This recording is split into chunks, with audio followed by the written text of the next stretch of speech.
Yeah, we give it all that we got. Measuring what's in our pockets, then we give it a lot. Cause we've been hustling for years, now we up at the top. And no, it's still not enough, so we ain't gonna stop. Cause that's full throttle, zoom, zoom, hop, skip, jump. About to eat it up, but the goal is lunch. I'm the big goose, so I never duck, duck. Just keep my head up and yeah, we going up, up, but don't call it good luck, luck. Earning what we got, cause all we do is give it more. Yeah, we going up, up, but don't call it good luck, luck. Earning what we got, cause all we do is give it more. Give it more, give it more, give it more right now, right now. Give it more. Give it more, give it more, give it way more, way more. Give it more. Give it all we got, we give it all we got. Oh yeah. Give it more. Give it all you got. Now they know about our dedication. Not just hard work, it's also patience. Stripped away, edit, ignore the hate. And now we big time status and it's us for the taking. We eat, dream about it every time we sleep. Making moves, just look at my feet. Yeah, we bring the heat. We make every situation sweet. Now all we need is yeah, we going up, up, but don't call it good luck, luck. Earning what we got, cause all we do is give it more. Yeah, we going up, up, but don't call it good luck, luck. Earning what we got, cause all we do is give it more. Give it more, give it more, give it more right now, right now. Give it more. Give it more, give it more, give it way more, way more. Give it more. Give it all we got, we give it all we got. Give it more. Oh yeah. Give it more. Give it all you got. Give it more, give it more, give it more right now, right now. Give it more, give it more, give it way more, way more. Give it all we got, we give it all we got. Oh yeah. You waited all night for me to come back. Why'd you think that it's not alright? Told you that I'm not that type. Didn't mean to get you so excited. Tried to tell you not to fall in love. Why you always hit me uninvited? Was hoping you would get the picture. I've had enough. Now it's time for me to turn around. Thought you knew what this was. Yeah, I am superstar. You were never the one for me. Never should have fell for me. Take back your heart. Why don't you take it back? You never had a chance. I'm gonna take back the one heart. Call it a savage love, just till I had enough of us. I'm good, babe. I'm on my own. This ain't a phase. Just let me go. Told you that I'm not that type. Don't bother wasting breath. Begging for one more chance. Yeah, know you got carried away. Ooh, you made me to say you've been messing with greatness. Spaces, stay in your place. I was looking to play when you got in the way. All the love that we made got me stuck in the rain. Got no time to stay here and say goodbye. Yeah, I am superstar. You were never the one for me. Never should have fell for me. Take back your heart. Why don't you take it back? You never had a chance. I'm gonna take back the one heart. Call it a savage love, just till I had enough of us.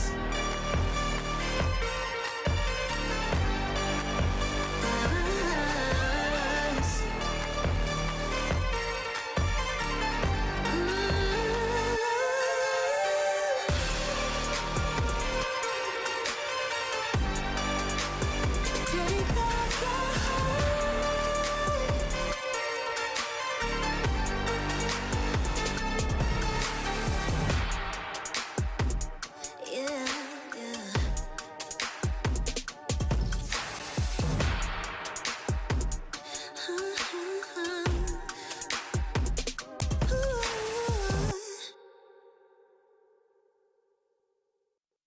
Ding ding.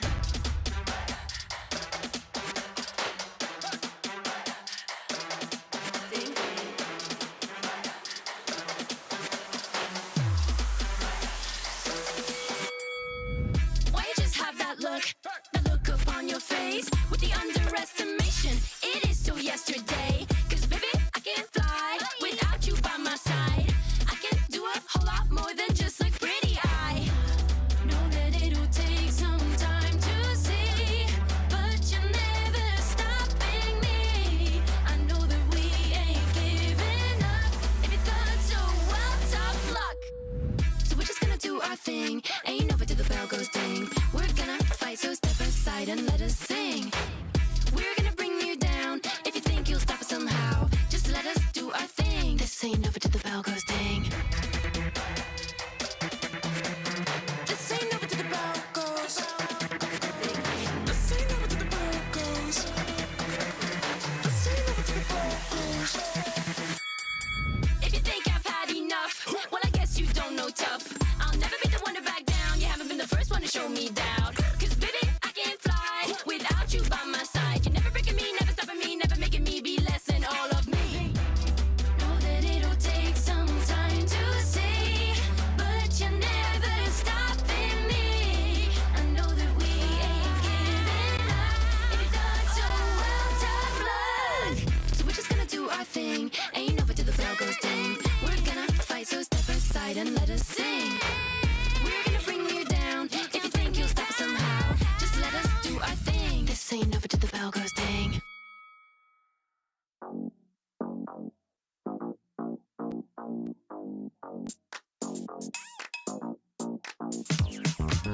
Cutie, dressed up and I'm glistening. I'm the gift, don't wrap me like it's Christmas. Want some of yours, you'll know what you've been missing. Feeling like we should get into mischief. Listen, you've been looking like you're down on your luck. Need a girl like me to come through, lift you up. Hold me in your hand, I like when you touch me. Keep me around or you might get lucky. I'ma keep you with the good mood. Keep you up all night. Never, never around you. Baby, this is so vibe. Got me dancing like a soul train. Laughing the whole time. Got me singing in the shower. Baby, are you all mine? Baby, I'm your four-leaf clover. Your rabbit's foot, your charm bracelet, horseshoe. Baby, I'm your good, good omen. You wanna keep me with you. Keep me with you. Yeah, it's not hard to see. There's a pattern forming when you got me. 777 all wins, big money. The tramp over here never see me coming. I was in your back pocket the whole time. A quiet power, a silent gold mine, a big old confidence boost. You never to lose. Just know that you'll be winning 'cause I'm with you in the building. I'ma keep you with the good mood. Keep you up all night. Never, never around you. Baby, this is so vibe. Got me dancing like a soul train. Laughing the whole time. Got me singing in the shower. Baby, are you all mine? Baby, I'm your four-leaf clover. Your rabbit's foot, your charm bracelet, horseshoe. Baby, I'm your good, good omen. You wanna keep me with you. Keep me with you. You been looking like you're down on your luck. Need a girl like me to come through, lift you up. Hold me in your hand, I like when you touch me. Kick me around and you might get lucky. Baby, I'm your four-leaf clover. Your rabbit's foot, your charm bracelet, horseshoe. Baby, I'm your good, good omen. Yeah, you wanna keep me with you. Oh yeah, keep me with you.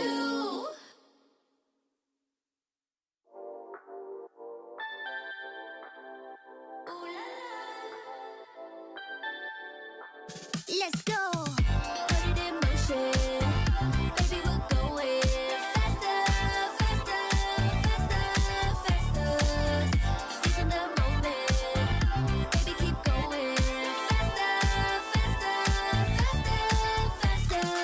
Speed up, make that thing rev. Foot on the gas till you got nothing left. Let's drive to the top of the mountain and see the view. Let's vibe, looking back on the journey, just me and you. Ain't nobody wanna go slow. Yeah, I was chilling in the past, I was solo. Now that I got you in my life, I'm like, go, go. I be living for the thrill of it, whoa, whoa.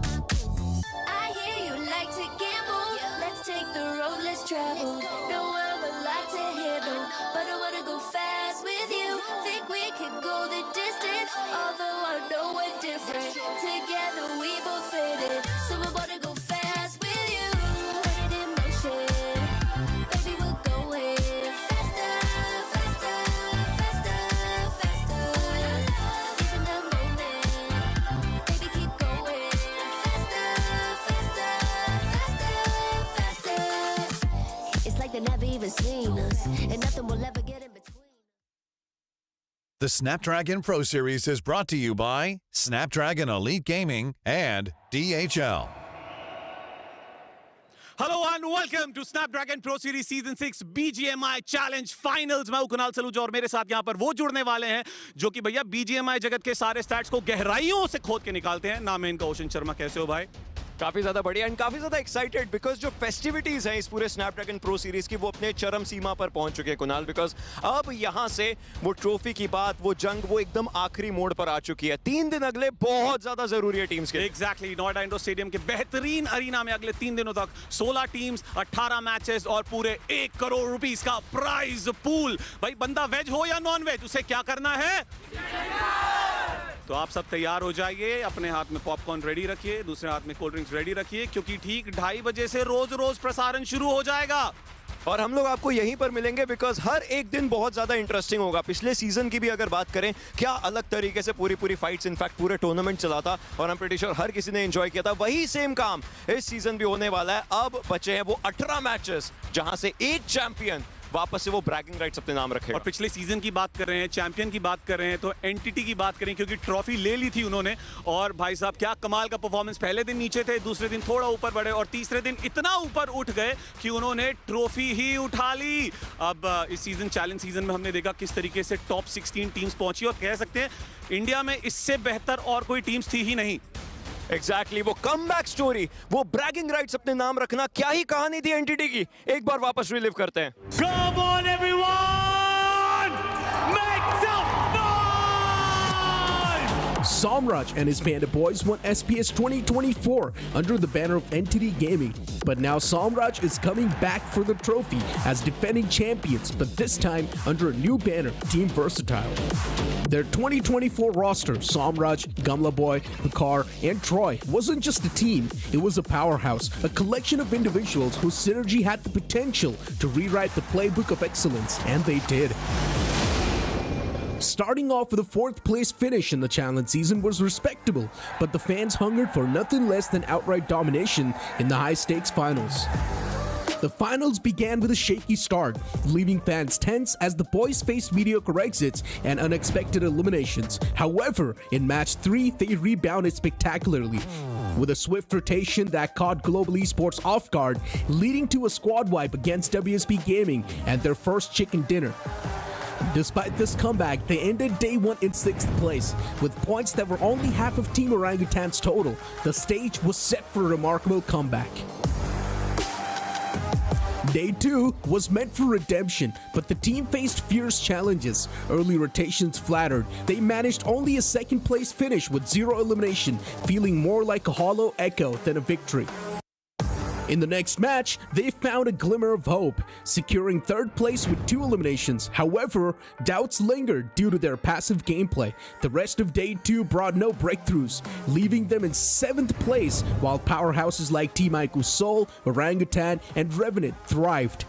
With a daunting 90-point gap, the dream of winning the trophy felt distant. The pressure mounted. Day 3 began with tough finishes for the team, 4th, 7th, 5th, and 4th, but they refused to back down. With only 2 matches left, Samraj and the squad had to seize the moment. They caught Team iQOO Seoul off guard on the challenging Vikendi terrain. Their efforts culminated in an impressive 18-point game, reigniting their chances of victory.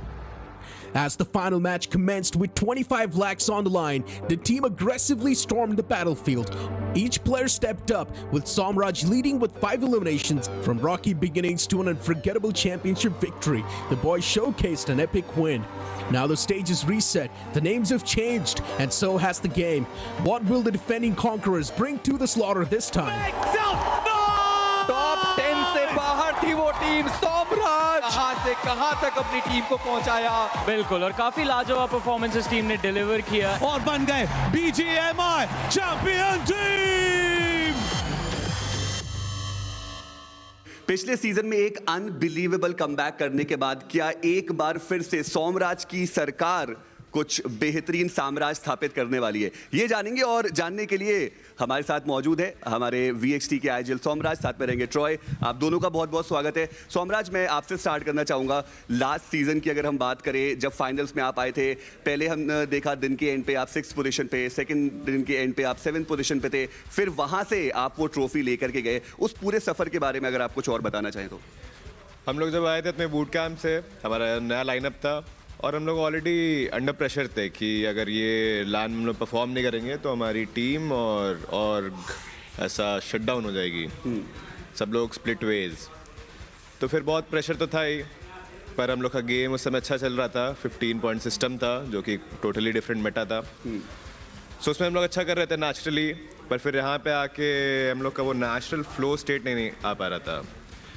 फिर हम लोग second day meeting ये सब किए, हमें फिर और inform किया कि तुम लोग ऑलरेडी ऐसे एकदम नीचे हो जी, तो फिर आपको परफॉर्म करना ही होगा, आपका कोई ऑप्शन नहीं है।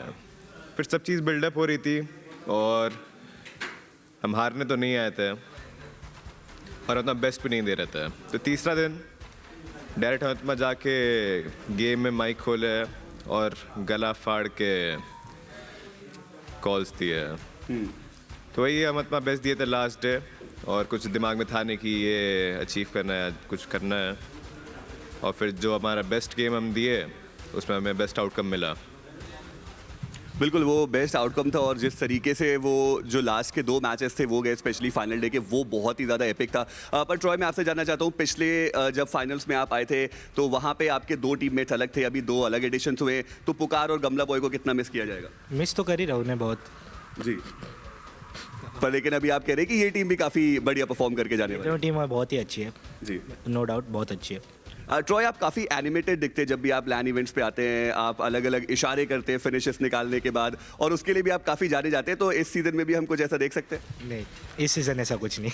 एक चेंज्ड ट्रॉय हमें देखने को मिलेगा, but I am pretty sure कि उतना ही फियर्स जो गेम प्ले वो रहने वाला है। इस साल की क्या तैयारी है, क्योंकि अब आप फैन फेवरेट्स की तरह उभर के आए हैं, जैसा कमबैक आपने पिछली बार किया था, जो लेगेसी आप कैरी करते हैं, इस साल से क्या एक्सपेक्टेशन, अगले 3 दिन से क्या एक्सपेक्टेशंस रहने वाली हैं आपकी और जनता को, अगर आप कुछ बताना चाहें? फैंस के लिए तो मैं ऑलवेज ग्रेटफुल रहता हूँ, पर इस बार हमारे साथ बड़े नाम से एफिलिएटेड है, iQOO, एस पावर, तो ऐसा कुछ खास एक्सपेक्टेशंस तो नहीं है। नया लाइनअप 1 महीना हुआ है, हम लोग मस्ती में खेलते हैं, जो आउटकम आता है। यहाँ पे भी अपना कुछ ऐसा एक्स्ट्रा तैयारी नहीं है, हम लोग वैसे अपना नेचुरल गेम खेल रहे हैं, मस्ती में इंडिविजुअल कह लो या टीम गेम कह लो, हम लोग का वही प्लान आउट है और कुछ नहीं है। दोस्तों, मस्ती और मजाक में ही अगर आप पोडियम फिनिश कर सकते हैं तो फिर ऑनलाइन फेज में तो ये उससे और बेहतर क्या ही हो सकता है। बट ट्रॉय, अभी के लिए आपको क्या लगता है कि कौन सी वो टीम है जो आपकी टीम के लिए बिगेस्ट थ्रेट हो सकती है? आपकी टीम बहुत बढ़िया खेल रही है, हमने देखा, बट अगर आप 1-2 नाम बताना चाहें कि कौन सी वो टीम्स है जो आपको लगता है कि चैलेंज थोड़ा ज़्यादा अच्छा दे सकती है आपको? कोई भी नहीं, हम ही है और हम ही रहेंगे। क्या बात है, simple and crisp and straight. आप भी इसमें कुछ ऐड करना चाहते हैं या फिर आपका भी यही कहना है? नहीं, सबसे पहले तो हम लोग अपने को ही देखते हैं, बाकी जो टीम खेल रहा है अच्छा, उसको अच्छा खेलने दो, हम लोग को भी अच्छा ही खेलना है। जी हाँ, बिल्कुल, पिछले सीजन में भी बहुत सारी टीम्स थी जिन्होंने बेहतर खेला था, लेकिन बेस्ट जो आउटकम है वो सोमराज एंड कंपनी के पास गया था। I wish you guys all the very best. And चलिए, अब वक्त हो चुका है हमारा आगे चलने का, आज के दिन का शुभ आरंभ करने का, तो चलते हैं सीधे हमारे होस्ट की तरफ। Over to you. सोमराज का कॉन्फिडेंस देख करके साफ पता चलता है कि भाई वो ट्रॉफी उनके पास क्यों गई थी और अब इस सीजन क्या उनके माइंड में है। साफ साफ उन्होंने बोला कि भाई पिछली बार आखिरी दिन हमने बस गला फाड़ करके खेला था, आज दिल खोल के खेलने की बारी आ चुकी है और ट्रॉफी इस बार भी वो उठाना जरूर चाहते हैं। बिल्कुल, ट्रॉय और सोमराज पिछली बार एनटीटी का हिस्सा थे, इस बार वर्सेटाइल में 2 नए खिलाड़ियों के साथ आए हैं, काफी ज्यादा कॉन्फिडेंट फील कर रहे हैं। अब सवाल ये है, क्या डिफेंडिंग चैंपियंस इस बार अपने उस टाइटल को डिफेंड कर पाएंगे, क्योंकि टॉप 16 में जो बाकी 15 टीम्स हैं वो बहुत ज्यादा खतरनाक हैं। एंड वो पूरा कंपटीशन बहुत ज़्यादा अलग हो जाता है, क्योंकि जैसे जैसे हम टीम्स की बात करेंगे हमें डेफिनेटली हमारे सामने और क्लियर पिक्चर नज़र आती हुई दिखाई देगी, क्योंकि जो 16 टीम्स हमारे सामने है वो टीम्स डेफिनेटली वॉक इन कर चुकी हैं। बहुत सारी टीम्स को, बहुत सारे प्लेयर्स को हमने देखा, as we just talk about reckoning को हमने देखा, प्लेयर्स आए, डेस्ट्रो, आई मीन इसको कौन भूल सकता है, ट्रॉफी मैग्नेट है तो इस बार भी ट्रॉफी उठाने के लिए ज़रूर तैयार है। एंड कोई एक आधे प्लेयर्स नहीं, पूरी टीम्स अपना जी जान लगा करके यहाँ पर 100% देने के लिए तैयार। And then there is iQOO soul, they are ready, because वो रॉकेट जो है वो और ज़्यादा ऊपर जाता है। हर बार मेडल के ऊपर काफ़ी सारे सवाल उठते हैं कि वो कैसा खेल रहे हैं, अब उन्हें वो जवाब देने का पूरा समय आ चुका है, किस तरीके से वो खेलेंगे। और भाई इसी के साथ आप लोगों को बता देते हैं, एक टीम जिसका सबको बहुत ज्यादा इंतजार था, हीरो एक्सट्रीम गॉडलाइक, पिछली बार क्वालिफाई नहीं कर पाए थे, लेकिन इस बार जब वो आए बहुत ज्यादा शोर मचा हर जगह।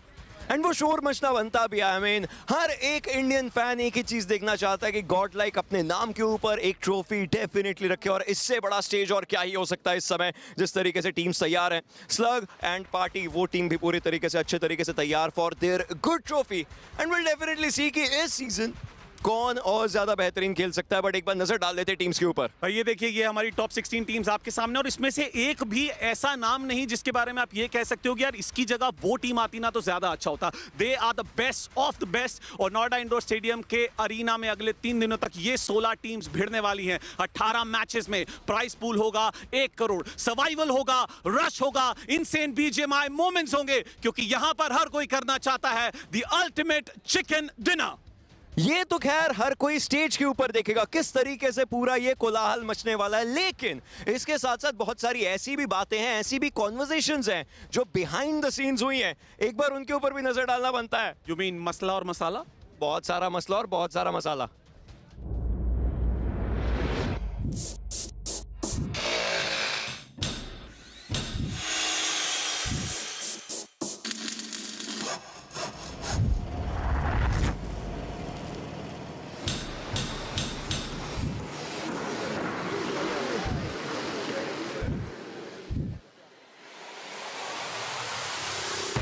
I want it now and I ain't never gonna back down. I want it now and I ain't never gonna back down. I want it now and I ain't never gonna back down. I am no regular citizen. Do you understand what you witnessing? You cannot tell what the difference is. I want it all and I'm winning it. I do not care about opinions. Time to make a few decisions. Do it so I can take a position. I'ma go get it, I'm punching and kicking. I keep on moving, they off of me. Just do it and stop what I'm talking to. I'm not expressing no modesty. I can't see nobody stopping me. If there's a problem, I gotta solve it. Straight to the top, I can't see myself falling. I gotta grab it, there's no time for stalling. Number one stunner, don't have other options. Now I'm fired up. I'm sorry, brother, your time's up. I see the top and I climb up. I came from the ashes, I rise up. Rise up, rise up. I want it now, I gotta rise up. Rise up. I want it now, I gotta. We are ready. I want it now and I ain't never gonna back down. We are ready. I want it now and I ain't never gonna back down. We are ready. I want it now and I ain't never gonna back down. We are ready. I want it now and I ain't never gonna back down. We are ready. Said I'm fired up. I'm sorry, your time's up. I see the top and I climb up. Came from the ashes, I rise up. देखो behind the scenes हमने बहुत सारे देख लिए, लेकिन behind the scenes of entering the stage भी बहुत सारी चीजें होती है, और वही के लिए यहाँ पर हमारे साथ जनता जुड़ी है। कैसे एक्साइटेड हो? जोर से बोलो। भाई जय माता दी निकलता है।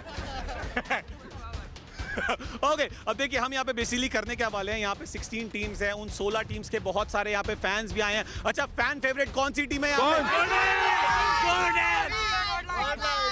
ओके, गॉडलाइक वाले हाथ उठाओ। iQOO सोल वाले हाथ उठाओ। यहाँ पे यार देख, ठग अपना भाई है, मैं सपोर्ट करूंगा। सोल ठीक अच्छा, है। एक सेकंड, यहाँ पे किसने गॉब्लिन बोला था? कार्निवल को सपोर्ट है? कार्निवल को सपोर्ट है भाई। लेकिन एक बात बताओ, कार्निवल तो है नहीं दोस्तों। एक मिनट, वर्सेटाइल ने किसका क्या बिगाड़ा? जीते तो पिछली बार वो थे। ये आए वर्सेटाइल वाले भाई साहब। वर्सेटाइल वाले आ जाओ भाई, इधर आओ भाई, आओ, बात करनी है तुमसे। आओ। मेरे को एक बात बताओ, यहाँ पे देखो गॉडलाइक के सपोर्टर्स हैं, यहाँ पे सोल का तो इकलौता मैं ही दिखा हूँ, और दूसरी टीम्स के हैं। आपको क्या लगता है वर्सेटाइल क्यों एक बार दोबारा जीत सकती है? बिकॉज मेरे को लगता है सॉम जो है बेस्ट लास्ट टाइम भी उन्होंने देखा था कि लास्ट थर्ड डे में जो था वो 96 पॉइंट भी लेके और टॉप पे गए थे और इस टाइम भी सेम है कि फर्स्ट डे वो देखेंगे और सेकंड डे और थर्ड डे वो टॉप पे जाएंगे और इस बार भी डिफेंडिंग चैंपियन हमारा सोमराज ही रहेगा। ओह, काफी ज्यादा एकदम मैथमेटिकल आंसर घुसाया तुमने हर चीज के अंदर। तो गॉडलाइक वाला कोई आ जाओ। क्यों लगता है, अरे रुक भाई, कहा एक बार जरा यहाँ कैमरा डालिएगा, ये देखो, ये क्यों लगता है गॉडलाइक जीतेगी? भाई शुरू से ही प्रेडिक्शन कर रहे हैं कि गॉडलाइक जीतेगी, बहुत टाइम से वेट कर रहे हैं इस चीज का कि गॉडलाइक जीतेगी और अब के जीत के ही जाएगी। तो इस बात पे उसमें कद्दों में चढ़े हुए भाई। हाँ, तुम्हें क्यों लगता है गॉडलाइक जीतेगी? मुझे लगता है कि जो गॉडलाइक की जो टीम की जरूरत थी वो उसे मिल चुकी है और इस बार ये टीम ट्रॉफी ले जाएगी। अपंग की गॉडलाइक है। वाह वाह, टीम चाहिए थी वो बन गई है। कार्निवल वाला हो जरा। कोई बोल सकता है क्या? गॉब्लिन बोलेगा, गॉब्लिन भाई यहाँ पर आ गए हैं एडमिनो के आगे, कोई कुछ बोल सकता है क्या? भाई साहब, हाँ कार्निवल का बता रहे थे तुम। कार्निवल का इसलिए बोलना चाहूँगा कि वो एकदम एक बार BMPS ऑलरेडी जीत भी चुकी है और हेक्टर ने अभी तक अपने आप को पूरा इंप्रूव नहीं कर पाया है और मैं देख रहा हूँ लास्ट टाइम से अभी बहुत सारे टूर्नामेंट्स में टॉप 5 आ रही है। तो जो पूरा प्रेडिक्शन ऐसा है कि इस बार CG ही जीतेगी क्योंकि गॉब्लिन भी उसका भी गन पावर बहुत तगड़ा है और नियो का तो सबको पता ही है और अभी न्यू एडिशन हुआ है जाइडेक्स और वाइपर का भी। इनकी बात आई थी ना, तो जॉनथन ने बोला था कि और उनमें दोनों में काउंटर हुई थी कि वो बराबर के हम दोनों, जो वो गॉब्लिन ने बोला था। तो इस बार शायद पता चल जाएगी गॉब्लिन कितना नीचे और जॉनी कहाँ है। अच्छा भाई एक काम करते हैं भाई, तू गॉब्लिन जॉनथन यार, दोनों ना एक काम करो, दोनों के दोनों यहाँ पे पुशअप लगाओ, हम देखते हैं जो ज्यादा मारेगा उसकी टीम जीतेगी। हम सारे टोटके लगा रहे हैं यहाँ पे, ठीक है? आ जाओ, रेडी गाइस, चीयर। 1 2 3 4 5 6। भाई इसने तो मशीन चला दी। भाई थोड़ा ध्यान से ऊपर होना। Come on goblin, Jonathan.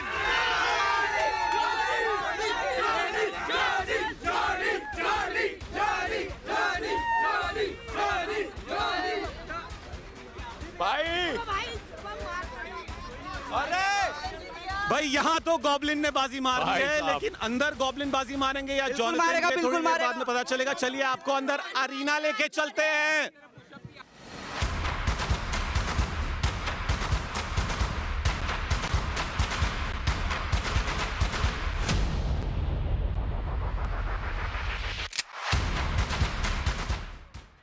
भाई स्टेडियम के बाहर का नजारा तो देख लिया, अब आपको अंदर का नजारा दिखाते हैं। हेलो एंड वेलकम एवरीवन, मैं कुणाल सलूजा, मेरे साथ ओशन शर्मा और ये है नोएडा इंडोर स्टेडियम का वो अरीना जहां आज से अगले 3 दिनों तक घमासान युद्ध मचेगा। 16 टीम्स, 18 मैचेस और दांव पे एक के आगे 7-0 वाला 1 करोड़। और उसके साथ साथ वो ब्रैगिंग राइट्स की चमचमाती ट्रॉफी जो पिछले साल कोई और लेके गया था, क्या इस साल सेम खिलाड़ी लेकर के जाएगा या फिर किसी नई टीम के पास होगी? इससे पहले कि हम लोग आगे की बात करें, I'm pretty sure धनराशि की तो बात बनती है। भैया प्राइस पूल पे नजर डालिए, पहले स्थान पर आने वाले को मिलेंगे पूरे 50 लाख, दूसरे स्थान पर 20 लाख, तीसरे स्थान पर 8 लाख और जैसे जैसे टीम्स जिस पोजीशन पर आएंगी उन्हें उस हिसाब से प्राइस मनी मिलेगा। और सिर्फ यहाँ ही कहानी नहीं रुकती, मोस्ट वैल्यूएबल प्लेयर को मिलेंगे 50,000, सबसे पहले जो चिकन डिनर करेगा उसे मिलेंगे 60,000, सबसे ज्यादा फिनिशर्स को मिलेंगे 60,000। तो इस तरीके से पूरे 1 करोड़ की प्राइस मनी को डिस्ट्रीब्यूट किया गया है। अब देखिए चैलेंज फाइनल्स तो आज से शुरू हो रहा है, लेकिन चैलेंज सीजन बहुत पहले शुरू हुआ था और वो 4 टीम्स जो चैलेंज सीजन्स में क्वालिफाई की थी, आइए उन टीम्स के बारे में बात करते हैं। सबसे पहले वो टीम जो पिछली बार टॉप 16 में नहीं आई थी, लेकिन इस बार चैलेंज सीजन में पहले स्थान पर आए, गॉडलाइक। हीरो एक्सट्रीम गॉडलाइक एक अच्छी ड्रीम फेरी स्टोरी लेकर के अपने सामने आई है। एक ऐसी टीम जो पिछले सीजन क्वालिफाई नहीं करी थी, लेकिन इस सीजन पहले पोजीशन पर वो थे।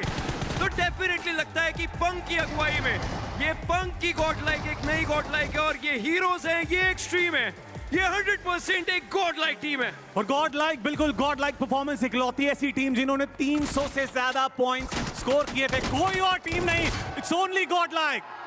And they are in it to win it. इस बार डेफिनेटली वही एक मंत्र है इस टीम का, जिस तरीके से पूरा परफॉर्मेंस रहा है एंड जिस तरीके से हम लोग बात कर रहे हैं, I'm pretty sure हमारा बोलना उतने अच्छे तरीके से उस चीज को जस्टिफाई नहीं करेगा। और भाई देखिए, जहां गॉडलाइक के फैंस है, एक और टीम है जिसके फैंस बहुत सारे हैं, बोल बेबी बोल, iQOO सोल।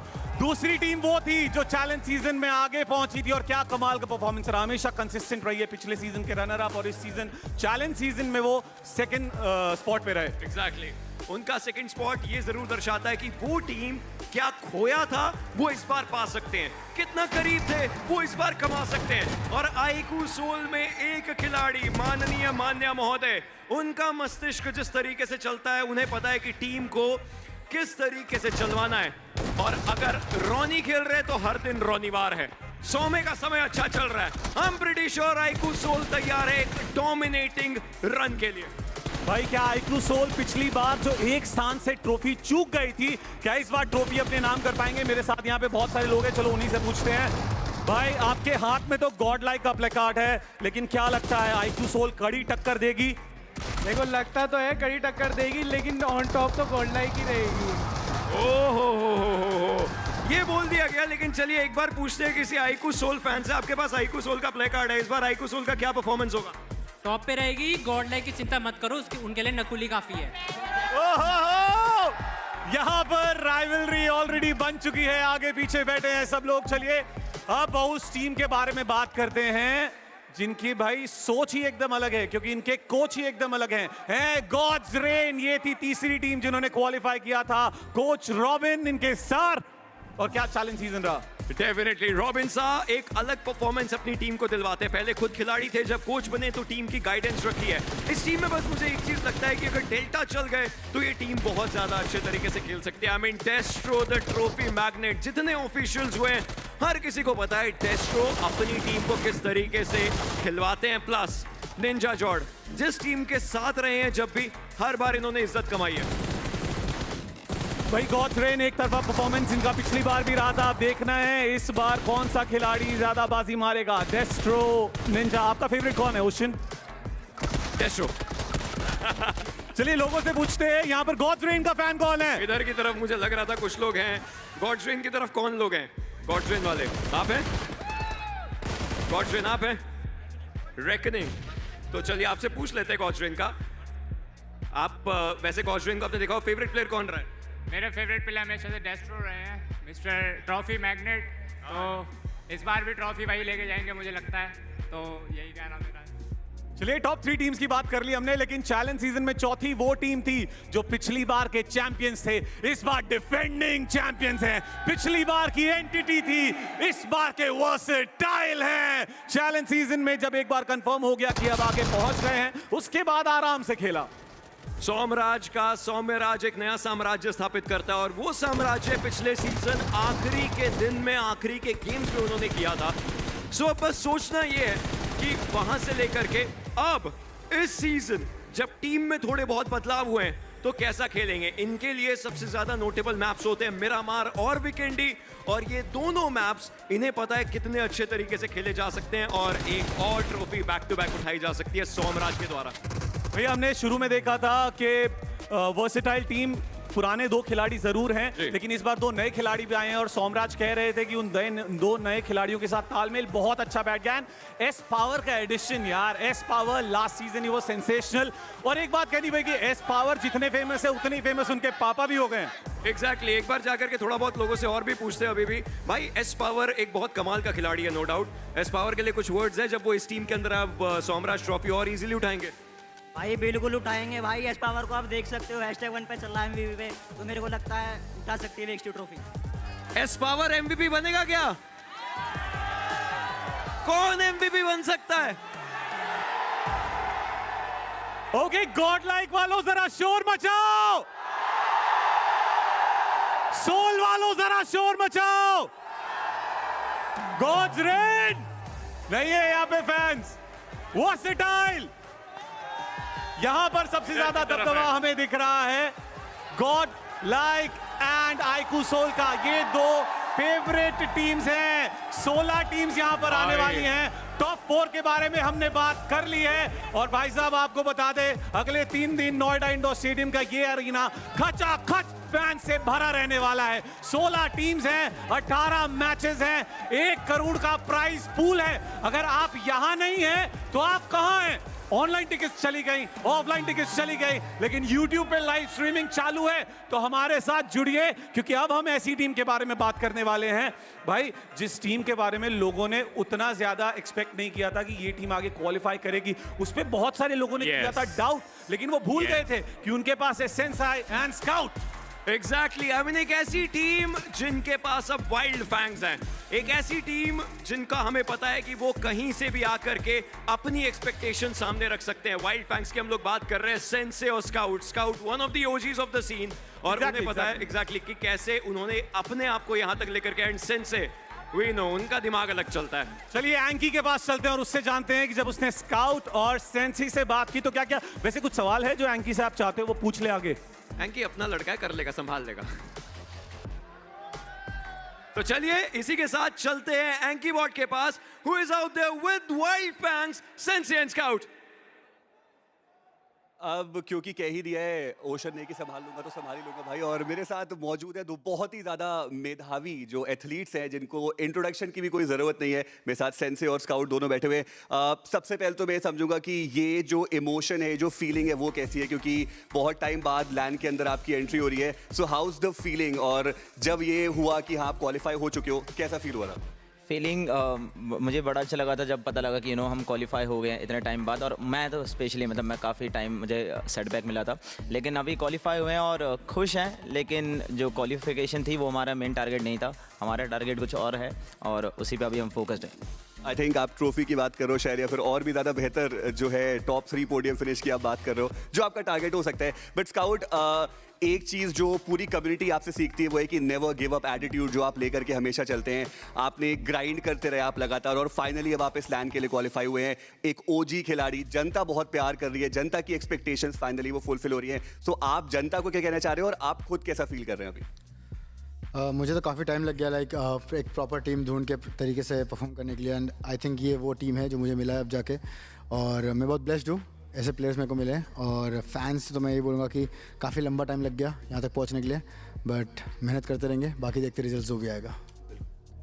सेंसे, एक आपके ऊपर आप कह सकते हैं कि दामन पे दाग लगा हुआ है थोड़ा, कि जब बहुत ही ज़्यादा ऐसे एक्सट्रीम मूवमेंट्स आते हैं वहाँ पे चोक होता है, लास्ट डे चोक होता है, जो हमने वो हिस्ट्री में देखा है। इस बार का सेंसे अपने उन चोक से, अपने उन गलतियों से कितना सीख चुका है, और इन 3 दिनों में हमें क्या अलग देखने को मिल सकता है? देखिए, जो आपने कहा बात तो एकदम सही है, लेकिन मुझे लगता है कहीं ना कहीं स्काउट जब आया टीम में वो उस एडिशन के साथ वो चीज़ चली गई है, क्योंकि ये स्काउट ने मुझे outside the game, inside the game बहुत हेल्प करी है।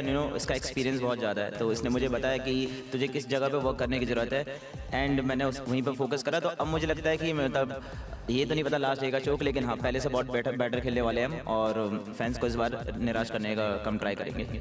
बिल्कुल, मेरे ख्याल से आप बिल्कुल भी निराश नहीं करने वाले, बिकॉज टीम से मैं मिला है बहुत ही ज़्यादा पॉजिटिव एनवायरमेंट, और पूरा आप कह सकते हैं कि मोटिवेटेड जो प्लेयर्स है वो देखने को मिल रहे हैं। बट स्काउट, हर एक जो लैन इवेंट होता है ना, टूर्नामेंट्स होते हैं, उसकी एक स्टोरी लाइन होती है, एक कहानी होती है कि ये लैन किस चीज़ के लिए है। बहुत सारी टीम्स का कमबैक, इतने बड़े बड़े नाम, आप फेवरेट्स की बात कर लीजिए, फैन फेवरेट्स की बात कर लीजिए, वो सब यहाँ पर आए हैं। आपको अभी जब आप देखते हो लैन की इन 16 टीम्स को इंक्लूडिंग योर टीम, आपको क्या लगता है कि क्या स्टोरी लाइन मेन है जो अगले 3 दिन पे हमें देखने को मिल सकती है? आई थिंक ये ऐसा बोलना तो नीचे, बट आई थिंक पिछले 3 साल का सबसे ज़्यादा स्टैक्ड अप प्लान है ये। अब आई गेस हर बार ऐसा होता था, कुछ T1 टीम्स छूट जाती थी पीछे, क्वालिफाई होकर फाइनल तक नहीं पहुँच पाती थी। और अगर आप अब देखोगे यहाँ पे जो अंडरडॉग्स भी आए हैं वो भी बहुत हाईली स्किल्ड है, प्रॉपर परफॉर्म करके आए हैं। प्लस ये जो 16 टीम्स आई गेस ये अभी तक का बोलते हैं ना सबसे पावरफुल पैकेज बना है जो लाइन पे खेलने वाले हैं। स्टोरी लाइन तो यही रहेगा कि इस बार राइवलरीज है, और देखते हैं राइवलरीज में कौन जीतता है इस बार। जी हाँ, राइवलरीज हैं ये कहा गया है यहाँ पे। सेंसे मैं आपसे समझना चाहूँगा, सिंस राइवलरीज की बात हो रही है उस पर आएंगे अभी, लेकिन Wild Fangs as a team कौन सी टीम को देखती है कि हाँ ये 2-3 टीम्स हैं जो थोड़ा कड़ा कॉम्पिटिशन दे सकती हैं अभी? टू बी ऑनेस्ट, मतलब हम किसी टीम को नहीं देखते कि मतलब कौन सी कंपटीशन है। कंपटीशन तो हमारे देखे जाए तो 15 की 15 टीम है, सबको इक्वली ट्रीट करते हैं। लेकिन हम उससे ज़्यादा जो हमारी मिस्टेक्स हैं, जो हम बार बार रिपीट करते हैं, हम उसे रेक्टिफाई करने का ट्राई करते हैं, और हम अपने गेम से मतलब ज़्यादा ध्यान रखते हैं और अपने मिस्टेक्स पे ज़्यादा वर्क करते हैं। बाकी कंपटीशन तो हमारे लिए सारी टीम है जो भी आई है लाइन में। काफ़ी ज़्यादा सीरियस माहौल में अभी सेंस है और मैं आपका इस माहौल को बिल्कुल बर्बाद भी नहीं करना चाहता। आई वांट कि आप ऐसी सीरियसली बात करें, फन वाले साइड पे हम फन में बात करेंगे। But Scout, since you are talking about the rivalries, अभी आपको क्या लग रहा है, वाइल्ड फैंग्स कोई राइवलरी आपके दिमाग में चल रही है कि हाँ ठीक है जो भी हो, पर एक टीम या दो टीम तो है जिनको थोड़ा देख लेंगे हम मैच में जाके? यार सही बताओ तो राइवलरी उनसे रखते हैं जो डोमिनेट करते हुए आ रहे हैं। आई गेस पिछले 3 साल में कोई भी टीम कंसिस्टेंट नहीं रही है एक्सेप्ट टीम एक्सपार्क। उन लोग ने बैक टू बैक 2 चैम्पियनशिप जीता है। अगर उसके अलावा आई डोंट थिंक कि कोई टीम लगातार कंसिस्टेंटली परफॉर्म करी है पिछले 3 सालों में। तो राइवलरी तो सभी से ही है, बट देखते हैं कि क्या वो जो एक स्ट्रीक है TX कंटिन्यू करती है, क्या फिर एक नया चैम्पियन निकलता है। Let's see. Fair enough. मैं अगर आपसे भी जानना चाहूँ कि जो जनता आई है, जो इतना ज़्यादा ह्यूज सपोर्ट आपको कर रहे हैं, उनके लिए स्काउट और आप अब दोनों का ही अगर कुछ मैसेज है तो प्लीज़। मेरे तो यही देखो, मेरे तो जन्मभूमि भी यहाँ पे ही है, मैं यहीं पे पला बड़ा हूँ, तो यहाँ के लोग ऑब्वियसली बहुत ज़्यादा प्यार करते हैं एंड मुझे उनसे उतना ही प्यार है। बाकी मैं यही बोल रहा हूँ कि आप आए हो, सबको प्यार फैलाओ। अगर आपके साइड में कोई अपोजिशन टीम का है उसे भी गले मिल के बोलो और एक प्यार का संदेश दो आज कि हाँ मतलब जो भी है फ्रेंडली है सब कुछ, और सपोर्ट करो सारी टीम को यार।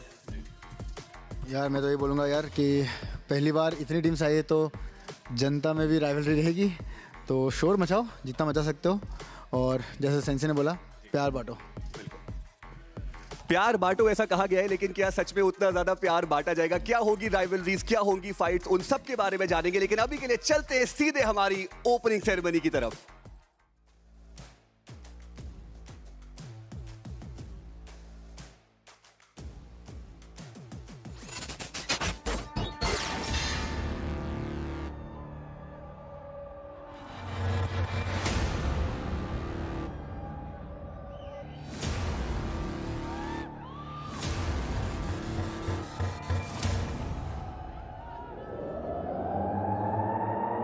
Are you ready for the chaos? I cannot hear you. Make some noise, Noida. Let's kick off 2025 with a delicious chicken dinner.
Experiencing a LAN, it was really nice. It was really great. The hype is for real and people watching should definitely join in it. जो expect किया था जैसे atmosphere रहेगा पूरा वही था, एकदम electric. बहुत बढ़िया वाइब था, बहुत मजा आया। Hello and welcome to Snapdragon Pro Series BGMI Challenge Final. 3 दिन 16 टीम्स 18 मैचेस और इनाम है 1 करोड़।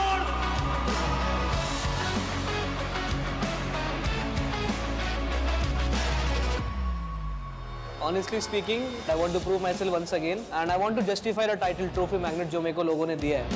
वैसे मैं सबको एक ही चीज़ कहना चाहूँगा जो कि मैं हमेशा से कहता आ रहा हूँ, और वो है सब्र रखिए। I guess there's nothing to prove, but खुद के लिए जीतना। डिफेंडिंग चैंपियन बहुत पैसिव हो गया। इस बार हम एक ब्रूटल सैवेज अंडरडॉग माइंडसेट के साथ खेलेंगे और हमारा विजन वही रहेगा।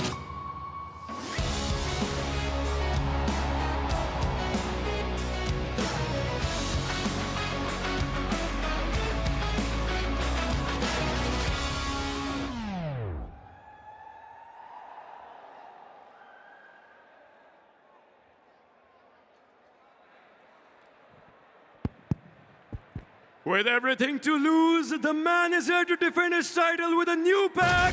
Please welcome Team Versatile!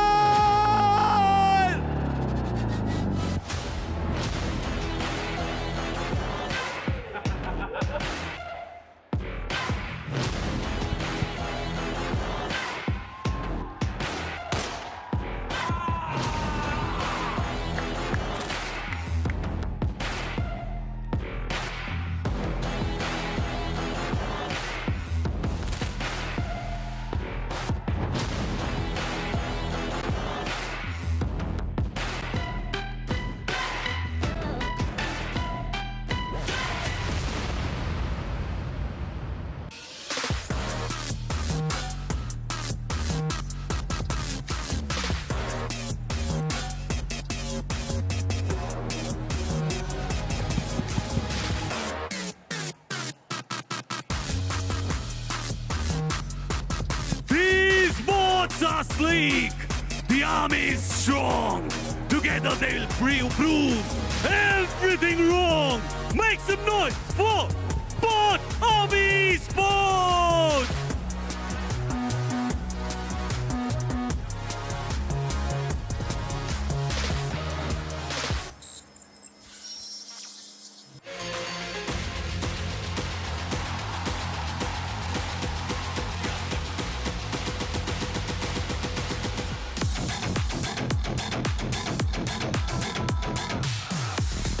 With Tiger's might and vision so bright, this team will conquer any fight. It's Gujarat Tigers!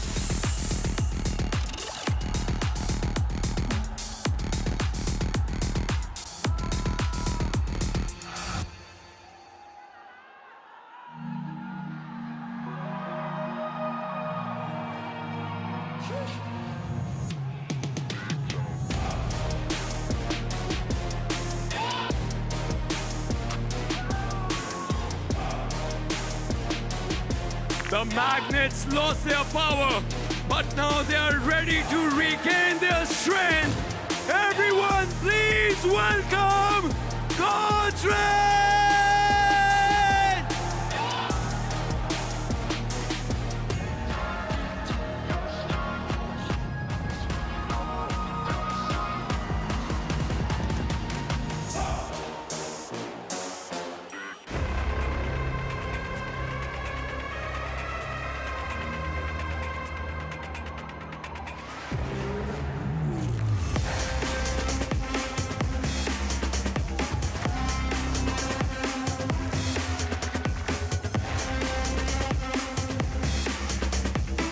They have been asked a lot of questions and now they're ready with the answer.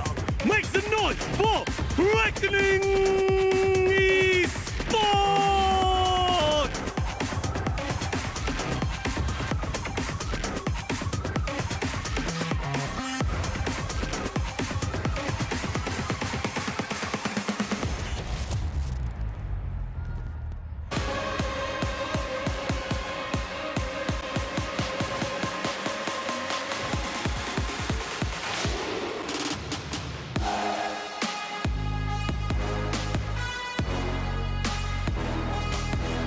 A storm is brewing in 2025 and the gods of wind are here to take the trophy in style. Please welcome Wyld Esports!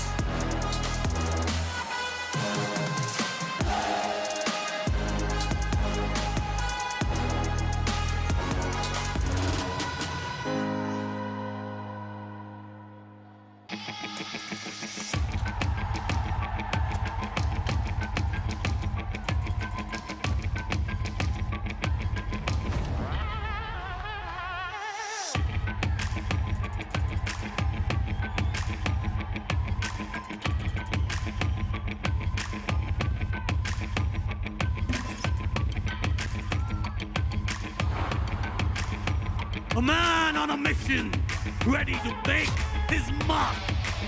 Make way for Just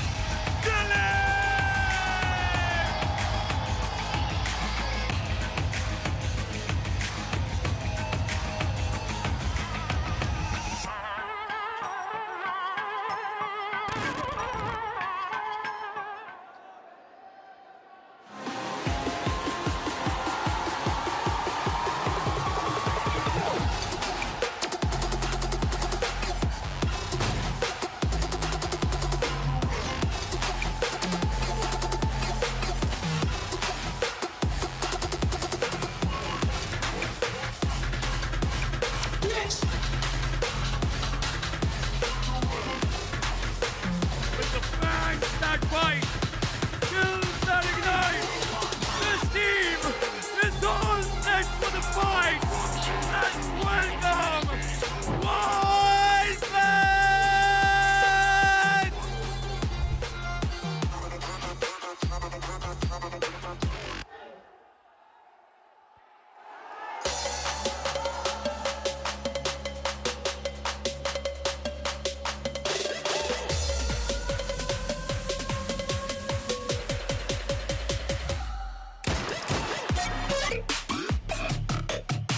The banner has changed, but the aggressors are safe. Make way for K9 Esports!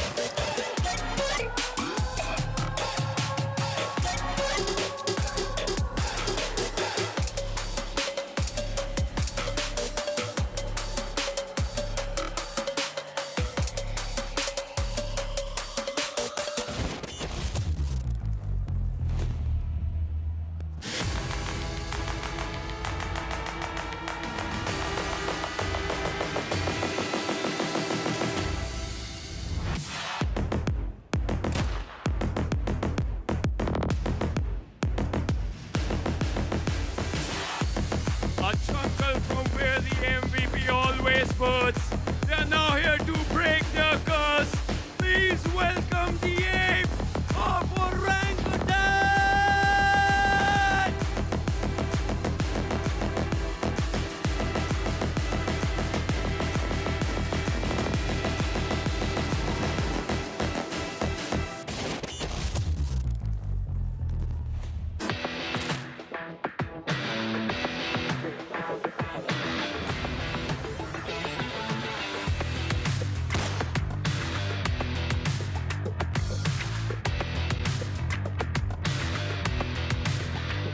A prince in their minds, a medal inside.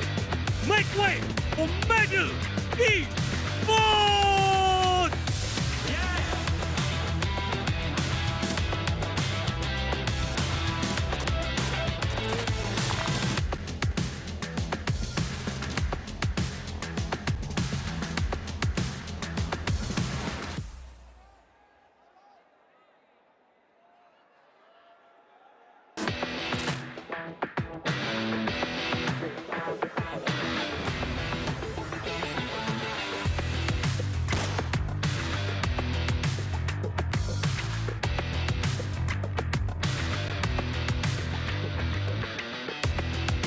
A team so bold, they have their stories untold.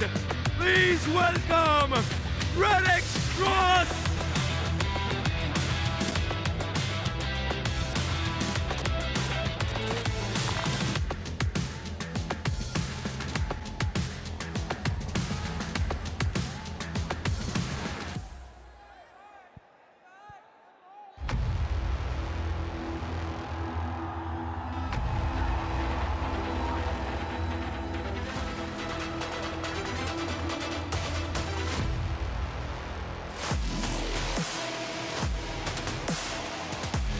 It's been a while since their nascent glory. Make way for Carnival Gaming!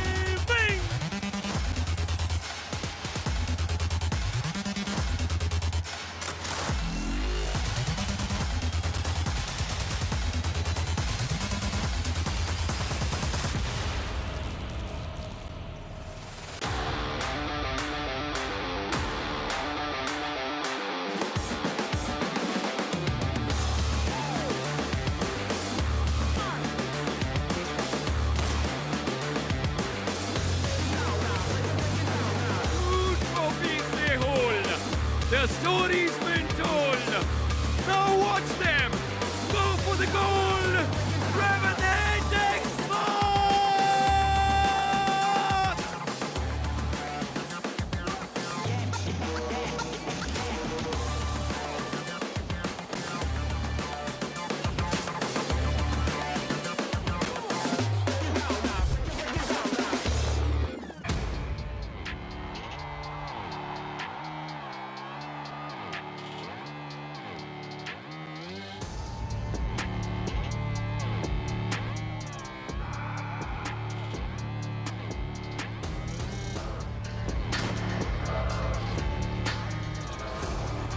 These evil souls are back.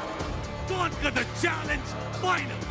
Make some noise for iQOO.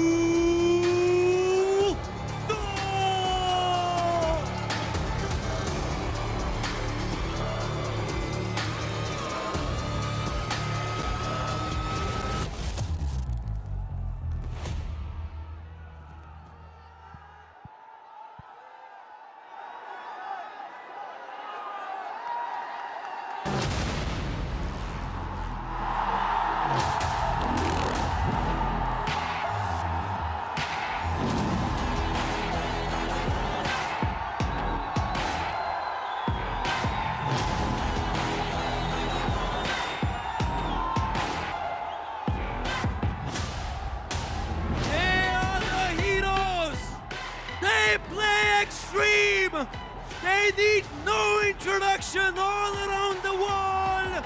Please welcome Hero Xtreme Godlike!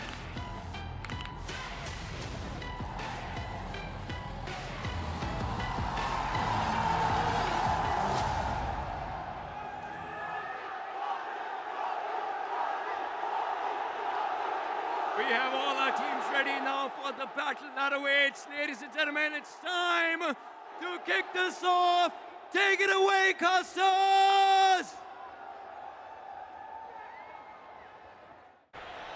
A lot of dreams were crushed by the 16 on the stage, and now they're just a few steps away from achieving theirs. After 3 days, 18 matches, the champions will be crowned of the Snapdragon Pro Series Season 6. To take you through the day, I'm going to be your host, Caster. Right next to me are, of course, Shadow and Fixes. And guys, already the Vibe Squad electric in the arena. I can feel the goosebumps. What about you guys, man?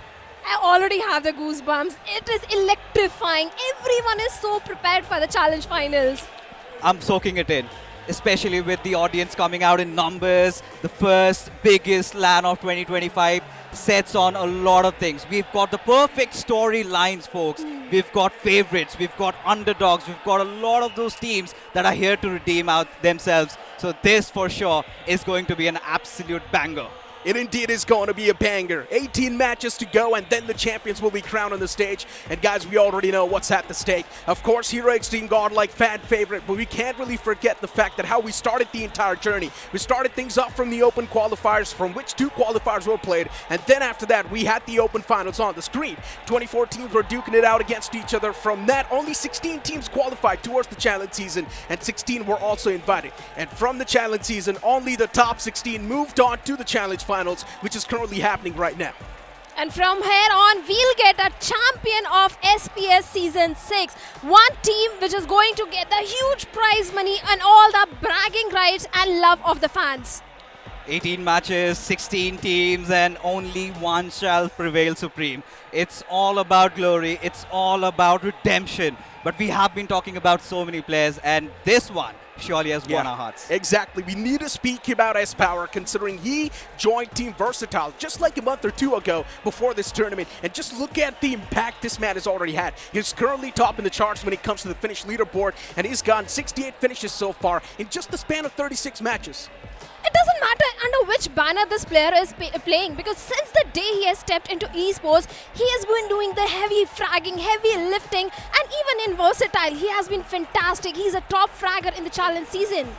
You know, he's so infamous lately. We've seen him change so many rosters, and what is more poetic, Necro and Shadow, is the fact that iQOO Soul placed second last time, and this time he has joined the reins of Somraj, who indeed is the defending champion. They've got Troy, so maybe this is what Somraj was looking for, to establish his kingdom once again. S-Power in scintillating form. Yeah. I'm pretty sure in the LAN we will see him get into his beast mode once again. And let's not forget the fact that he's been the most consistent player throughout the entire history of BGMI so far. He's one of the most consistent performers, no matter what sort of team he's joined. And yes, he's also joined a lot of teams, so you cannot really overshadow that fact as well. But S-Power has been a consistent performer. He has been at the top of the chart, no matter what sort of tournament you bring up. Now, let's speak about iQOO Soul, right? We've been speaking about iQOO Soul as well. For a moment, there was a bit of that dip in the performance in the past couple of tournaments, but now it feels like iQOO Soul is once again back in their old glory. But then again, of course, they'll be the hot favorites. And sorry to cut you off because I just realized that Some has been one of the latest additions who apparently is playing his first audience LAN with iQOO Seoul. So he is going to be one of those key players who needs to step up during the league stages. We have witnessed him having a really good form. I hope he carries it on forward. Like you said, he was a clutch master in the challenge season, but the main problem is it is his first audience LAN. Will he be able to replicate the same performance or not? That is the main question. Exactly. Now look, guys, we've been speaking about iQOO Seoul, we've been speaking about Versatile, but we cannot really forget a team that was Hero Xtreme Godlike. A while ago, you saw the boys on the screen. Another team that is kind of over here for the first time, you can't say, or maybe after a long time in the LAN finale. There's also Wyld Fangs, Scout, Sensei. They've got a lot to lose. Let's be honest, for a while, the performance was on a major dip, but finally, we do see that glimmer of hope. Of course, the hope is definitely going to be there because Scout, let's be honest, after a very long time, he is playing a LAN final. Sensei, who was already struggling previously, is also made it to the challenge finals. It is definitely going to be under tremendous pressure, the entire team. But in the challenge season, we saw Trace God and Steph stepping up big time. Point एक आपको चाहिए मसाला नहीं मुझे नहीं चाहिए किसने बोला अरे बस ऐसे लिख दिया हमने अच्छा वो एक कहावत है ना मियाँ बीवी राजी तो क्या करेगा काजी हमसे निकाल नहीं पाए मसाला Intro in 3, 2, 1, go.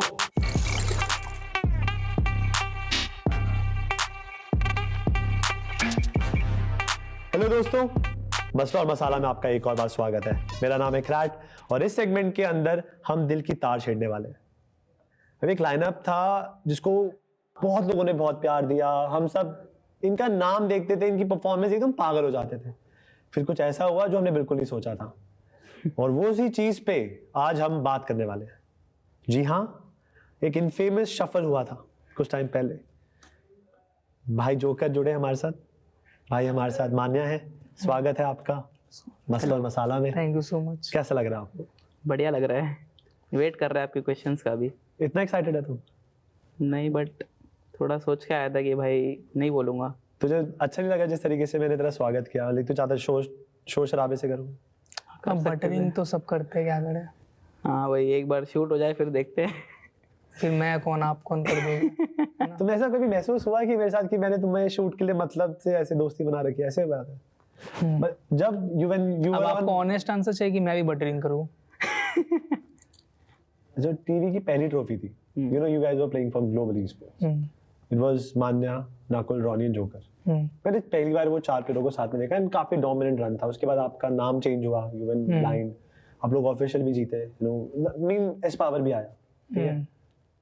तो starting from this joker, when you lost your playing fourth position, you didn't feel bad कि यार मैंने इन भाइयों के साथ शुरुआत करी एंड आज एक नया लड़का आया, इन्होंने 5वां कर दिया? लाइक ये चीज़ तो टाइम के साथ, मतलब टाइम के साथ जो होता है कि बदल जाती है पूरी, तो मेरे को लगा नहीं था कि ऐसा होगा, बट ठीक है, मतलब अगर टीम के लिए अच्छा हो रहा है तो मैं बैठ जाऊंगा, कोई दिक्कत नहीं हो जाएगा। अगर जीत रहे हैं ना वो वैसे भी। Are you happy to stay as a 5th? भाई खुश कौन ही रहेगा यार 5th रह के, तो ट्राई करेगा ही ना बंदा कि हाँ 4th में खेले साथ में। भाई अब एस पावर चला गया, मुझे लगा जोकर को फिर से वापसी मिल जाएगी ना परमा वाली, तो इसकी विदाई कर दी यार दूसरी टीम में। तो उस टाइम पे जोकर सच बोल, लाइक हाउ यू फेल्ट? भाई अभी इन्होंने प्लेइंग 5 4 में भी नहीं रखा, अब विदाई भी कर दी, तो मैं वो बन गया हूँ बिन पैंदे का लोटा, या क्या हो रहा है मेरे साथ? मुझे कहीं भी पटक रहे हैं। अब वो चीज़ तो है, मुझे भी नहीं पता है भाई, वो तो मानने के ऊपर है ना। इमोशन कैसा, इमोशनल फील था उस टाइम पे तेरा? You want hug bro? No. खराब तो लगेगा ही ऑब्वियसली भाई, कौन खुश रहेगा? हाँ भाई निकाल दिया, खुश हो जाओ। बाकी अब मान्या भाई पे ताज होता। मतलब ये डिसीजन के पीछे का रीजन क्या था, बताएंगे मान्या साहब? बहुत एक वर्ड में बोलूं? नहीं, एक वर्ड का थोड़ा इंटरव्यू, एक एमसीक्यू होता तो मैं तुझे पर्चा भेज देता ना ऑनलाइन। 50 मार्क। अब अगर वो नूब है तो मैं क्या कर सकता हूँ, समझ रहे हो? नूब है मतलब क्या, इनका खेलने का तरीका क्या था? बिकॉज़ आपके पास नकुल है, रॉनी है, मान्या है, जोकर से क्या जिम्मेदारियां उम्मीद आप करते थे जो नहीं निभा पाए? बस नूब था थोड़ा सा। भाई तुम क्या सोच रहे हो, नूब की टीम में खेलूंगा, वहाँ ऑफिशियल चैंपियन के साथ खेलूंगा। मैं वही कहने वाला था कि इस नूब की विदाई करी है, अगले कुछ महीनों में he got trophy for himself. तो अच्छा है ना। देखो अभी मैं तुम्हें एक चीज़ बताता हूँ, जैसे हम लोग जब BMPS खेले तो हम जीते, तो बेचारे ने खेला नहीं था उस टाइम, ठीक है, तो वो बिना खेले चैंपियन था। अब डेस्टिनी चाहती थी कि वो खेल के चैंपियन बने, तो डेस्टिनी को कौन चेंज कर सकता है? उसने लिखा था, उसने किया। What exactly you were expecting from Joker? Joker का उतना कुछ ये नहीं था, जोकर थोड़ा सपोर्ट खेलता है, हमें चाहिए था फ्रंट लाइन, ठीक है, बस इतना सा एक इशू था छोटा सा। और जब ये चीज़ आपको बताई गई, डिड यू फील कि यार अभी तक तो सही था सब कुछ, एंड सडनली अब नए लोग भी आ रहे हैं, मुझे प्रेफरेंस भी नहीं मिल रही? अरे वही बात हो गई ना फिर कि जो रोल चाहिए उसको, वो रोल मैं नहीं कर पा रहा हूँ, तो ऑब्वियसली वो वही देखेगा ना, क्योंकि उससे टीम बेटर हो रही है। बट ऐसा नहीं होता यार, जब आप इतना टाइम साथ में बिता लेते हो तो अब होता है ना कि यार रहेंगे साथ ही रहेंगे, अगर मेरे खामी है तो मैं अपने भाइयों के लिए भी करूंगा, मतलब कि I will run for my self, but मेरे भाई भी मेरे वजह से डाउन हो रहे हैं, सो आई विल डू मोर। तो उस टाइम ऐसा नहीं लगे कि यार थोड़ा मौका और दो, बट मुझे इस लाइनअप में रहना है? कभी महसूस हुआ ऐसा? हाँ मतलब जब फर्स्ट टाइम बोला तब तो हुआ था, फिर सेकंड टाइम तो ठीक है, जब पता ही था कि ये होने वाला है, ये चीज़ थी स्वैप वाली, तो माई भाई से मेरी बात हुई थी उस चीज़ पर। तो अब मैं चाहूंगा कि जोकर की एक ऐसी खूबी जो तुझे हमेशा से बहुत अच्छी लगी, खूबसूरत लगी, कि जोकर के अंदर ये बात है, लोग इन गेम हो आउट गेम हो, कोई सी भी ऐसी खूबी। आई थिंक जोकर बहुत हम्बल टाइप ऑफ पर्सन है, और लाइक बहुत पेशेंस उसके अंदर चीज़ों को लेकर, बहुत ज़्यादा ही अंडरस्टैंडिंग है, कि जैसे वो कभी भी फिफ्थ में बैठ, जैसे हमने अभी इतने सारे सफल किए हैं, तो रोस्टर चेंजिंग में हमें हमेशा दिक्कत आती है, कभी कभी कोई दूसरा बैठा है तो पूछेगा, बट जोकर ने आज तक कभी नहीं पूछा कि मुझे कब खिलाओगे या कुछ, वो जब उसको खिलाया तो खिलाया, वरना वो कभी ऐसे मुंह उठा के, मतलब कभी बीच में इंटरफेयर नहीं करता डिसीजन में, तो बहुत रिस्पेक्ट देता है कि बाकी लोग हैं वो लोग सही करेंगे जो करेंगे। तो डोर मैट नहीं कर रहा इसको कि कुछ भी बोल लो उसका ओपिनियन नहीं मैटर करेगा? ये क्वालिटी है, रिस्पेक्ट करने की क्वालिटी है ये। आप कुछ बोलना चाहेंगे एमडी राजा के बारे में? मतलब ये है कि आउट गेम भाई, मतलब सबसे बढ़िया भाई मिला है मेरे को, कि हर चीज़ मतलब देखा है, सोचा है मेरे बारे में भी, मतलब सबका ही सोचता है ऐसे टीम में, किसी को कुछ बुरा फील नहीं होने देता, और गेम में थोड़ा अलग है, गेम में जैसे बाहर है वैसा तो नहीं है। मैं जो कहूँ नो कि जब पहली बार एस पावर आया तुझे फिफ्थ पे धक्का मारा, but when a new guy came in सॉ में and still you were fifth, तो उस टाइम पे तूने कभी चू नहीं करी?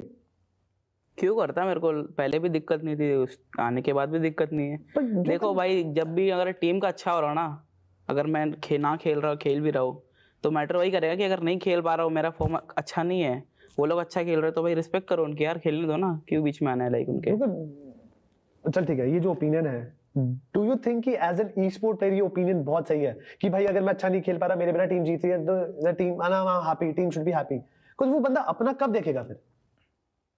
ये तो बहुत ही ग्रांटेड एटीट्यूड नहीं है। बट नहीं ग्रांटेड, आई फील मतलब वो टीम के ऊपर भी डिपेंडेंट है कि वो कौन से टीम में है, वो जैसे अगर कोई ऐसे कोई अंडरडॉग लाइनअप है, अच्छा लेट्स से कि कल एक अच्छा आइजल आता है टीम में और तुझे 5वें पे बिठा दिया, तो मैंने आर यू बी हैप्पी? मैं तो बहुत खुश हूँगा। तू 5वें पे बैठ के खाना चाहता है? मेरे को बहुत मजा आएगा। मतलब आई फेल्ट कि esports is competitive man। अरे वो अच्छा कर रहा है तो करे ना, अच्छी बात है, तो मेरे को अच्छा मजा आएगा। अब वो कब तक फ्री में खाने को मिलेगा? कभी तो तुझे मेहनत करनी पड़ेगी ब्रो। डोंट यू थिंक कि तेरी फिर कुर्सी पे बहुत जल्दी सवाल उठेंगे मैम? बट बैक एंड पे तो वो बंदा ग्राइंड ही कर रहा है ना, तो वो भी तो ट्राई कर रहा है ना। अब जैसे कोई आ रहा है वो अच्छा कर रहा है, but end of the day तुझे चाहिए ना वो प्लेइंग 4 में जगह, या तू प्लेइंग 5 में ग्राइंड करके खुश है? नहीं वैसे अब छोड़ के नहीं रखूंगा, बट ऐसा नहीं कि मैं दुखी रहूंगा। वो खेल रहे हैं सही है, 5-6 अंदर अपना ग्राइंड करो, देखो एनालाइज करो, बात खत्म। मजे लाइफ है वो। चल ठीक है। सो ये थे हमारे जोकर मान्या, एंड इनके साथ बहुत सारा मजा किया हमने मस्त और मसाला के एपिसोड में। बहुत सारी चीजें अभी भी बरकरार हैं, बहुत सारे मसले छेड़ेंगे, बहुत सारा मसाला निकालेंगे। आपका इंटरेस्ट बने रहना चाहिए। टिल देन आप भी जाइए, खूब सारी game. And after a while, the games will begin on the screen, but you guys see the man right there. That is Manya from iQOO. He's been trying from the start to be the champion in a few tournaments. Of course, he got that grip, but this Snapdragon Pro Series Season 6 holds a complete new aura that Manya wants to conquer. Well, of course, that is the trophy that Manya really wants. And like you said, iQOO, this team has lifted trophy in their past, but SPS's trophy is something iQOO wants at this point. Of course, missing out on that coveted trophy this time. They have ignited their fuel. But at this point, we've got the schedule in front of us, Necro, and it looks pretty similar. But I'm pretty sure a lot of new action awaits us. Nothing really changing over here. We've got Erangel, Miramar, Erangel, Sanhok, Vikendi, and Erangel. To kick things off, of course, it's going to be the classic map of Erangel, and we all are super excited to see how the first game's going to go. Do you guys think it's going to be super aggressive? You guys think it's going to be a little bit passive? What do you guys think? Super passive, I feel, because the trophy is at risk. Everyone just wants to play safe, get those crucial average points from the very start of the game. Exactly. But if you guys are currently watching online on the YouTube channel, make sure to cast your vote right now on the chat and let us know which team you guys are predicting for the game one itself. Is it going to be Hero Xtreme, Godlike, VXT, Revenant, X-Park? Because trust me when I say this, all the 16 teams that are currently here in the Grand Finals, they're super capable of pulling off anything. Of course, now we're talking about the first game, right? This is where we set up the momentum. This is where we know who's got the ball rolling in their court. And I really feel like, given what we have witnessed so far, I want to go with Revenant X-Park. We've seen their journey. They have struggled. It was that 2 weeks of hiatus during the challenge season till the grand finals. And I feel like they are enraged. They want to unleash themselves. They want to get that first chicken dinner. I totally agree with you, Fixes. I'm placing my bets on the players of Revenant X-Park because this team has seen their lows in the challenge season, and from here onwards, they only are looking upwards. They are staging a comeback on this day number 1 from the very first game of Erangel.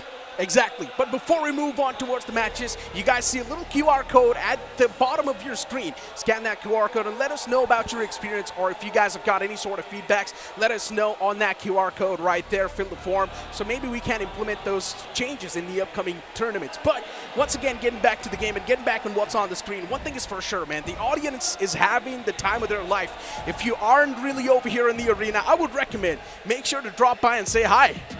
Of course, the tickets are free, so you just need to step into the venue and get yourselves your ID. It will have you verified, and you can enjoy this action of BGMI brewing up. It is, of course, day 1, and we have been talking about those rivalries, right? One of the biggest, Revenant X-Park and Hero Xtreme Godlike. Would love to see that happen from the very first game, but Wyld Fangs, they've gone all wild during the challenge season, but this time, so much weight again on Sensei's shoulders. Always coming in as favorites, but this time, you know, he's got nothing to really bank upon.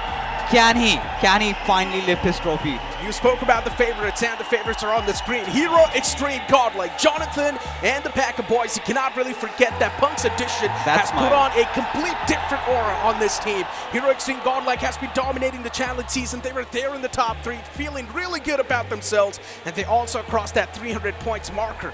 Now that is remarkable. Of course, 200 plus finish points in the challenge season, already crossing the 200 mark. Hero Xtreme Godlike is looking super refined to lift that trophy, but going for the rivalry may hamper their dreams of lifting the trophy. So they need to be the mature ones and go for those average points, go for those chicken dinners instead of the rivalries. Now, the biggest hurdle for Hero Xtreme Godlike has always been about their drops. We've seen them being quite dynamic with it, but coming into the LAN, I don't think that's going to work out. They have to find some stability. And the Whisper in the Woods have been talking about a couple of changes also in the roster. Who knows, we might get to see Zap also coming into play, and that could be a massive game changer. Exactly, and talk about the game changers. They're on the screen right now. These guys, they have a lot to prove. They've got a lot of burden on their soldier. Of course, you can't say the newer faces on the block, but these guys, somewhere down line, they've also got a little bit of that stronger suit. They've got nothing to lose. They're here to make a mark. They can also be someone that's a complete menace in the lobby and maybe destroy the games for the known ones. Speaking of the menace, I think BotArmyEsports and Red Ross, they can also be the absolute menace for all these teams. Because if you remember, BotArmyEsports, they got 3 chicken dinners in the challenge season. I mean, at this point, they can literally spoil anybody's game. And for BotArmyEsports, we know for a fact that they've got drop fights in every single map. So that's going to be challenging if they are going to resort to peaceful ways. I hope they do. But otherwise, if they're going to take those head-on fights, they better be prepared. But for Red Ross, I think it has been a tumbling down journey also, because starting off, they had a great time. And heading on, you know, they barely just scraped through towards that final week. So it is going to be really nervy to tell how they perform, because the LAN jitters are going to be there. But if they get the chicken dinner in the first game, I think it's pretty much a good start. No matter what sort of team it is, right? Game 1, there's always going to be those jitters. In Game 1, there's also going to be a lot of that random action. At least that's what I'm expecting, just to understand what the play pattern, what the intentions of the teams are going to look like. And once they've sort of got that noted down, then maybe in the game of Miramar, things can be a little bit more settled. But I expect the game one to be a bit of a banger off the rip. I'm expecting an action-packed game. We might just see a lot of drop clashes. You guys spoke about BotArmyEsports, and you guys know they already clashed against Xtreme down south. I don't think they're going to go for the drop clash in the very first game. Maybe on day number 3, that could be a possibility. But first game, BotArmy, they want a safe start. They want those average points. I don't think they're going all the way south in Erangel. And you know, the challenge will be from Xtreme themselves, and they've also got a lot to prove, especially Destro and the band of boys. I did have a little word with Destro, and he was looking ever so confident. It feels like Ninja Jord was that final jigsaw missing in that entire puzzle. However, he also had to add it up. If Delta also steps up, we are walking off with the trophy. These were his words, not mine. I mean, you have got a team on the screen. And I don't think so this team needs any sort of introduction because they have won 2 back-to-back official trophies. Now they're here to claim the ESL trophy as well. Of course, we know so much is on the line, even for them, because with the way they played in the challenge season, a lot of questions were raised in our minds. They were not really able to perform to their A game. But can Revenant Spark redeem themselves in the game 1 of the challenge finals itself? So much is on the line for a lot of the teams, even VXT. Somraj, he has to redeem his trophy once again. He is the defending champion of the Snapdragon Pro Series, and he's back over here to claim it once again. And speaking of so much to prove, even Jelly has got a lot to prove because a new team, a new roster coming into the picture, and Jelly, who was also questioned in the past, he has got to answer, he has got to prove himself at the challenge finals. Certainly on a redemption arc, no doubt for Josh Shelly, but when you talk about the players, also they've got their own story to write. I'm talking about the likes of Pure Lamau, who's been in such a nice form lately. We've seen him pull off those impeccable clutches against the likes of 8-Bit. We've seen it all. But again, it comes down to LAN, and it's a whole different ballgame when you're out here in the arena. Yes, Jelly's got that choker stack, but now he has to rise beyond all the fears. He has to have a great start if he has any hopes or ambitions in lifting the tree. Now let's speak about the newer faces on the block, Esports. The name is quite known, but still the playing for underneath this banner, they're quite the newer bunches. Not a lot of people know exactly who Esports is, but with the way they played in the challenge season, man, what a remarkable start that was. Week 1, incredible performance. Week 2 as well, banger performance on the board. I still remember that game of Sanhok where there were just 2 players alive, and they actually 2v4'd Wyld Fangs to get that chicken dinner in their hands. But you know what, guys? I hear the music in my ears. That means the game 1's about to boot up on the screen. The game 1 of the challenge finals of Snapdragon Pro Series Season 6 begins now as Erangel boots up and as the plane's gonna hit the skies once again.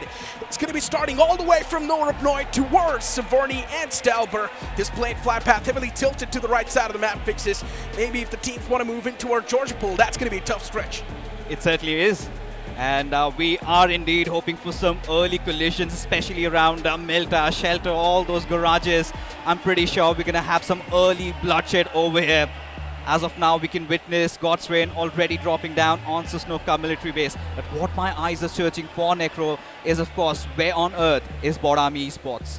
I mean, for BotArmyEsports, one thing is for sure. Either they're going to go all in on that drop clash, or maybe just completely switch that drop around and go somewhere else. But instead, they're going for that drop clash. I had a talk with the players, and they clearly mentioned this. No matter what, we're not going to give our drops away this time. We will go for the clash. No matter what it takes, we will claim our military.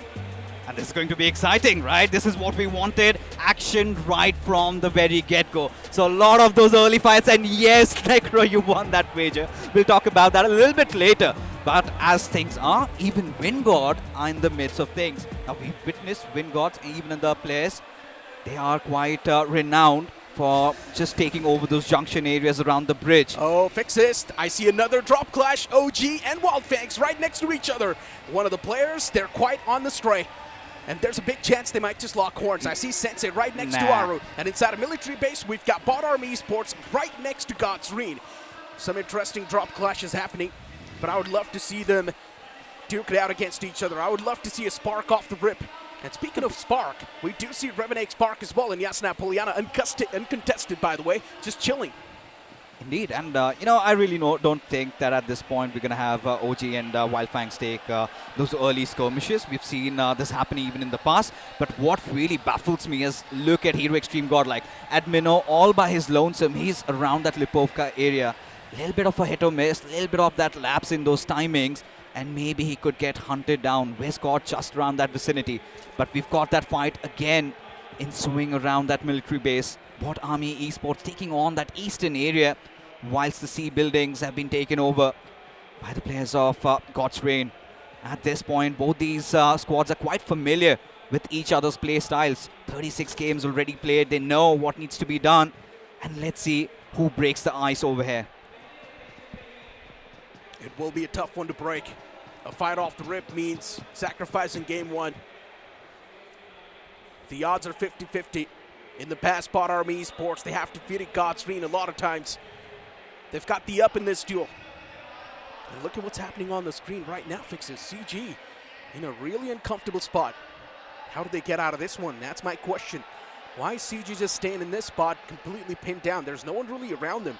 Maybe they're just fighting their own demons in their head, considering in challenge season we have seen a clash happen in that same area. CG's sort of expecting that maybe. Maybe they're a little paranoid over here. Anticipating Versatile to wrap them around and just waiting for things to really calm down. And yeah, you've got the players of Versatile instantly going for a slam in, and Carnival Gaming, I feel like they do not have enough resources on them. I think so. It's a trap set by Carnival Gaming. They know that Versatile's going to close on in towards that area, and that's why they instantly strike down that one leftover man. This is brilliant. Wow. CG knew that VXT is going to come over here towards the garage to get their hands on the vehicle, and they instantly execute that trap.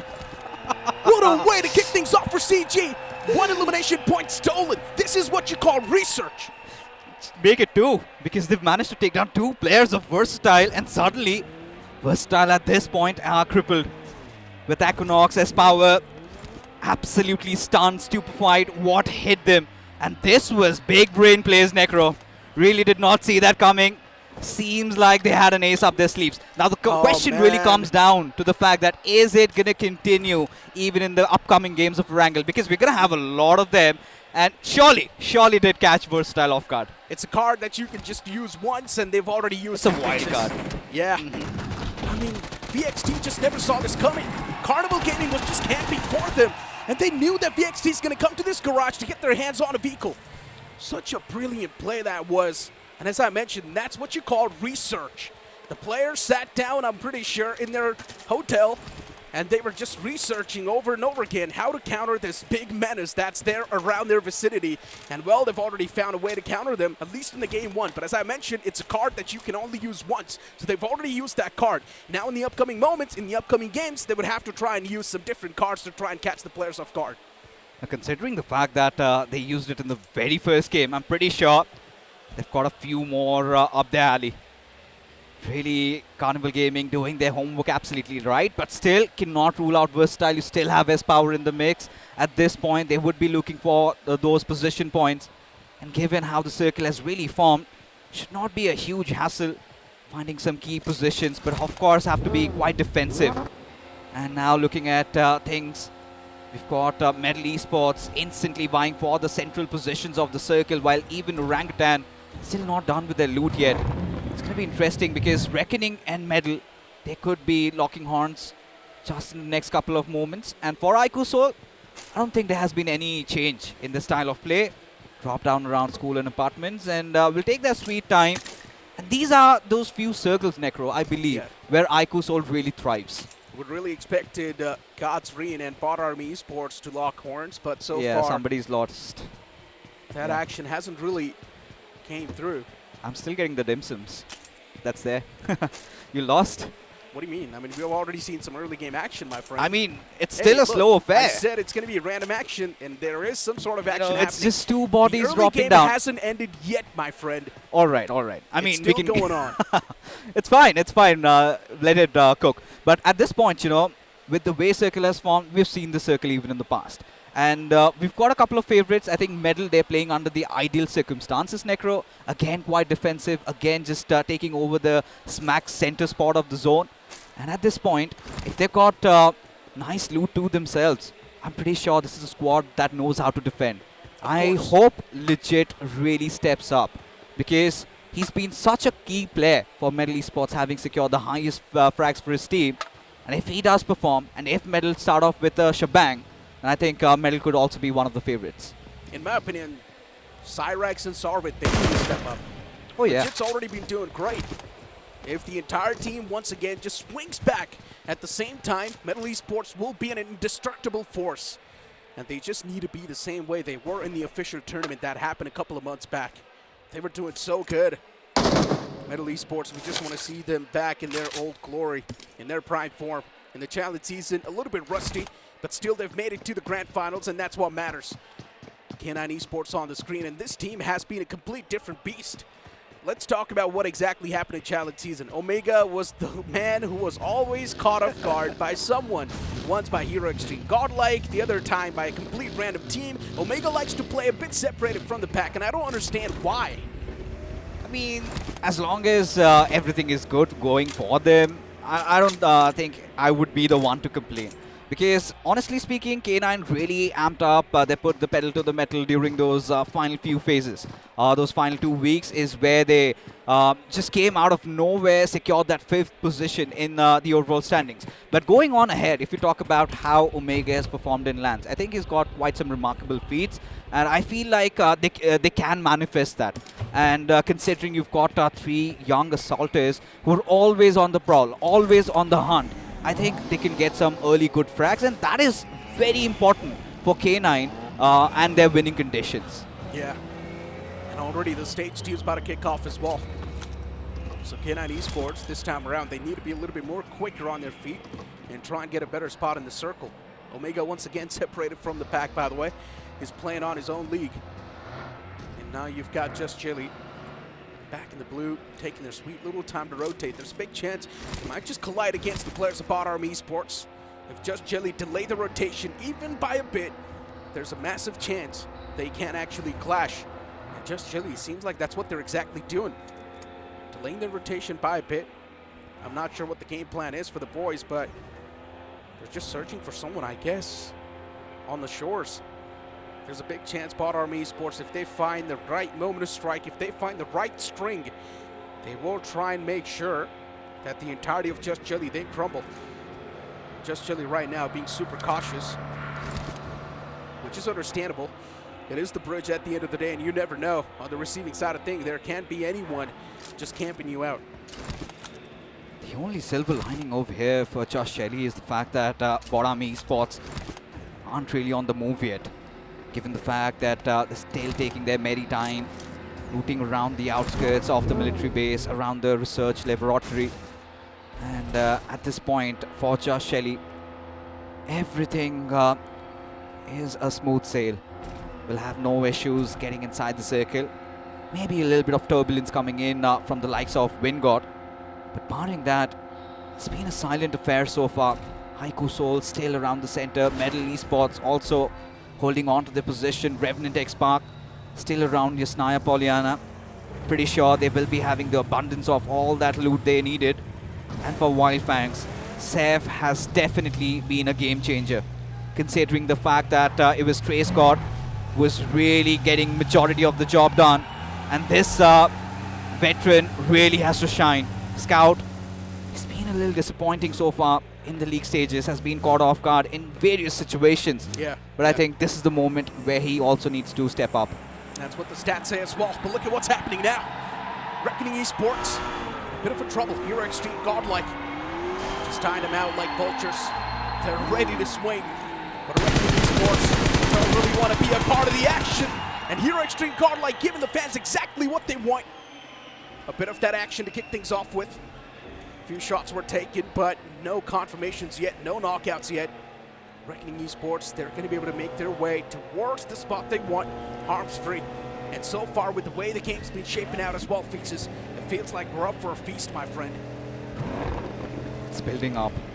Imagine Reckoning against Red Ross. Hero Xtreme Godlike comes in for a third party. That is going to be an absolute fiesta. And seems like Gravity had no clue of the whereabouts of the players of Red Ross. And suddenly, one after the other, Reckoning, they're starting to fall. It's not looking too good for Reckoning Esports. Slowly and steadily choking things off, and Red Ross, they're still trying to get the grip back in the game, but look who's center of the party. Hero Xtreme Godlike from the top, raining down depth and destruction upon both the teams. And now Red Ross, they've already taken an exit from this vicinity. It's time for Reckoning Esports to be on the receiving side of the spectrum. All the 4 players of Hero Xtreme Godlike, they're locked in and loaded. They just want to make sure that they're unleashing their wrath against Reckoning. 2 players in the front, Hero Xtreme Godlike, they've got no intentions of giving this high ground away, but what a way to switch things off as well. They've instantly flipped the entire curtains against the opponents, but Hero Xtreme Godlike, they need to be watchful of K9 Esports in the back. They're coming in for the third party as well. Now this is where it starts getting interesting and rather exciting. Hero Xtreme Godlike, we've seen them in such precarious positions in the past, and this was ought to happen. Slug strikes from the sidelines. Admino completely caught with his pants down there. And suddenly Hero Xtreme Godlike, the hunters, are getting chased after, and K9 Esports certainly aren't the ones to shy away from it, but now will have themselves repositioned, or maybe just back off. All it takes is the initiation, my friend, and Reckoning Esports and Red Ross, they initiated that fight, and now look at what's happened. Hero Xtreme Godlike, K9 Esports, instantly they wanted to be part of the action, and everyone got some sort of points in their back, so I guess everyone's happy. But Hero Xtreme Godlike losing out on Admino, that's going to be a bit of a stinger for the boys. And even for Reckoning Esports, this will be a tough pill to swallow. Reckoning Esports had no clue the place where they wanted to go. Red Ross was already holding that. And you got to give credits to Red Ross as well. They were so proactive in making that push. Especially for Red Ross, given the fact first LAN as a team, previous season they ended up 30th. And this time, they've got a lot going on in their minds, and certainly a nervy start. Did lose out on 2 of those players, did manage to come up with 1 finish at least.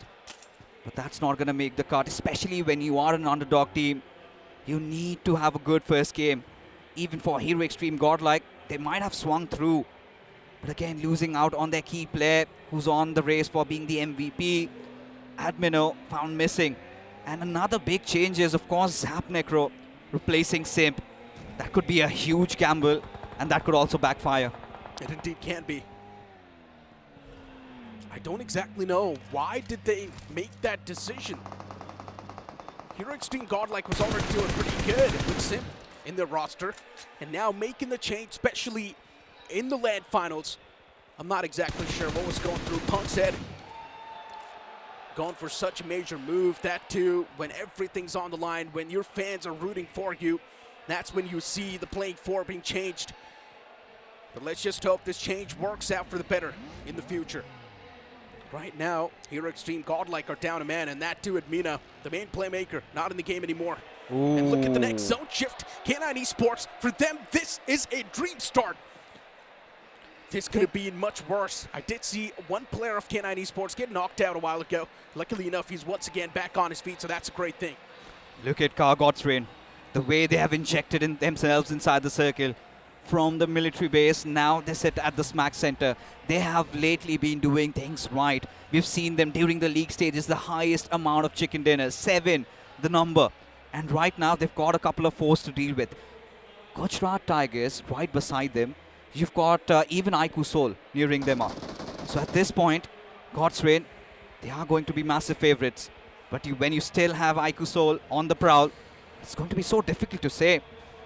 And look at Ronnie, he's got barely any meds to work with. No resources on him. Are they going to make their exchanges now? Or is it a different set of plan that iQOO Soul have come up with? Because I really see that scarcity in loot coming in from iQOO Soul. It's completely fine, though, in my opinion. They've got enough ammunition, and that's something they would need. Still no meds. 2 first aids, in my Nothing opinion, on Ronnie. Specifically for a fight, that's more than enough. Some of the players have got 3 first aids as well, so maybe they can try and share if they want. They better that do. Can definitely happen. VXT on the screen as power. Chipped up too low. VXT's already taken 2 heavy blows off the rip by CG. And now it's just Jelly scratching him away. Ninze catching a bit of those bullets upon himself, but they've already made the push. 3 players initiating the fight, and just Jelly, unfortunately, they're dropping low. As Power is still trying his best to hold on to his horses, but unfortunately, he won't be taken down in return. The defending champions of the previous ESL now suddenly have been eliminated in the blink of an eye, and BotArmyEsports seems to have rampaged through the forces of Wyld Fangs as they are also getting dealt with. Does come down to that final player, Seth. Of course, had his birthday yesterday, but now he feels quite lonely, doesn't he? Completely caught off guard, and BotArmyEsports certainly shall be easing their nerves with this. Look at the amount of resources that have been spread out, a lot of smokes, and they know they've got an inkling that says that Seth is watching them. But is he going to take those shots? Could really backfire. Still goes after Devotee though. Does connect. Gets the elimination. Seth and Trey Scott still alive though. Really need to stay alive for a little bit longer. Need to get those position points. If not that, at least 5 finishes. Solid stuff even by Seth. Trey Scott's in the back line. Unfortunately, Seth gets spotted and executed from the game.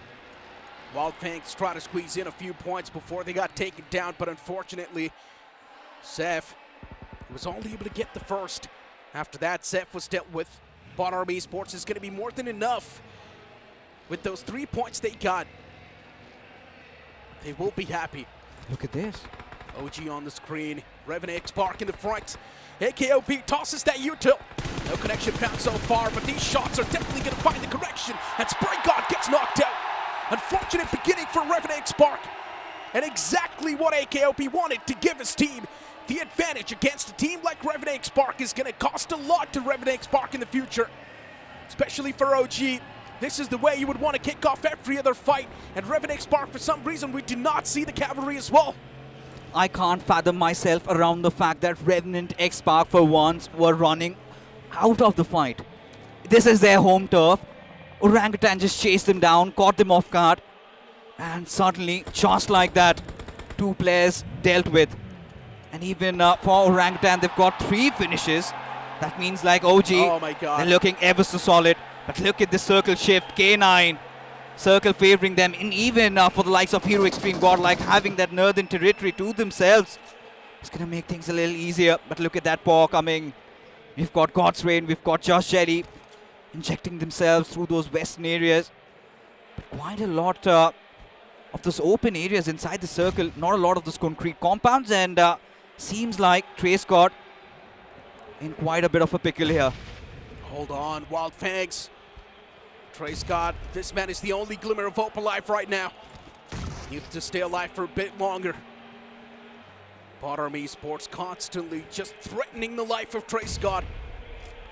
They're on the tails of Wyld Fangs, and eventually that net sails in, and that's going to be the nail in the coffin that BotArmyEsports was searching for a long time. Wyld Fangs eliminated from the game, but here is Revenant Spark now taking a fight against Red Ross. Even Red Ross took some heavy beating upon themselves a while ago. And what do I see happening in the background? K9 Esports, they make a push against God's Reed. Too many fights happening at the same time, and God's Reed just coming in out of nowhere, barraging themselves in this compound. And K9 Esports, they have already found the opener they were looking for, and now they want to make sure that God's Reed's going to pay the price for conquering this compound. The last man is on top, and he will be eliminated as well. K9 Esports, such a quick squad wipe that was. And of course, major thanks to Slug. He got the majority of the eliminations from that fight. You know, we were talking about those winning conditions, and seems like K9 exactly have got that dream start. Not even a single player lost. The central position secured with 5 finishes already in the bag. And seems like trouble in paradise even for Hero Xtreme Godlike. A couple of moments ago, we did see Zap getting taken down. So now they have been reduced down to 2 men. Of course, Zap really far from his teammates to get that revive. But at this point, just using that welding gun, ensuring that they get their vehicles to full health. Gujarat Tigers have had a rather slow start, Necro, but they've got a really good position to play around. They indeed do. CG on the tails of Hero Xtreme Godlike. Zap is knocked out, taken away to his death. So many factors, they come into play right now. And Hero Xtreme Godlike, they're in a really pickly spot. Utilities tossed against Punk. This is a 2v4. Jonathan and Punk against the entire firing squad of CG. And Jonathan's just looking for the first opener. That's it. That's all he's looking for. The moment here Xtreme Godlike, they find the first opener, at least that's going to be a bit of that sigh of relief that here Xtreme Godlike is looking for. And there we go. CG's going to be the one to find that first opener. But unfortunately, even CG, they lose out on Goblin. Now it's down to 1-on-3. Can Jonathan pull this clutch off? This might just be too much to ask for, but the nade was tossed in at the right moment. CG, they once again drop a few bodies in the fight, and Jonathan, he's all by himself. He cannot really clutch it. He's got too many players facing him. That was a nasty scare, especially for Carnival Gaming. Did come down to friendly fire, one of the players getting taken down by their own teammates, but it's all good in the hood. So it seems though.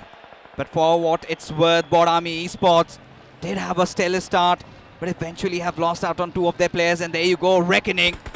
Also on the prowl, having secured another finish. Monty gets dealt with. Their heads got off, and now BotArmyEsports down to their last man.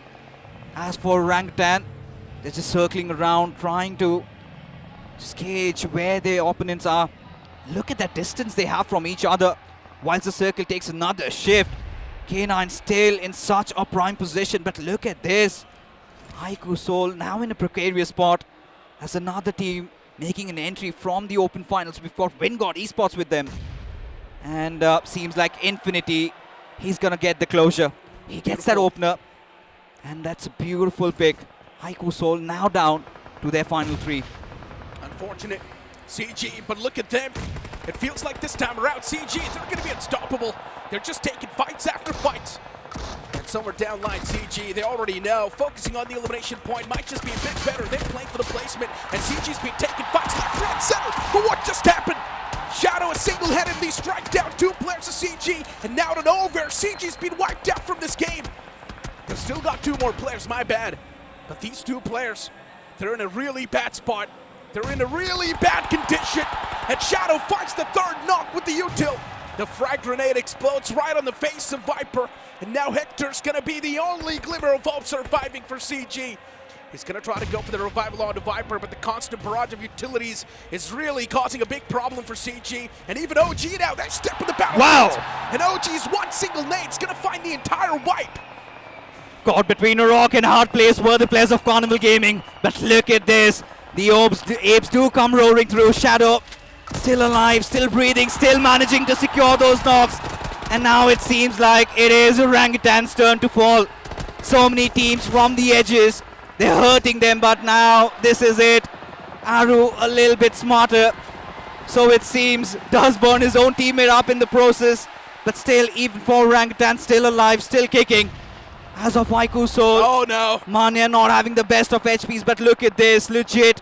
He finds a beautiful opener on Ronnie, and there you have it. Another nade comes sealing through, and iQOO Soul, they are done and dusted. So many fights happening at the same time. It's tough to keep track of what exactly is happening on the battlegrounds. But all we know right now is that GT's in the smack center, and they've got the best spot they can ask for. All the other teams in the outskirts, Metal Esports as well, just playing on the edge. K9 Esports, they've still got all the four players standing, but they do not have the zone. Wyld Esports on the verge of being wiped out. All it takes is that one bullet on Infinity, but now he finally patches himself up, and Infinity's going to try to go for that recovery. Getting the revival on the fallen player, that can definitely be important. He's got two knocked out teammates, and GT in the smack center just holding the shack and a bit of that cover around it. Utilizing the smoke grenades as well to provide them that cover from the back lines too, but Metal Esports, they're just waiting for that right moment to strike. They're just waiting for that glimmer off the player. As soon as the first knock will be found from Metal Esports, that will be the go call that they're looking for. But so far, Metal Esports, they have been away from any sort of action. To take down the players of iQOO Soul though, I feel like they're all coiled up, just waiting for somebody to charge in and take control of that shack. And that's when they initiate that third party, but seems like Zeref is snuffed legit out. Picks him up, almost on the verge of getting that knock. Still, he manages to keep himself out of harm's way though. As for Metal Esports, already 5 finishes collected. 3 players still alive. And now have a lot of those spread to play around with. Look at LeBron. barely surviving by the whiskers. As now for Gujarat Tigers, a little bit of that exposure there. And instantly two of those players are already down on their feet as Slug, he charges in. Definitely the hyena where the way he's just rampaging through, already having secured 4 finishes. And en route to get that 5th also to his name. K9 Esports definitely look like storming through, getting that chicken dinner in the very first game. Yeah, they're looking unstoppable. 8 finishes already in their belt. And at this point in time, this is the K9 Esports we all wanted to see. Remember in challenge season, they were not this refined, and now look at their play style. Every single call is being made correctly. All of them are playing like a pack. They know exactly what sort of duties they need to fulfill. And Seraph, the nail will be in the coffin. GT, unfortunately, they were not really able to survive that long enough against K9 Esports. K9's wrath has always been super deadly, but unfortunately, LeBron gets knocked out. He exits from a moving vehicle. That's not too good for WinGod Esports, and Prince, he will claim that elimination point onto LeBron. That was a free one, by the way. Infinity, now he's getting eyed out by Omega from K9 Esports. He's just waiting for that glimmer. He knows someone is there on the receiving side of the spectrum because Prince is constantly tossing those utilities, and Infinity's in the back lines, pretty low. Feels like at this point, Metal Esports, they've done their bidding. Whatever they can conjure from here, it is going to be an added bonus. But seems like it is going to be a K9 show, at least for the first game. Prince, just lonely, one with the nature at this point.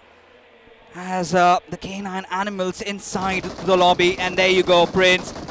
A war cry from his side is not going to matter as he gets devoured as K9. That's an electric start to the first game, getting a chicken dinner without even losing a single player. Talk about the message.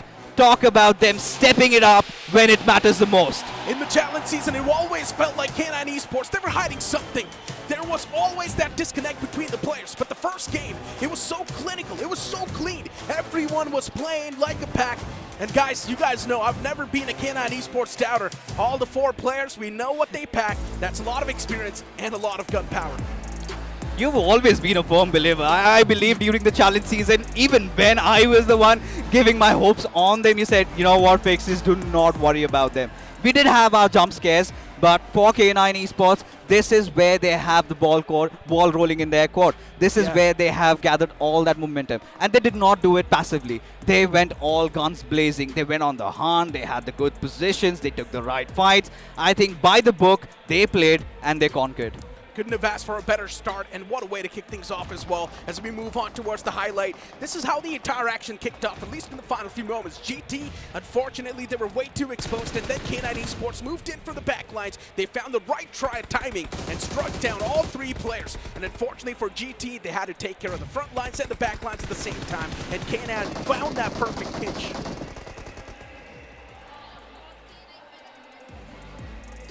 Or Team Just Jelly or Gujarat Tigers. I think Slug was the absolute beast in that situation. He was doing the majority of the heavy lifting. Because if you remember, against the players of Gujarat Tigers, it was Slug who charged against them and found 2 knocks. You know, this is exactly what you would expect from one of the top fraggers, even of BGIS 24.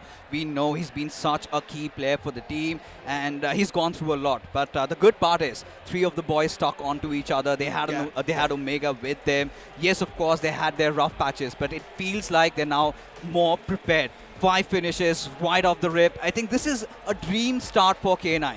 But still, you know, a long journey. 17 matches still remain. But I think now this sets it up for K9. They are the team to beat, and we do not know what's coming next from their side. The chaos started with a fight between Red Ross and Reckoning Esports. Then Hero Xtreme Godlike came in with a third party. And then it was K9 Esports who stole 1 elimination point away from Hero Xtreme Godlike, took down Admino in the process. Unfortunately for Admino, he was not really able to showcase a lot of his skills in that first game itself, but it's completely fine. First game, we all know it's all about getting rid of those jitters, but I guess for K9 Esports, they had no jitters in the first place. Everything was all planned out. And speaking of the plan, you can't really forget the first play that CG made, right? That was a 200 IQ move, knew exactly that VXT will be coming towards that garage, and they set up a nice spring trap. But you know, I really felt like Carnival Gaming could have done better given how things started off. And at this point, there's a bounty on their heads. Versatile, surely they would be replying back, and that's not going to be in kind. And when you talk about the stars of the match, of course, I had a lot of expectations even from GDR, given the fact that they also had such a good position and could not really convert that into a good game. Goes on to raise questions once again. Now they've fixed their rotations inside the circle, but where are the fights? Where is that gunpowder that we know of from their side? The same question can be asked to Metal Esports as well, right? They were in the top 2, but I'm pretty sure they did not really have a lot of finish points. Of course, they have the placement points, but considering the performance which Metal was having in the challenge season, definitely they've worked on the mistakes and they're looking more prepared for the challenge finals because they needed those average points. And I think in the map of Erangel, Metal has got it perfectly. But God's Reign, the main question is for them. Hero Xtreme, Godlike, even they were not able to perform. Edwino was taken out pretty early in the game. Then Zap was also taken down. Yes, Johnny did try his level best in that situation, but ultimately Hero Xtreme, Godlike had to face an early exit. Of course, they were overwhelmed with numbers. It's a 2-on-4 situation, and you know Carnival Gaming, they love going aggressive there. But it was a close call. But what really happened to them later on against Revenant Xbox's Shadow? One player, and suddenly they decided to storm in through that shack. What really went on with so many players from the other areas? They started shooting at all the players of CG, and in turn, I think it was Shadow also coming out. He realized this is his moment of glory, and he just went boom, boom, boom. And he got all those finishes. The main question is, where were the utilities? All it could have took was one frag. I think it was panic, and push that man out of that comfort zone. Yeah, maybe panic move, understandable. I guess, you know what, we're going to let that slide. It's just the game one itself. They are still taking a lot of that pressure upon themselves. No matter how much experienced you are, still, it's such a massive stage. You've got so many people watching you live from the stadium itself. Automatically, there's going to be that land jitters facing you. So it's completely fine. First game, we can let that slide. But the second map of Miramar, things cannot go wrong there. If they do go wrong, well then, the day one will be on a bad note. Of course, Revenant Xbox Shadow was doing majority of the work in that situation. If we had clutched against the players of Orangutan, I would have been a big fan because he almost nailed it against the players of Carnival Gaming. Of course, a little help came from the side of Orangutan as well. All these three teams were trying to migrate from the eastern side of the circle, and Shadow did try his level best. Yeah. But you know, given such high stakes, I feel like it's still unforgivable for Carnival Gaming because like you said, now when you think about it twice, they should have dropped a couple of smoke grenades. Like, what were you even thinking charging in on a little shack? Either they were oblivious of Shadow being present over there, or when they were taking those fights, had they dropped a couple of those smokes around, they could have still, you know, stayed alive, and then a Molotov could have followed suit. I like the initiation from CG from the game one itself, guys. Yeah, they're I do not have aggressive. any sort of complaints. They played it aggressive. In my opinion, if they keep on playing the same way, definitely the refinement can be there. But we've got the match ranking of the previous game on the screen. 21 freaking points from K9 Esports off the rip, and the second team from that game was Metal Esports with 7 eliminations and 6 placement points. That's going to be 13 points on the board. OG2 getting 11 points. That's a great start for the top 3. Even for Vingod also, 7 points. Good start for them. But few teams, they had to face an early exit like God's Reign with 0 points, Hero Xtreme, Godlike 0, Versatile with 0 points. Yes, unfortunate things did happen for Versatile, but I'm sure next time when they come in the map of Erangel, they'll be prepared. They're going to go for the hunt. But Wyld Fangs also had to take an early exit with just 2 points.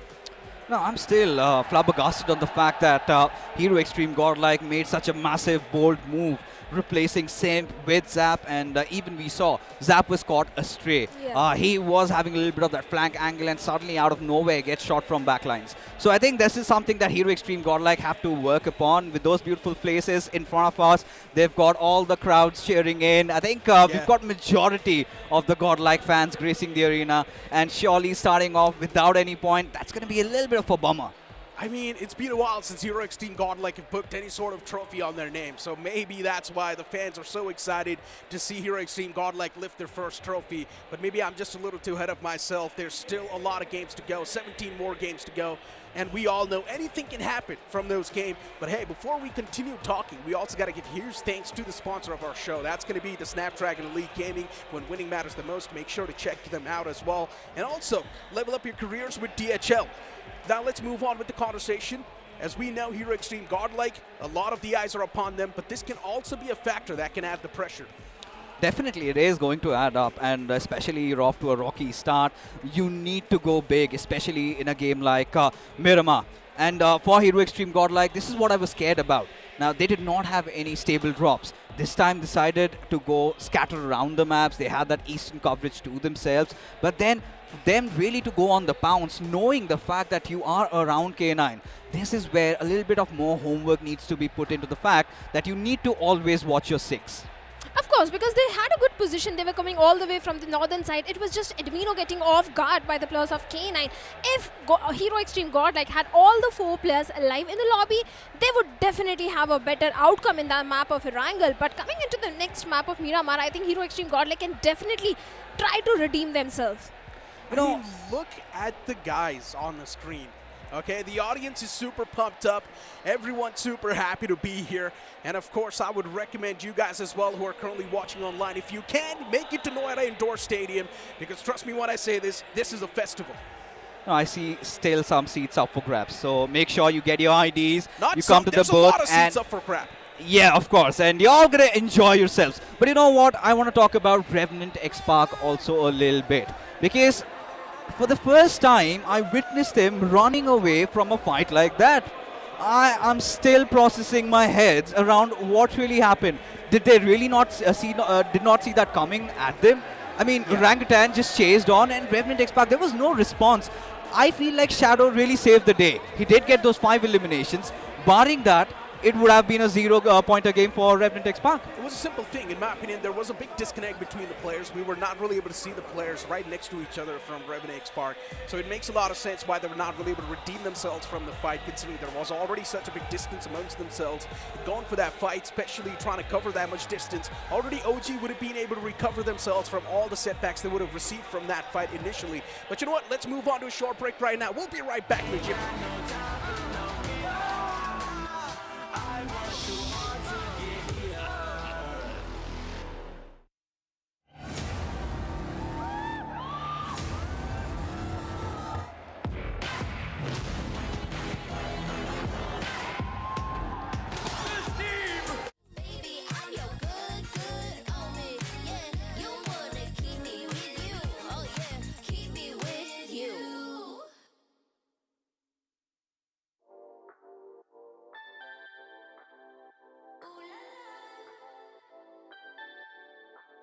Let's go. Put it in motion. Baby, we're going faster, faster, faster, faster. Seizing the moment. Baby, keep going faster, faster, faster, faster. Speed on, make that thing rough. Foot on the gas so you got nothing left. Let's drive to the top of the mountain and see the view. Let's vibe, looking back on the journey, just me and you. Ain't nobody wanna go slow. Yeah, I was chilling in the past, I was solo. Now that I got you in my life, I'm like, go, go. I'll be living for the thrill of it, whoa, whoa. I hear you like to gamble. Let's take the road, let's travel. Know I'm a lot to handle, but I wanna go fast with you. Think we could go the distance, although I know we're different. Together we both fit in, so we're gonna go fast with you. Put it in motion, baby, we're going faster, faster, faster, faster. Seizing the moment, baby, keep going faster, faster, faster, faster. It's like they never even seen us, and nothing will ever get in between us. I'ma ride by your side every season, and if anyone try to stop us, we just speed up. Yeah, always keep it at 100. Top down, pretty face, so sun-kissed. Know it's scary, but I swear I really love this. Big shades on, summertime in London. I hear you like to gamble. Let's take the road, let's travel. Know I'm a lot to handle, but I wanna go fast with you. Think we could go the distance, although I know we're different. Together we both fit in, so we're gonna go fast with you. Put it in motion, baby, we're going faster, faster, faster, faster. Seizing the moment, baby, keep going faster, faster, faster, faster.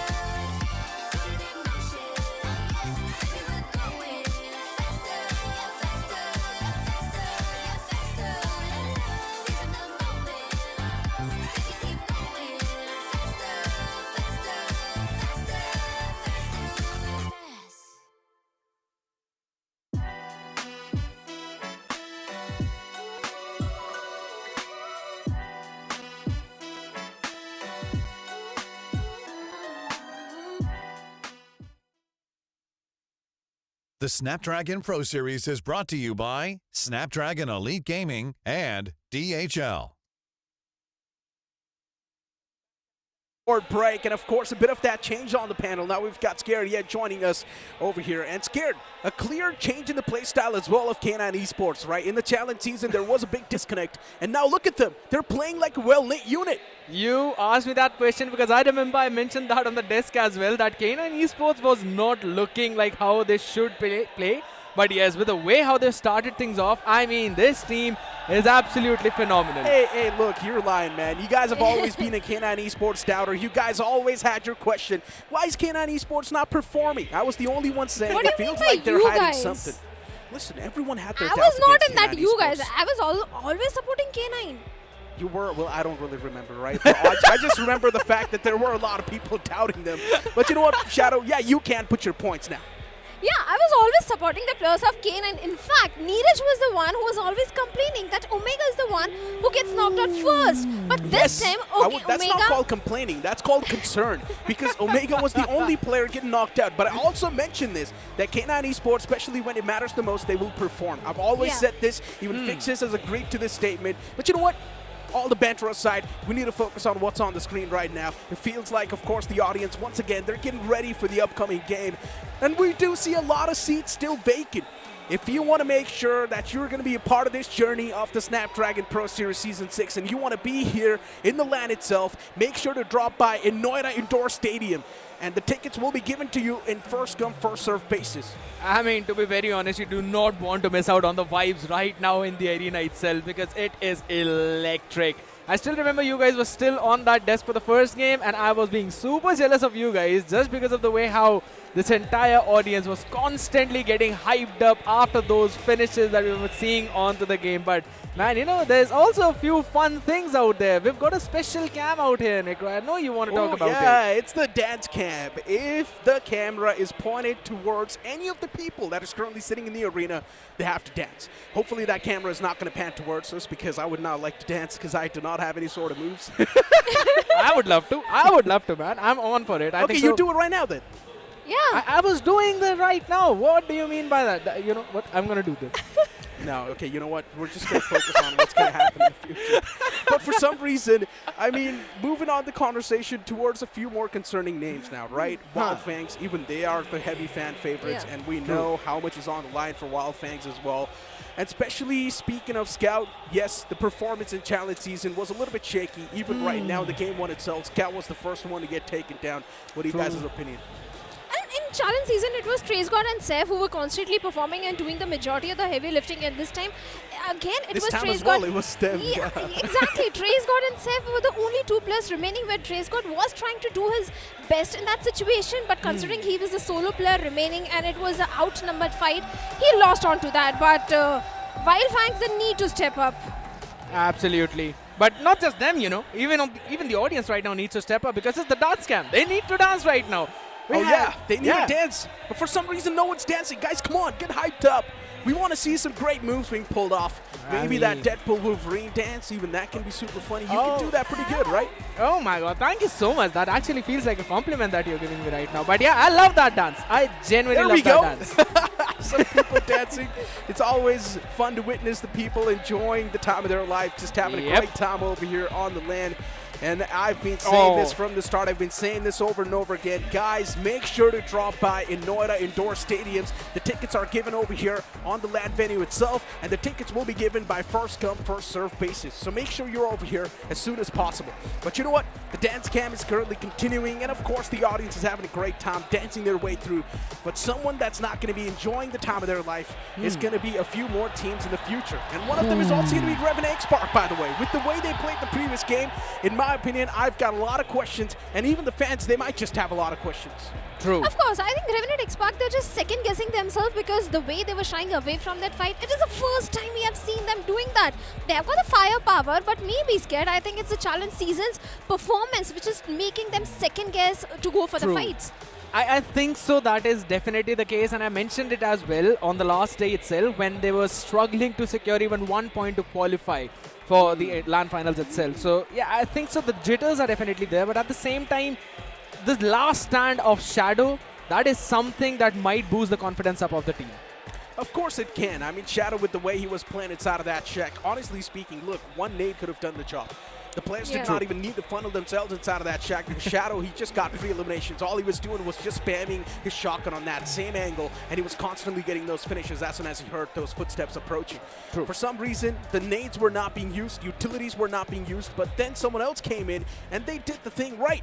And that's why Shadow was taken down in the end. Still, just one single man performing is not going to mean anything. As a team, Revenant Spark, they need to step up. We've seen too many jitters from them in the challenge season, and those struggles, for some reason, they felt like real struggles. They were not planned, or they were not something that Revenant Spark were just trying to play for fun. Yeah. It seems that the break has been pretty long, Shadow.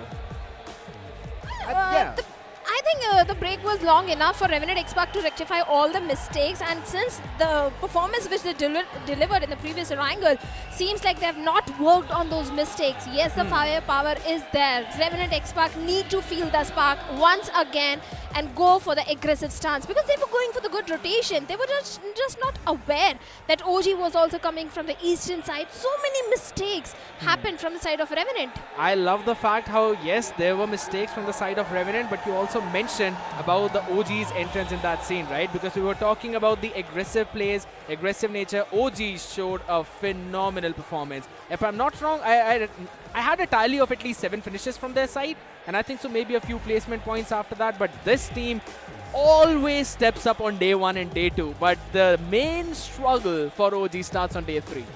Guys, we've been speaking a lot about that nerdy stuff, but just looking at the audience right now, enjoying their time, having so much fun, it really just wants to make me just sit in that crowd and have fun as well. But you know what? We've got a nice interview lined up with Knuckles, so let's move on towards that.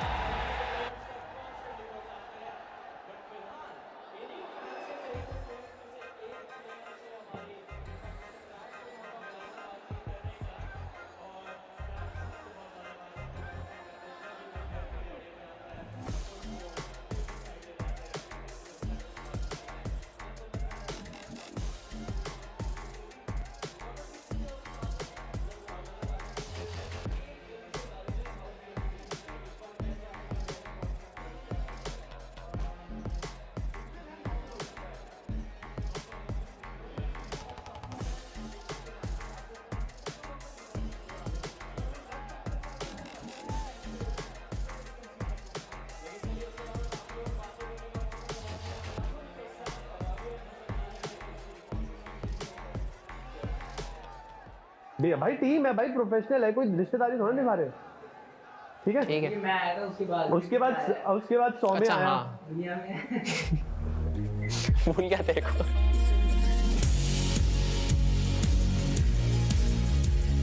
मेरा नाम नकुल शर्मा है and मैं iQOO soul के लिए खेलता हूँ and मेरा इन game role support है। तो मेरे जो सपोर्टर्स हैं वो मुझे बैटमैन शायद इसलिए बुलाते हैं क्योंकि मैं टीम को क्रूशियल सिचुएशन पे बचा लेता हूँ कई बार, और मेरे टीममेट्स मतलब वैसे तो बहुत अच्छा खेलते हैं बट कई बार ऐसी सिचुएशन हो जाती है कि मुझे ही मतलब क्लच निकालना पड़ता है, तो मैं वो निकालता हूँ। मैं इतना सोशली वो नहीं हूँ, एक्टिव नहीं हूँ, क्योंकि मैं मतलब ध्यान नहीं देता इन सब चीज़ों पे। मतलब टूर्नामेंट के बाद भी रिजल्ट्स वगैरह वो भी नहीं देखता हूँ सोशल मीडिया पे वगैरह। तो बट मैं अपने टीममेट्स के थ्रू जब वो स्ट्रीम वगैरह करते हैं तो मैं प्रॉपर आंसर करता हूँ जो भी मेरे से पूछा जाता है। एंड बस वही है कि मैं ट्राई करूँगा कि मैं और एक्टिव हो सकूँ सोशल मीडिया पे। तो लाइक पिछले 2 साल में हमने एक ऑफिशियल ट्रॉफी भी जीती है एंड एक BGMS की ट्रॉफी भी जीती। तो उस टाइम पे ऐसा था कि चेंजेस की नीड हो गई थी एकदम से, कि क्योंकि हम डोमिनेट नहीं कर पा रहे थे। तो लाइक पावर का तो मेन यही था कि थोड़े इंटरनल इश्यूज हुए टीम में तो उसको जाना पड़ा उसकी वजह से। उसके बाद सौम्य आया, सौम्य के साथ मतलब इतना सिनर्जी जल्दी से बैठा नहीं BGMS के टाइम पे।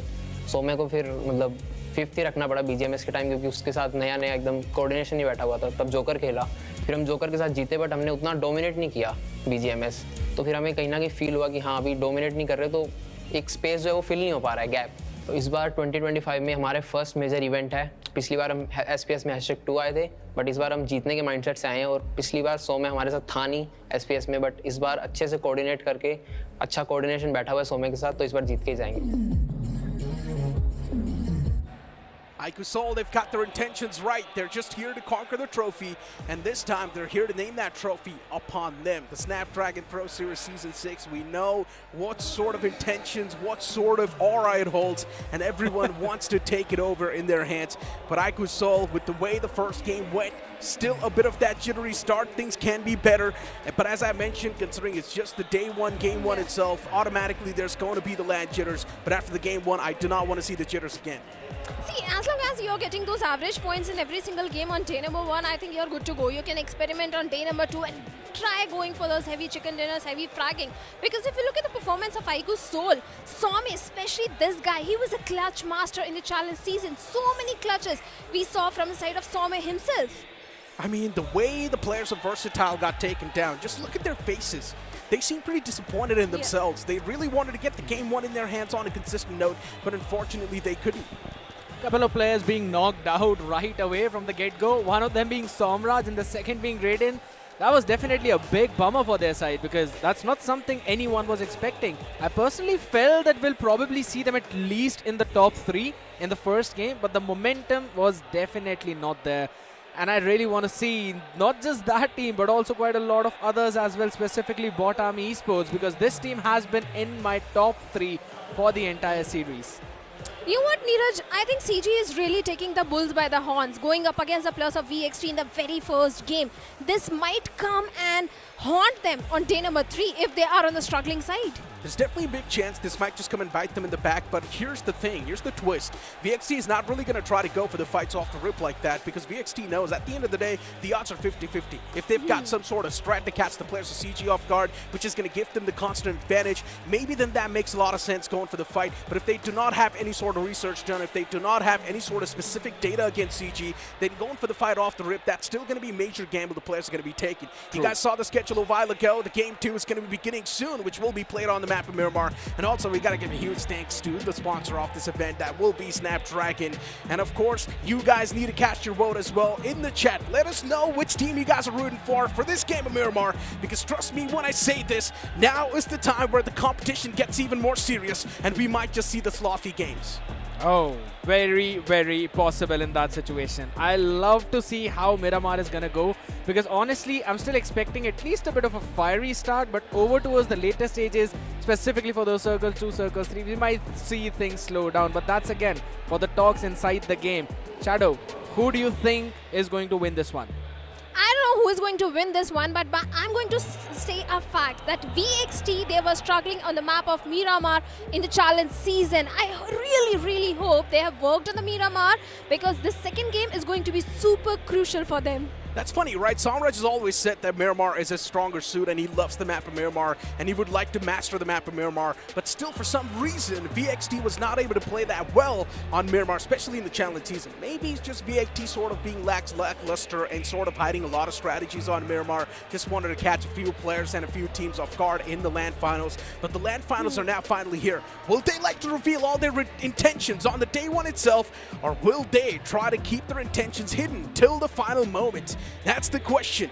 But soon, the game of Miramar will be booting up on the screens. The players are getting ready in the lobby. They seem locked in and loaded. Have you guys casted your vote in the chat? And have you guys let us know which team you think will be the one to come through victorious in this game? There's so many teams still looking to get that redemption arc. There's so many teams looking for that great start. Erangel, a lot of teams got caught off guard, but maybe Miramar can be the ray of hope they're looking for. I know one team which is very strong in the map of Miramar.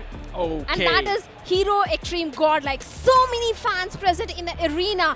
If Godlike gets a chicken dinner, I think everyone is just going to roar in happiness. I mean, look, that's pretty debatable. Hero Xtreme Godlike has been good on every map they've been playing so far.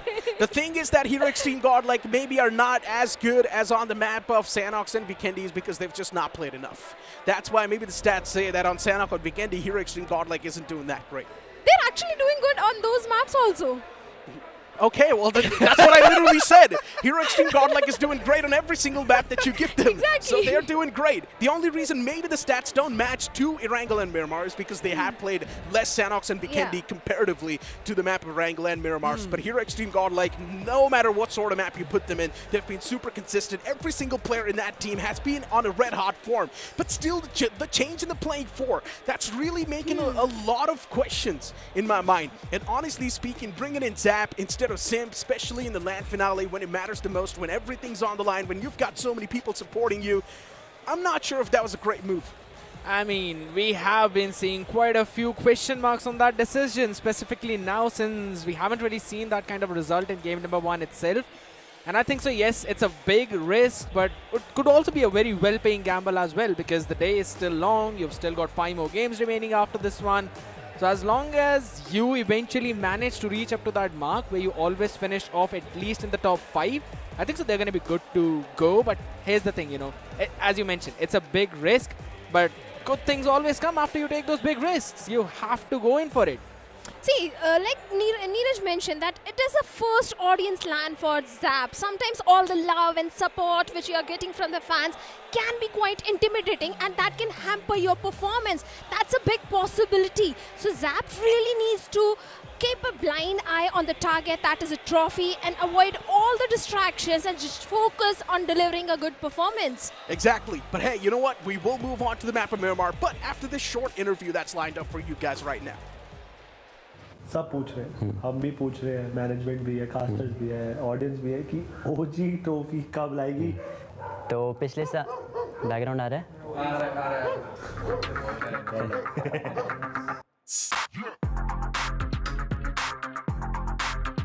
Hello everyone, मेरा नाम अरमान है and मेरा इन game name आरू है and मैं अपनी team orangutan का eye gel हूँ। हमारे आरू भाई साहब कहाँ थे सीजन 5 में जब यहाँ पर लैन हो रहा? एसपीएस के पिछले सीजन में मैं अपनी टीम के साथ में खेला ज़रूर था, लेकिन क्वालिफाई नहीं कर पाया था। बट मैं फाइनल्स देखने के लिए आया था नोएडा के स्टेडियम में एंड पूरे मैंने सारे के सारे मैचेस देखे थे, वो एनवायरनमेंट फील किया था एंड बहुत ज़्यादा रिग्रेट फील हुआ था उस टाइम पे कि यार हम लोग क्वालिफाई क्यों नहीं कर पाए। बट इस सीज़न नई टीम के साथ एंड मैं एज अ नया प्लेयर उभर कर आया हूँ, तो मेरी टीम नई है, नई अप्रोच के साथ में हम लोग क्वालिफाई किए हैं एंड फिनिश भी स्ट्रॉन्ग करेंगे।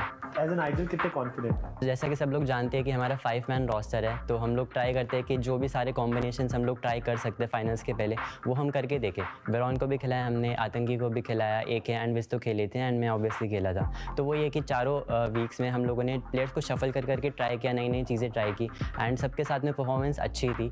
तो हम लोग बस यही ट्राई कर रहे थे कि अपना एक परफेक्ट प्लेइंग फोर डिसाइड कर पाए फाइनल्स के पहले। You tried your team with Veron and you tried your team with आतंकी। रिजल्ट्स किसमें ज़्यादा बेहतर लगे आइडल आपको? दोनों के साथ में मैंने ट्राई किया था, वेरॉन एंड आतंकी के साथ में, बट ऐसा है कि आतंकी रिप्लेसेबल नहीं है टीम में। कॉज क्वालिफायर्स की बात अलग होती है, बट फाइनल्स के अंदर एक प्रेशर होता है, एक एक्सपीरियंस वाली चीज़ चाहिए होती है, प्लस एक गेम सेंस वाला फैक्टर चाहिए होता है कि टीम में मैं मानता हूँ कि 2 ऐसे प्लेयर्स होने चाहिए जो असॉल्टर्स हो, बिल्कुल ही अंधाधुन मारे एंड 2 प्लेयर्स जो उनको कंट्रोल करें।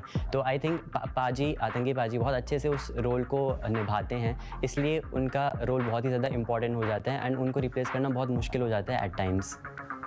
तो देखो, बोलने वाले तो बोलते ही हैं, जैसा कि सोमराज ने पिछले वाले एसपीएस में काफ़ी चीज़ें कही थी ओजी के नाम के अंडर, बट वही है कि जब उसने कहा कि हाँ चोक करेंगे तो ओजी ने चोक भी किया था।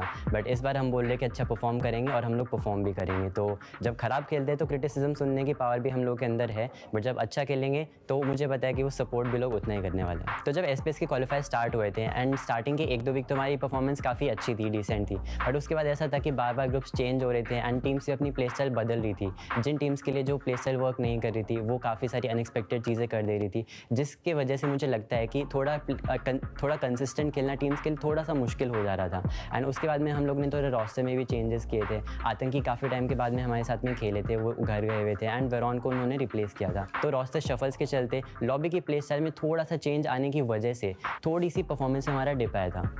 तो जैसा कि सब लोग जानते हैं कि बहुत सारे लोग वेट कर रहे हैं कि ओजी की ट्रॉफी कब आएगी एंड इतने सारे लोग, इतने सारे हमारे फेलियर्स के बाद भी हमको आज तक सपोर्ट करते आए एंड एसपीएस में भी बहुत सारे लोगों ने मुझे मैसेजेस किए कि यार इस बार तो ट्रॉफी आनी चाहिए। तो उन सभी सपोर्टर्स के लिए यार दिल से thank you so much and मैं प्रॉमिस करता हूँ कि इस बार हम आपको डिसअपॉइंट नहीं करने वाले। जी जान लगा करके हम लोग आए हैं। 4 हफ्ते हम लोग ने बहुत अच्छे से प्रैक्टिस किए, टीम्स के फ्लॉज पे वर्क किया है, स्ट्रेंथ्स पे वर्क किया है एंड हम लोग बहुत कॉन्फिडेंट है एसपीएस के फाइनल्स में स्टेप करने के लिए।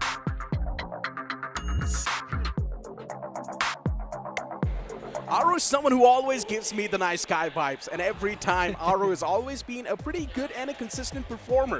But now Aru joining the banner of OG, a team that's also known as the Chokers. This time around, they've got so much to lose, but at the same time, a lot to gain. Of course, they have a lot to gain. They have got to break that #2 curse and lift the trophy this time. And like you said, everyone in the community speaks about how hard-working Aru is, how much effort he puts in the game, but every single time, It's this hashtag 2curse which comes on the top. But this time I think the entire team, especially Atanki and the boys, the entire team is looking prepared. Considering the performance, the consistent performance which they were delivering in the challenge season, Scared. I love the fact how they were constantly consistent throughout the season, but there's one fun thing that I wanted to point out to both of you, you know. OG has got the tag of chokers. They cannot lift the trophy. At least that's what the stats say for the previous few times. Aru is also yet to lift a trophy. I'm a believer of 2 negatives make a positive, so I'm very hopeful for this one. I think so OG are going to lift it. Let's just hope that the Force is going to help them and help them lift that trophy as well. OG, unfortunately, they have been failing to claim any sort of trophy, be it the official, be it the third-party tournaments. We've never seen OG be as the champion of any sort of tournament. Maybe right now is going to be the time for OG finally get their eyes set and locked on that trophy and try as hard as possible in this SPS Season 6. Because K9 Esports, they've already kicked things off on a great note. They've got a major margin in the overall standings as well. And if that margin keeps on increasing, that's going to be a big problem for all the teams underneath them, because K9 had 21 points from that first game, and the second team on the board just had 13. That's a big difference. We saw that in the challenge season also, that VXT, they came in the first game and they got 31 bomber just in the first game of Sanhok, and after the day one ended, they had 50 plus points. That did give a big buffer to the plus of VXT. I hear the music cueing in my ears. That means the game of Miramar is not that far away.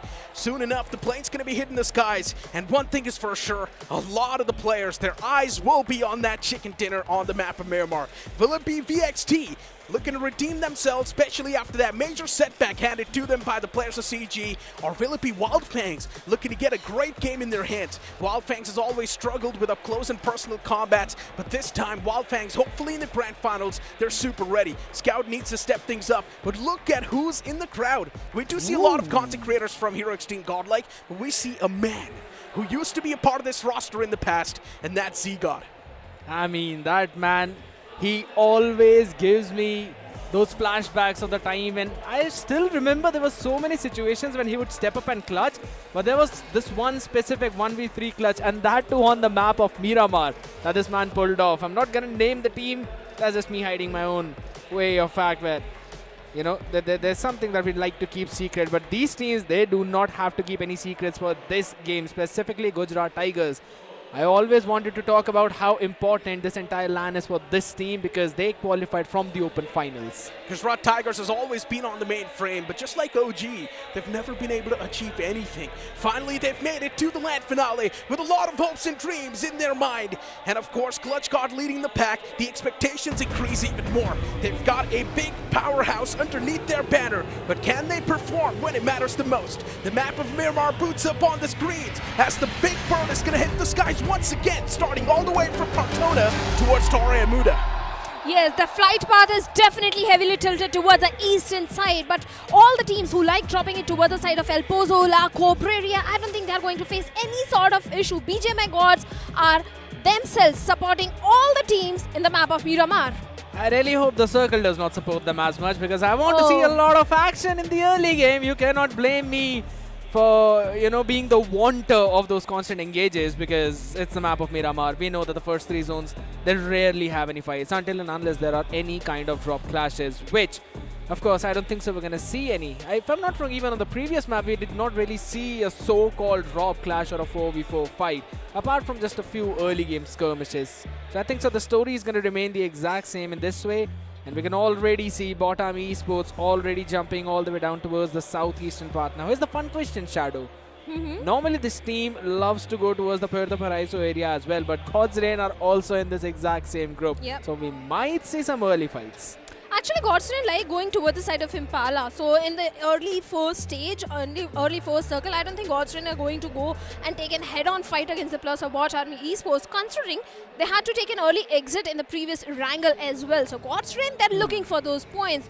They'll be eyeing for the chicken dinner in this one. But looking at the position of the plus of team Just Jelly, they're also going towards the eastern side. The linear split is there towards the side of LSR. So even Just Jelly to have a good position, but my main question is where the first circle is going to be. If it is going to be a northern circle, I think Reckoning, they're going to be so happy. I wish it's a southwestern circle. Just so all the teams who are all the way up towards the northern pass will have to take the rotation. Oh my god, Shadow, you made the guesses. And that's the exact circle that we are seeing. But it's not just Reckoning that's happy, it's also K9. Because in the previous one, we also saw on the map of Erangel, the circle did go up towards Severny area, just a bit south of it. And K9 eventually converted that game for themselves. So I think so if again, the similar kind of circle shifts keep on happening, K9 will still be happy. They already have got a big buffer for themselves. And with the way how Slug was playing in that previous game, if I'm not wrong, 5 to 6 individual finishes, that just clearly brings up the confidence of the team to a next level. See, K9, considering the position is all the way towards the side of Hacienda and Saint Martin, and it's a northern circle, so many teams will try to inject themselves from the southern side. So K9 might have to face so many fights, might have to face so many opponents, and that might not result into a winner-winner chicken dinner. But someone who is in a very good spot are the players of Team iQOO Soul, because they are all the way towards the northwestern side. And not too many teams I know, like, injecting themselves from the northwestern side. It's only VXT. That can be a big thorn in the path of iQOO Soul. Yeah, that could be possible because we've already seen these two teams collide not just one but quite a lot of times all the way back in the challenge season itself. But again, with the game number 1 not going in the way how VXT wanted it to go, I think so they're going to take a bit more backseat. They might want to avoid a few early fights. But here's the thing. S-Power, he was feeling himself for the entire challenge season, so you might want to ride onto the exact same wave. But again, that's just the part of what's happening over towards the western, eastern fronts. Down south, if you're having a look, Medal, Carnival Gaming, both of these teams quite close to each other. Medal, I would still say, have got the better position. They've got the high ground as well. But again, since it's a northern circle, there's going to be a lot of teams, as you rightly mentioned, Shadow, barging into the circle all the way from the southern ends, maybe from the southeast or the southwest. But my focus is still turning a bit more towards south, out of that safe circle, you know, in the parts where we're seeing a couple of teams close to each other. Godlike. We have a drop clash. Yeah, they've got a drop clash. Godlike up against Wyld Fangs. And Wyld Fangs is a team that struggled a lot in the previous one. Yeah, they were struggling in the previous one. I think they got only 2 points in the first map of Erangel, and that was not a start which Wyld Fangs wanted to have. Even the players of Hero Xtreme Godlike, they had to take an early exit in the previous Erangel, so even they are looking for redemption. They are looking for those crucial points on day number 1 on the map of Miramar. And considering in challenge season, Hero Xtreme Godlike was doing fairly well in the map of Miramar as well. So this might be a good performance for them. But Reckoning, like you said, they have the entire northern control, a 2v2 split coming in from their side. Then we also have the players of Bot Army towards the side of Pirasio. But Gujarat Tigers, if you remember, in week number 1, they got a chicken dinner in the map of Miramar. And after that, there was a major dip in the performance of Gujarat Tigers, especially on the map of Miramar. So I don't know how this Miramar is going to go for the players of Gujarat Tigers. Even I want to see that, because this is definitely an important one. Day 1. You really have to make sure that you get that momentum for yourself. And here's one important thing, Shadow. I wanted to talk about this onto the desk segment as well. You know, every other team is playing with 4 people. Godlike is a team that's actually playing with 5. How? Audience. Audience always acts as an extra member. With every finish, they're going to hoot and make the noise like none other. But again, it's super fun to silence the crowd. I still remember quite a few people doing that, not just to 1 or 2 teams, but to the entire nation. What has happened to your jokes? Scared. They were never good. That's the main problem. They're They were getting never worse good. day by day. I've been with Kunal for the last couple of days, so... Or maybe That's you it. were with Shivansh. You were spending a lot of time with Shivansh. But coming back to the game, like you said, Hero Xtreme Godlike and Wyld Fangs, they're having a drop clash. And seems like Hero Xtreme Godlike, they are in a mood to pick an early fight. And we know Hero Xtreme Godlike and Wyld Fangs, they do have a sort of bad blood between them. Super fun, right? Because the audience, half of it is supporting Jonathan, half of it made a lot of noise when Scout came on during the entry. I really want to see them being divided and then witnessing who's going to hoot more for their own favorite player. But again, we are already talking about that. Let's go look at the circle over towards the bit of a central part, right? Because most of the teams have now started to make their way in, all the way barging in towards Hacienda. We've got Revenant X Park out there as well, Carnival Gaming taking their entry. We've also got Red Ross just a bit south of K9. And K9 controlling a lot of ground with that 1-3 split where Omega is the one who's got an entire area. And he's got a lot of real estate for themselves. And since we're on the way of talking about the real estate, even Reckoning Esports, the entire northern part is theirs to claim. Of course, they can definitely go for that northern control, but Gujarat Tigers, they are going for a very real rotation. And we have seen these types of plays from the side of Gujarat Tigers in challenge season also, that Clutch God likes to go for the late rotation. They like taking the brunt of the blue in the initial few circles, and after that, they do go for the central control. And speaking of the center control, even the players of Medal are eyeing for that center control alongside the players of K9. Yeah, standing on that second place right now into the leaderboard. The top two, so very close. Not a lot of things to separate them out there apart from 8 points. And again, in a run of 6 games in a day, 8 points are absolutely nothing. We're talking about 8 points. Still remember, even 1 point could basically mean the difference between the first and the second place. I just mentioned it because I saw AKOP on screen. Ouch. But Medal, I should be the one saying ouch. you are a complete sadist, Gad. You like bringing such things which really hurt the players. I mean, guess I'm an entertainer. This is not entertainment. Probably, but a team that definitely has been entertaining a lot of us, Wyld Esports. I really reckon how their Miramar has been, right? Because again, this team, it was doing pretty decent early on in the first few weeks, but then slowly and steadily, they maintained their basic idea of grabbing at least 30, 40, 50 points in the entire week. But again, specifically talking about the map of Miramar, I think so this team also needs to pull up their socks. Look at the position of Scout. They're just prepared for the players of Hero Xtreme. Godlike, Trace God and Scout having the height advantage, trying to prep a few bullets towards the side of Hero Xtreme. Godlike with Zap is already on a sliver of HP. This is not looking good at all, especially for Zap. Yeah, it's again his vehicle out there in the open. He himself as well super low in the HP, knocked down, finished off. And that's the first frag, the first finish. And Wyld Fangs, it's not just the name, and they've got Poisonous Fangs this time around. Godlike second game losing out an early member. Admino in the previous one, Zap in this one, not a start what the fans wanted. But now they know that there's someone trailing them, there's someone on their 6, so they have to make sure that their 12 is entirely clear. And I don't think so they should bar directly in from the southern end. They might want to go in for a rotation from the entire eastern part, but again, we've known teams like God's Reign, we've known teams like BotArmyEsports on this map. They also like to take the similar kind of approach. God's Reign are already inside the circle, occupying just a bit of an off-center position, but BotArmyEsports are still yet to make their move.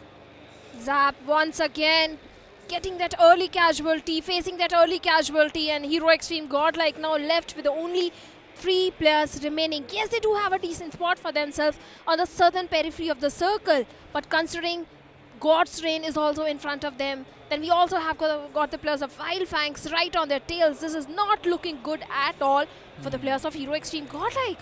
But yeah, talking about the team who is upon our screens, Team Versatile, even they also had to face an early exit in the previous one. But considering the rotation which they are making in this one, I think the entire water treatment control is with the players of EXT. That's a decent spot to hold on to. Yeah, I mean, as of now for this circle, I agree. But again, once you all the way move towards those later stages, the circle is bound to move away from water treatment until and unless it's a nasty hardship, which seldom happens. But for now, Some is the man who's basically seen in a situation we seldom see him. He's been taken out of the game itself, and that's a big problem. Nakul as well out there with his S12K in his hand. He needs to make sure that he survives for as long as his team comes and supports him. The nade hops in, does not do any kind of damage whatsoever. Medal trying to wrap around Cyrex, being taken down. Manya steps up as the IGL supports his team and eventually takes the number down back in his own team's favor. For now, at least a couple of players out in front of him. The Molotov blows down the player, but what a nade by Sarved. Answers back the IGL, brings him down his feet as Nakul now hops in to take his place. And guess what? Even in the finish feed, we're seeing some few fights happening on the other end of the spectrum. But we'll talk about that as Ronnie out there, up on top, wins the fight against Prince. The weapon not firing as well as he'd hoped it to be. But guess what? Sarvith is there. He's the man who's out there in the open, and they wipe out iQOO Soul.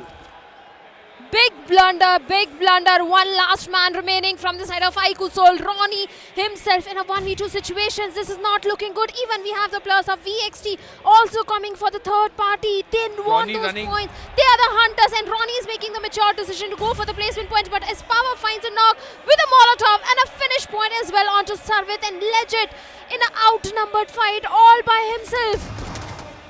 Yeah, he's going to be taken down, and guess what? That's K9 all the way from the far fray, taking down these beasts. Medal. They managed to take a few people down of iQOO Soul, but apart from that, absolutely nothing. They were not at all prepared. I still remember how Fixes was mentioning that Medal is a kind of team where if you try and take fight against them, this team can defend really well. But not in a situation when they're not just outnumbered, but also sandwiched between quite a few teams out there. An early exit for this team, but I think so they made out for the best in that situation, getting those 3 flushes. The only sad thing is that Ronnie eventually ran away from their clutches. That was a mature decision iQOO Soul had to make in that scenario. And Ronnie going for those placement points is definitely going to help his case. But VXT, they are on a hunt. The way they charged in the compounds of Medal and iQOO Soul, VXT is looking for those finish points. And considering they do have a good center control of the circle, they might be looking for more finishes. We also have the plus of Reckoning and Hero Xtreme Godlike in such a close proximity.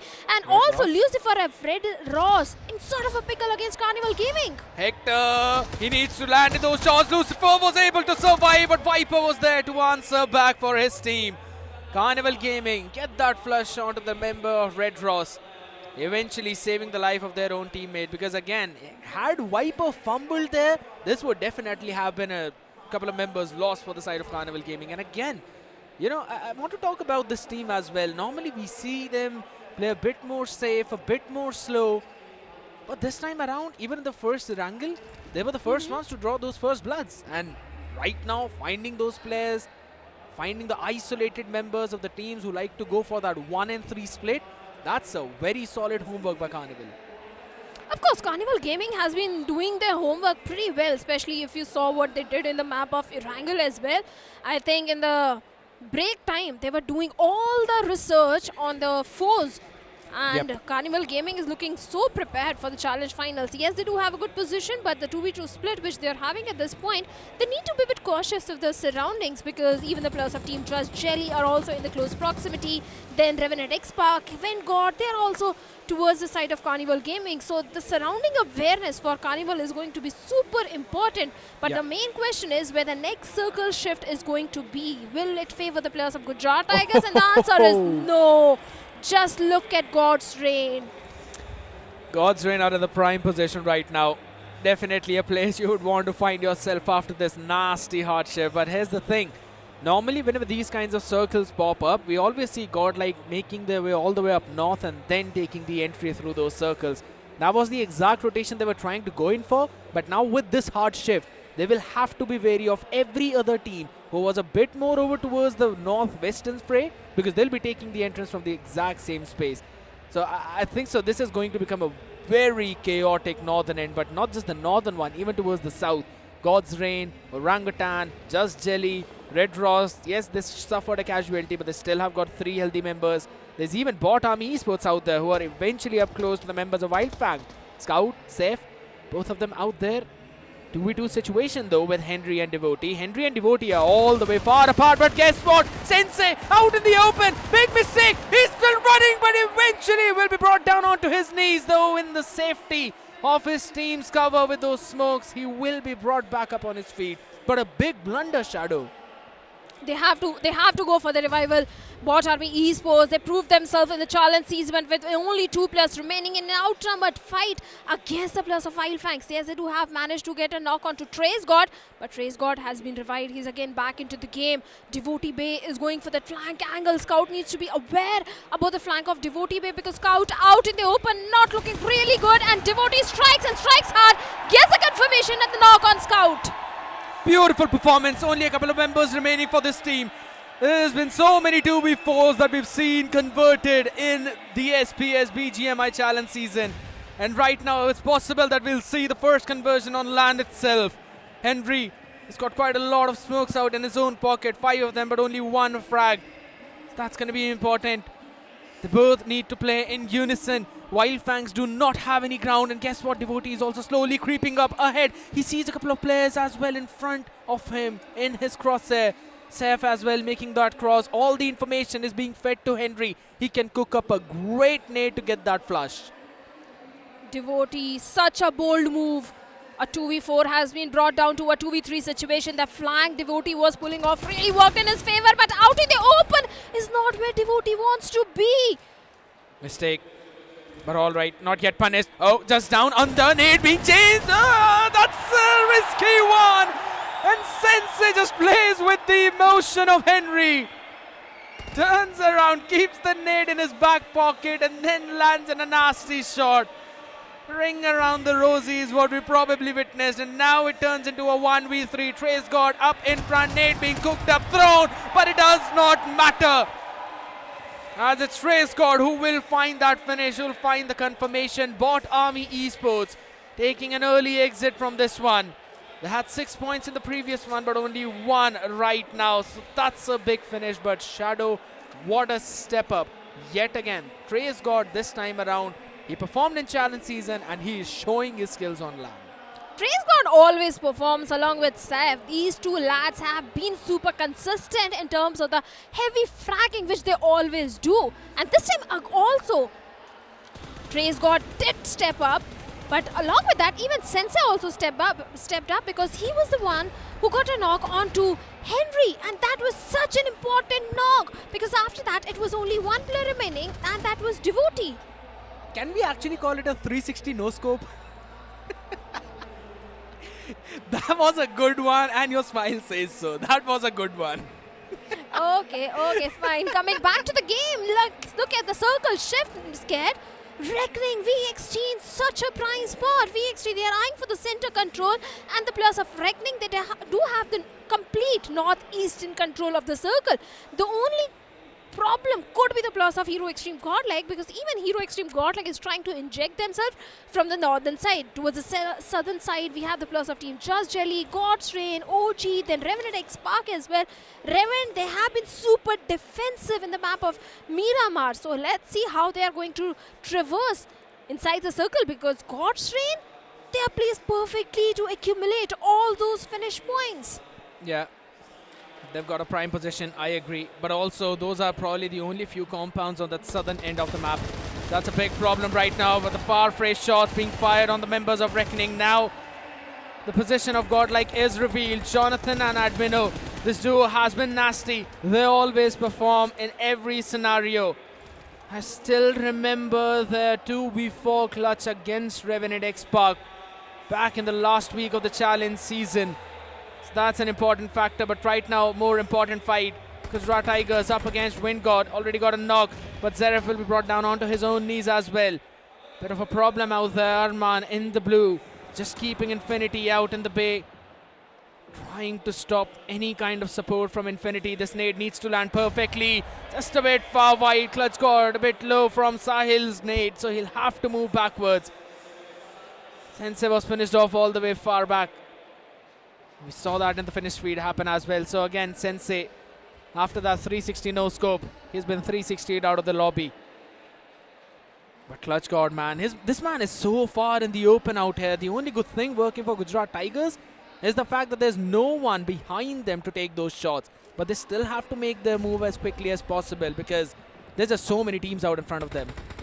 Ninja Boy, so close to the players of Wind God.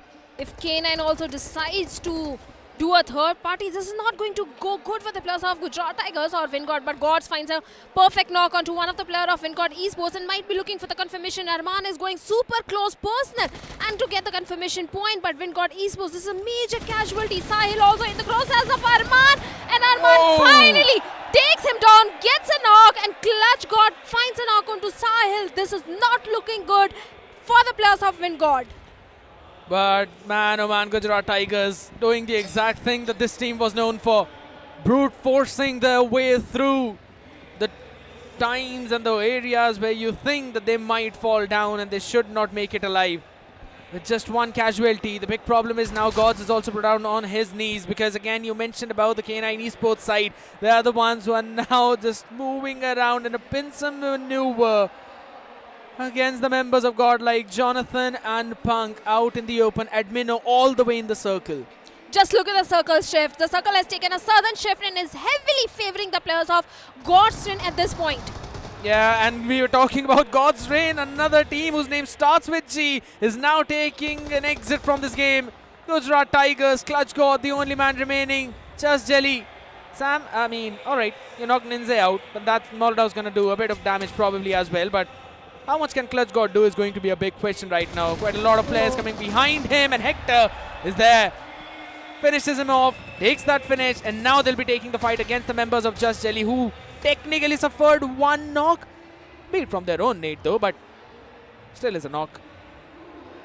Just look at the finish feed. Even Orangutan and Revenant X-Pac are also locking horns with each other, where Revenant X-Pac once again are on the receiving end. But coming back to the fight on our screens, Carnival up against the players of Jelly. Lindsay being knocked out. A barrage of the grenades coming from the side of Carnival Gaming. Let's see how Jelly is going to survive this barrage. Carnival Gaming looking for another knock onto Sam. Goblin steps up, gets one more knock and the confirmation point as well.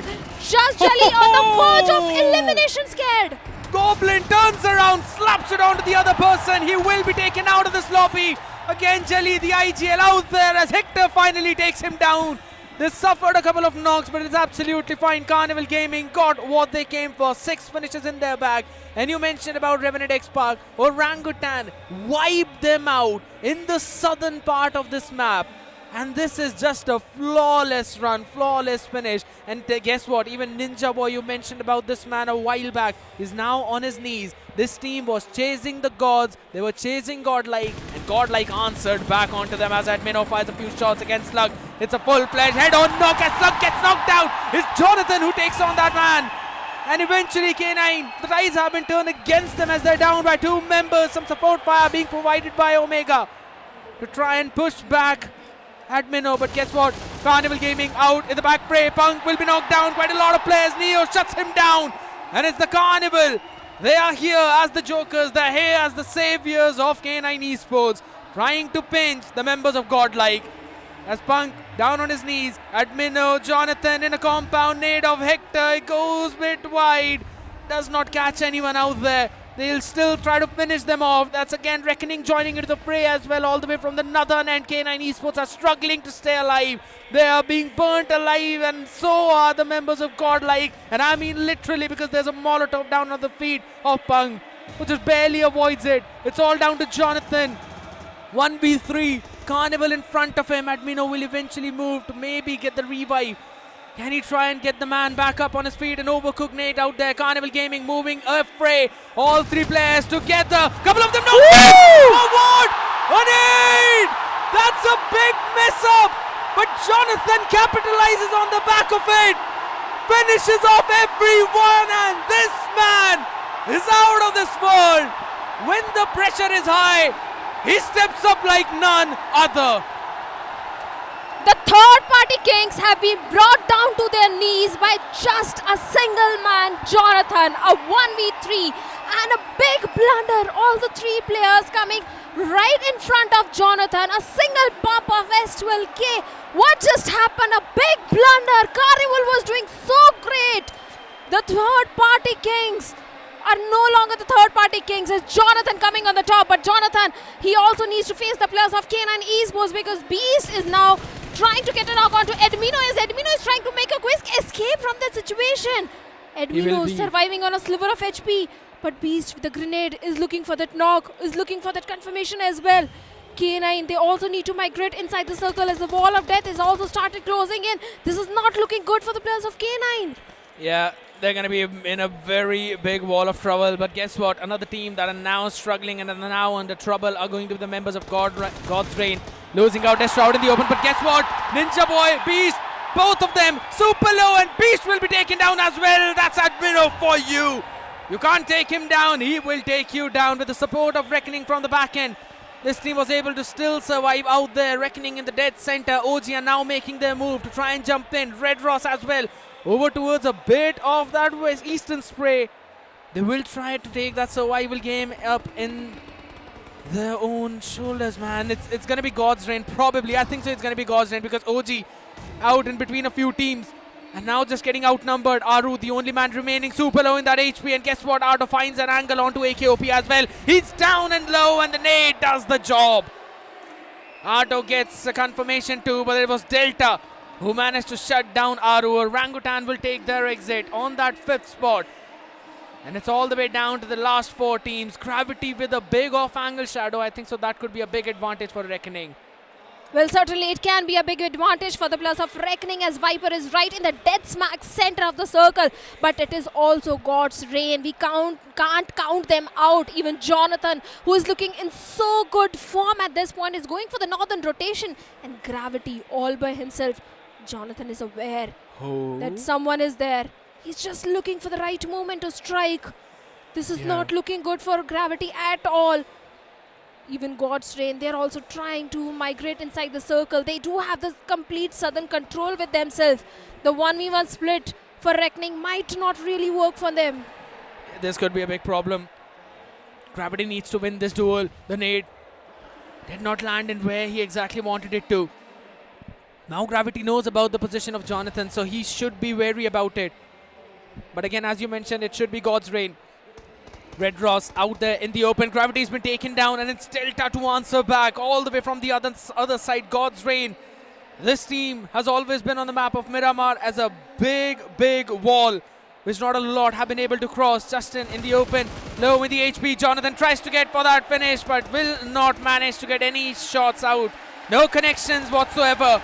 God's Reign in the open. Reckoning Viper in the dip. Just behind him, Arto. Arto is the man who's got all the attention onto him. Another nade lands in, but the damage is just not enough. The question is, can these two players actually spoil the party for God's Reign? This should very well be their own chicken dinner. They've got the ground, they've got everything in their favor except for that next circle. God's Reign, this is their game to lose. Everything is lined up for them. And as Phoenix has been knocked out by Ninja Jod, Ninja Jod might be looking for the confirmation point, and he gets the confirmation, leaving Otto all by himself from the side of Red Ross. Viper right in the dead smack center of the circle. Even seems like his position has been compromised, and Justin is trying to get the knock with a grenade, and Viper down to 40 HP. A follow-up Molotov is also there, but no connection. God. Viper refuses to die. Yeah, he does, and Ninja Jod makes his move. Otto answers him back, shuts him down. And guess what? It's a 2v1v1, and it could be anyone's game now. God's Reign messing up big time in a situation where we never expected them to. 60% chance of winning. I still don't feel that's going to be the case. It still feels 50-50 in anyone's favor. Nato now firing a few shots. It's going to be a fight between Reckoning and Red Ross, and God's Reign come out on top on that. Gets the chicken dinner in the second game itself. And the mistakes that were made in game number 1 were not repeated, but rather fixed. Give Destro the circle, he'll give it a chicken dinner every single time. If the circle is favoring this team, even if the circle doesn't favor them, they go for the good rotation. In the map of Erangel, they did make a mistake. They were eliminated by the players of K9, but this time, they were not making any single mistake. They played with the circle, they had a good position. They entire time kept the southern control with themselves and got that beautiful victory in the map of Miramar. Exactly. I mean, Miramar sealed by the players of God's Reign, and what a sight it is to witness as well. Everyone had their doubts about Destro and the boys. A lot of people said that maybe he's not the trophy magnet anymore. But Destro, that's a way to kick things off. Game 1 not exactly the way of Godsreen, even though they pulled off an incredible rotation. But the Game 2, Godsreen, they stick to the basics and they come out on top, playing it super phenomenally well. You cannot really forget that 1v3 from Jonathan, can you? Oh, you mentioned about that 1v3. I could not hear anything just because of the way how that audience was shouting out there in the open. I'd still have to say I was kind of confused if it was one of the nade from Hector that knocked out one of his teammates, and then the next two players, they just came in that line of fire, and Jonathan quickly on that trigger pulled it perfectly. But Shadow, we were talking about that, but guess what? Even the members of Orangutan at a point I thought would probably get that southern control, but they found themselves in that pinch. If Godson is having those grenades and they are lobbing those grenades, you stand no chance, my friend, because in challenge season also so many times we saw Godson getting those chicken dinners just by the utility usage. The nade parade from the side of Godson has always been on point. We've got an interview lined up with winners of the previous game. Let's move on to the stage. अब मैं खड़ा हूं उस team के पास जो अभी अभी जीती है, जिसने अभी अभी चिकन डिनर किया है चैलेंज सीजन में। ये थे तीसरे स्थान पर एंड टीम के आईजीएल डेस्ट्रो, कांग्रेचुलेशंस ब्रदर, कांग्रेचुलेशंस। जहां एरांगल में काफी नीचे थे, शुरुआत अच्छी नहीं हुई, वहां से सीधा टॉप पे चिकन डिनर। अभी टीम से कुछ बात हुई थी? नहीं, first match could have been ours. जो पोजीशन K9 ने ली थी वो हमें पहले मिल गई थी एंड हमने चोक किया। तो सेकंड मैच से वही था, मेरी बहुत चिल वाइब में है अभी, तो मतलब कि मस्ती करनी, आराम से खेलते एंड वही नेचुरल गेम खेला तो चिकन आ गया। And Ninja, you know there are people in the comment box they're saying last moment में बग्गी लेके गए थे और वहाँ चीज़ें खराब हो गई थी, वो वाला निंजा नहीं दिख रहा है। इस मैच में भी चीज़ें उतनी ज़्यादा अच्छी नहीं हुई, but you guys managed to win. What do you have to say about that? मैं तो इतना बोलूँगा बस कि वो वाला निंजा दिखे या ना दिखे, बट मैं अपनी तरफ से ट्राई करता हूँ कि जितना मैं मेरे टीममेट्स को सपोर्ट कर पाऊँ। एंड अभी तो बहुत सारे मैचेस बचे हैं, क्या पता लास्ट तक कुछ भी हो सकता है, क्या पता वो वाला निंजा से कुछ और अच्छा निंजा दिख जाए इनको, तो वही प्रे कर रहा हूँ कि हो जाए बस। एंड यहाँ पर बहुत सारे लोग ये कह रहे हैं डेल्टा कि वो पुराना वाला डेल्टा एक बार फिर से दिख रहा है, जिस तरीके से डेल्टा यहाँ पर खेल रहे हैं। What do you have to say about that? कोई नहीं, हमारा 2024 थोड़ा खराब था, 2025 आया तो अब नया स्टार्ट है वापस से, तो उसी पे फोकस है एंड नेचुरल तो खेल ही रहे, बाकी जो होगा भगवान भरोसे।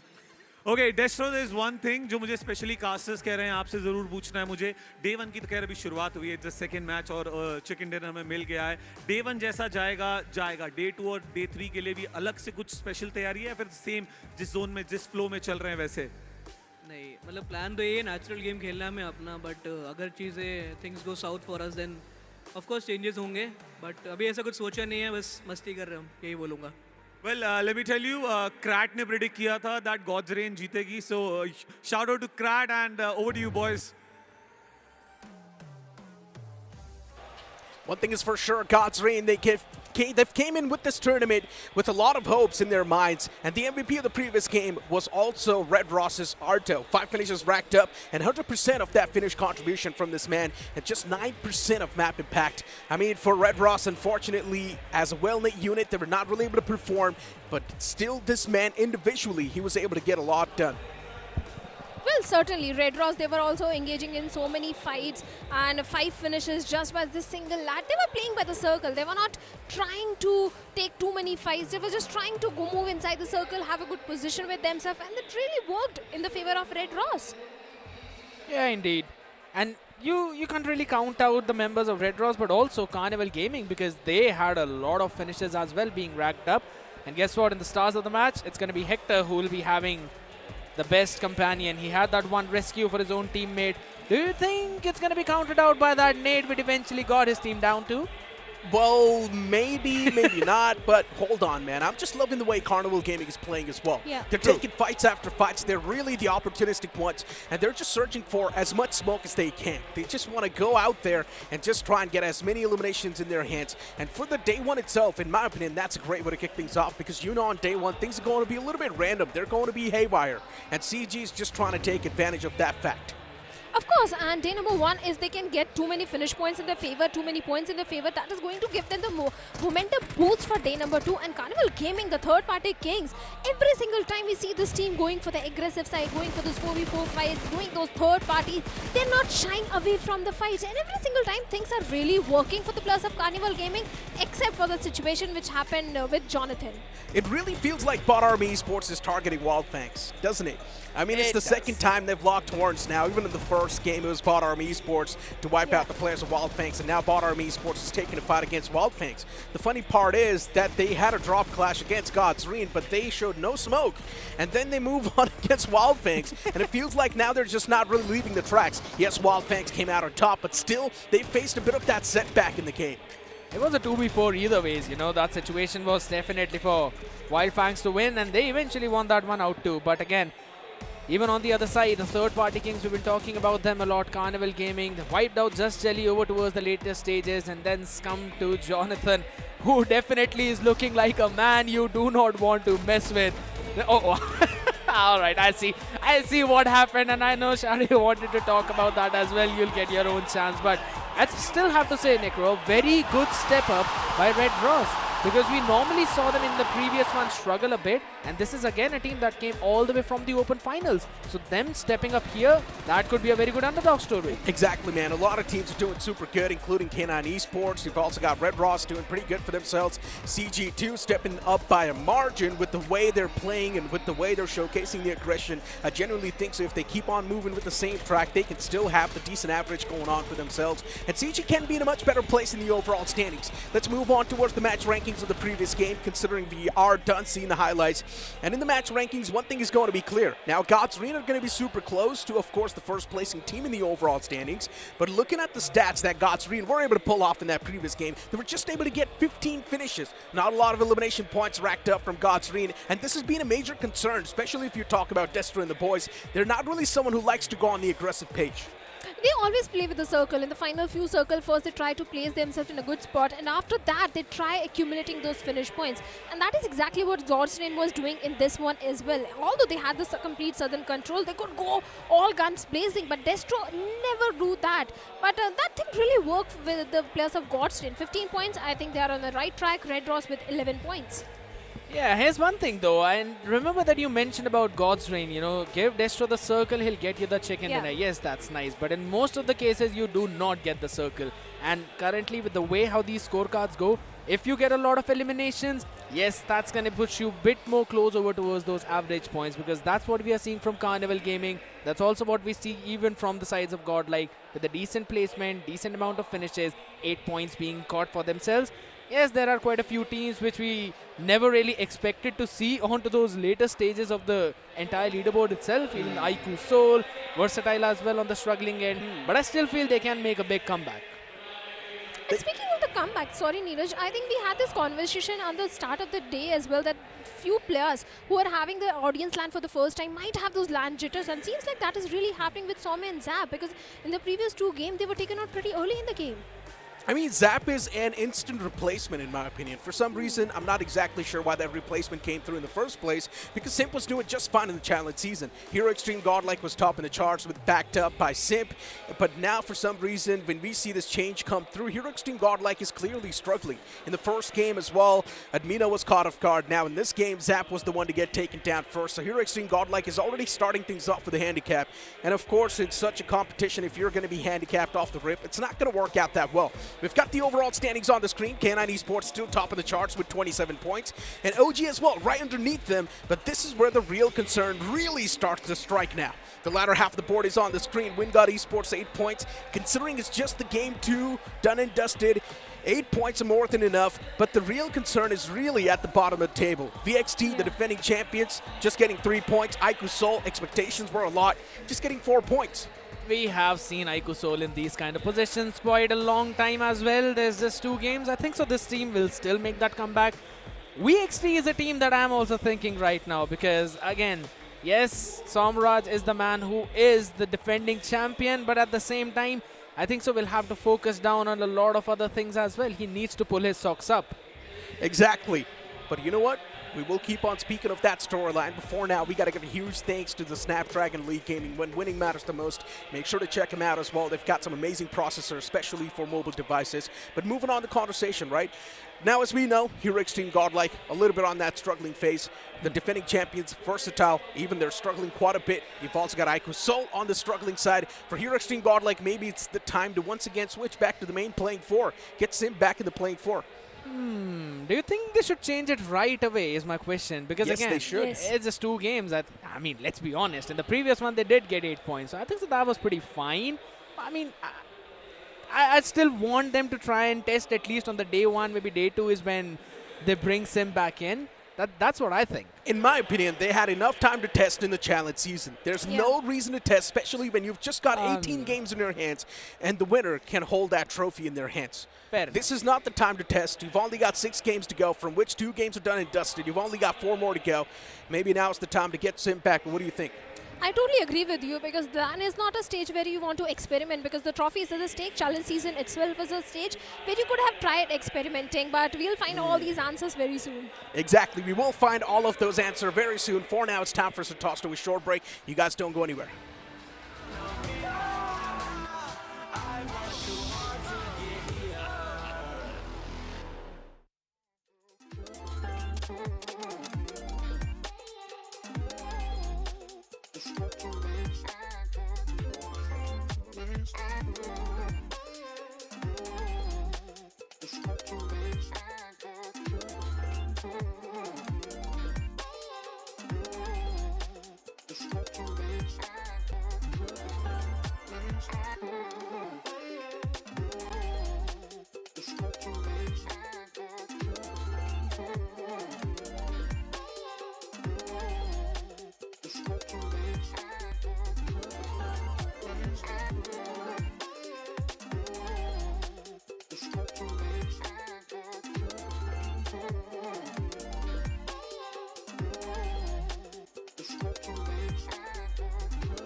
You got me thinking things I didn't mean to. You got me wanting things I never wanted. Is this the way you always get what you want? Alright, alright. You got me right inside of my head. You got me so, so close on the tip of your tongue. This is the way you always get what you want. Alright, alright. Let's do and say that we're done. Let's do, I know that you want to. Let's do and say that we're done. Say that we're done.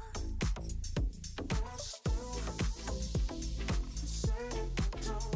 Let's do. You got me saying words I've never said. You got me powerless on the edge of your bed. This is the way you always get what you want. Alright, alright. Let's do and say that we're done. Let's do, I know that you want to. Let's do and say that we're done. Say that we're done. Let's do, say that we're done. Let's do, say that let's do, say that we're done. Let's do, I'm powerless to you. The Snapdragon Pro Series is brought to you by Snapdragon Elite Gaming and DHL.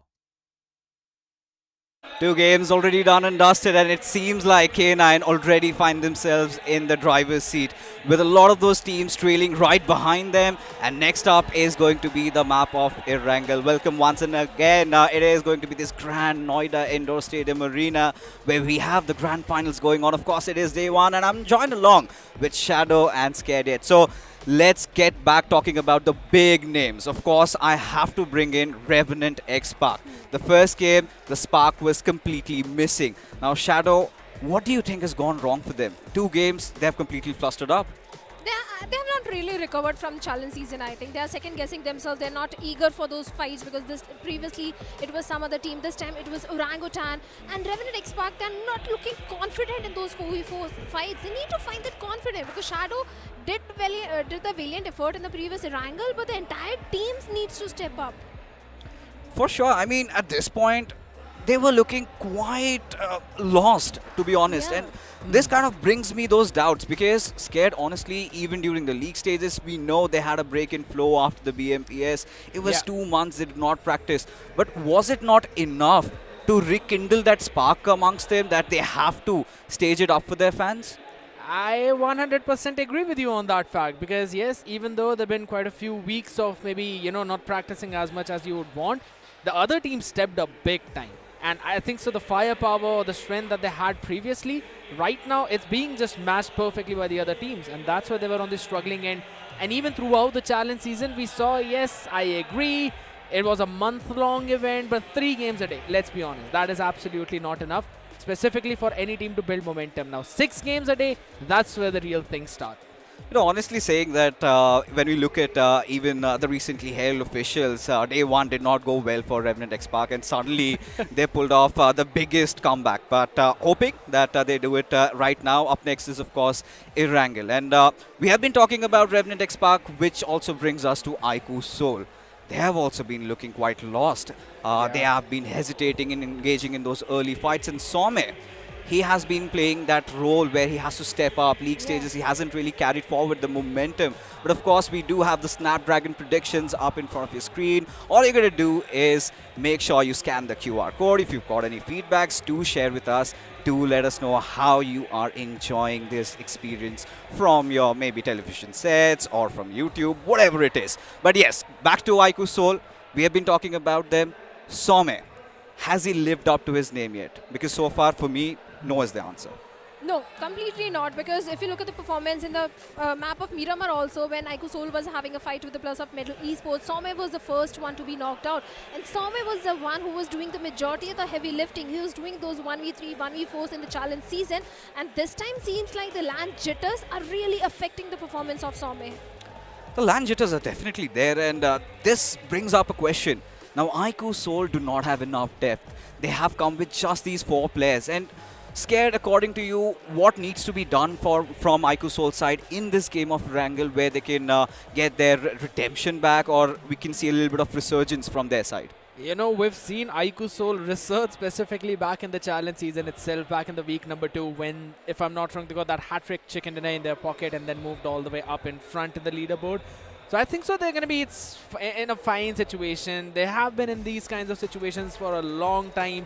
But yes, at the same time, I still remember that in the interview, Manya mentioned about the fact, Nakul mentioned about the fact how they, even though had Joker, they won 1 title as well, it still was not enough. They're hungry for those points. So I think so they might want to step in and change their gears, maybe go a bit more aggressive. We have seen that kind of iQOO Soul as well quite a lot of times, specifically even the last few weeks or the last few days of the challenge fight season, we saw them change their gears and go on to the aggressive hunt for the teams.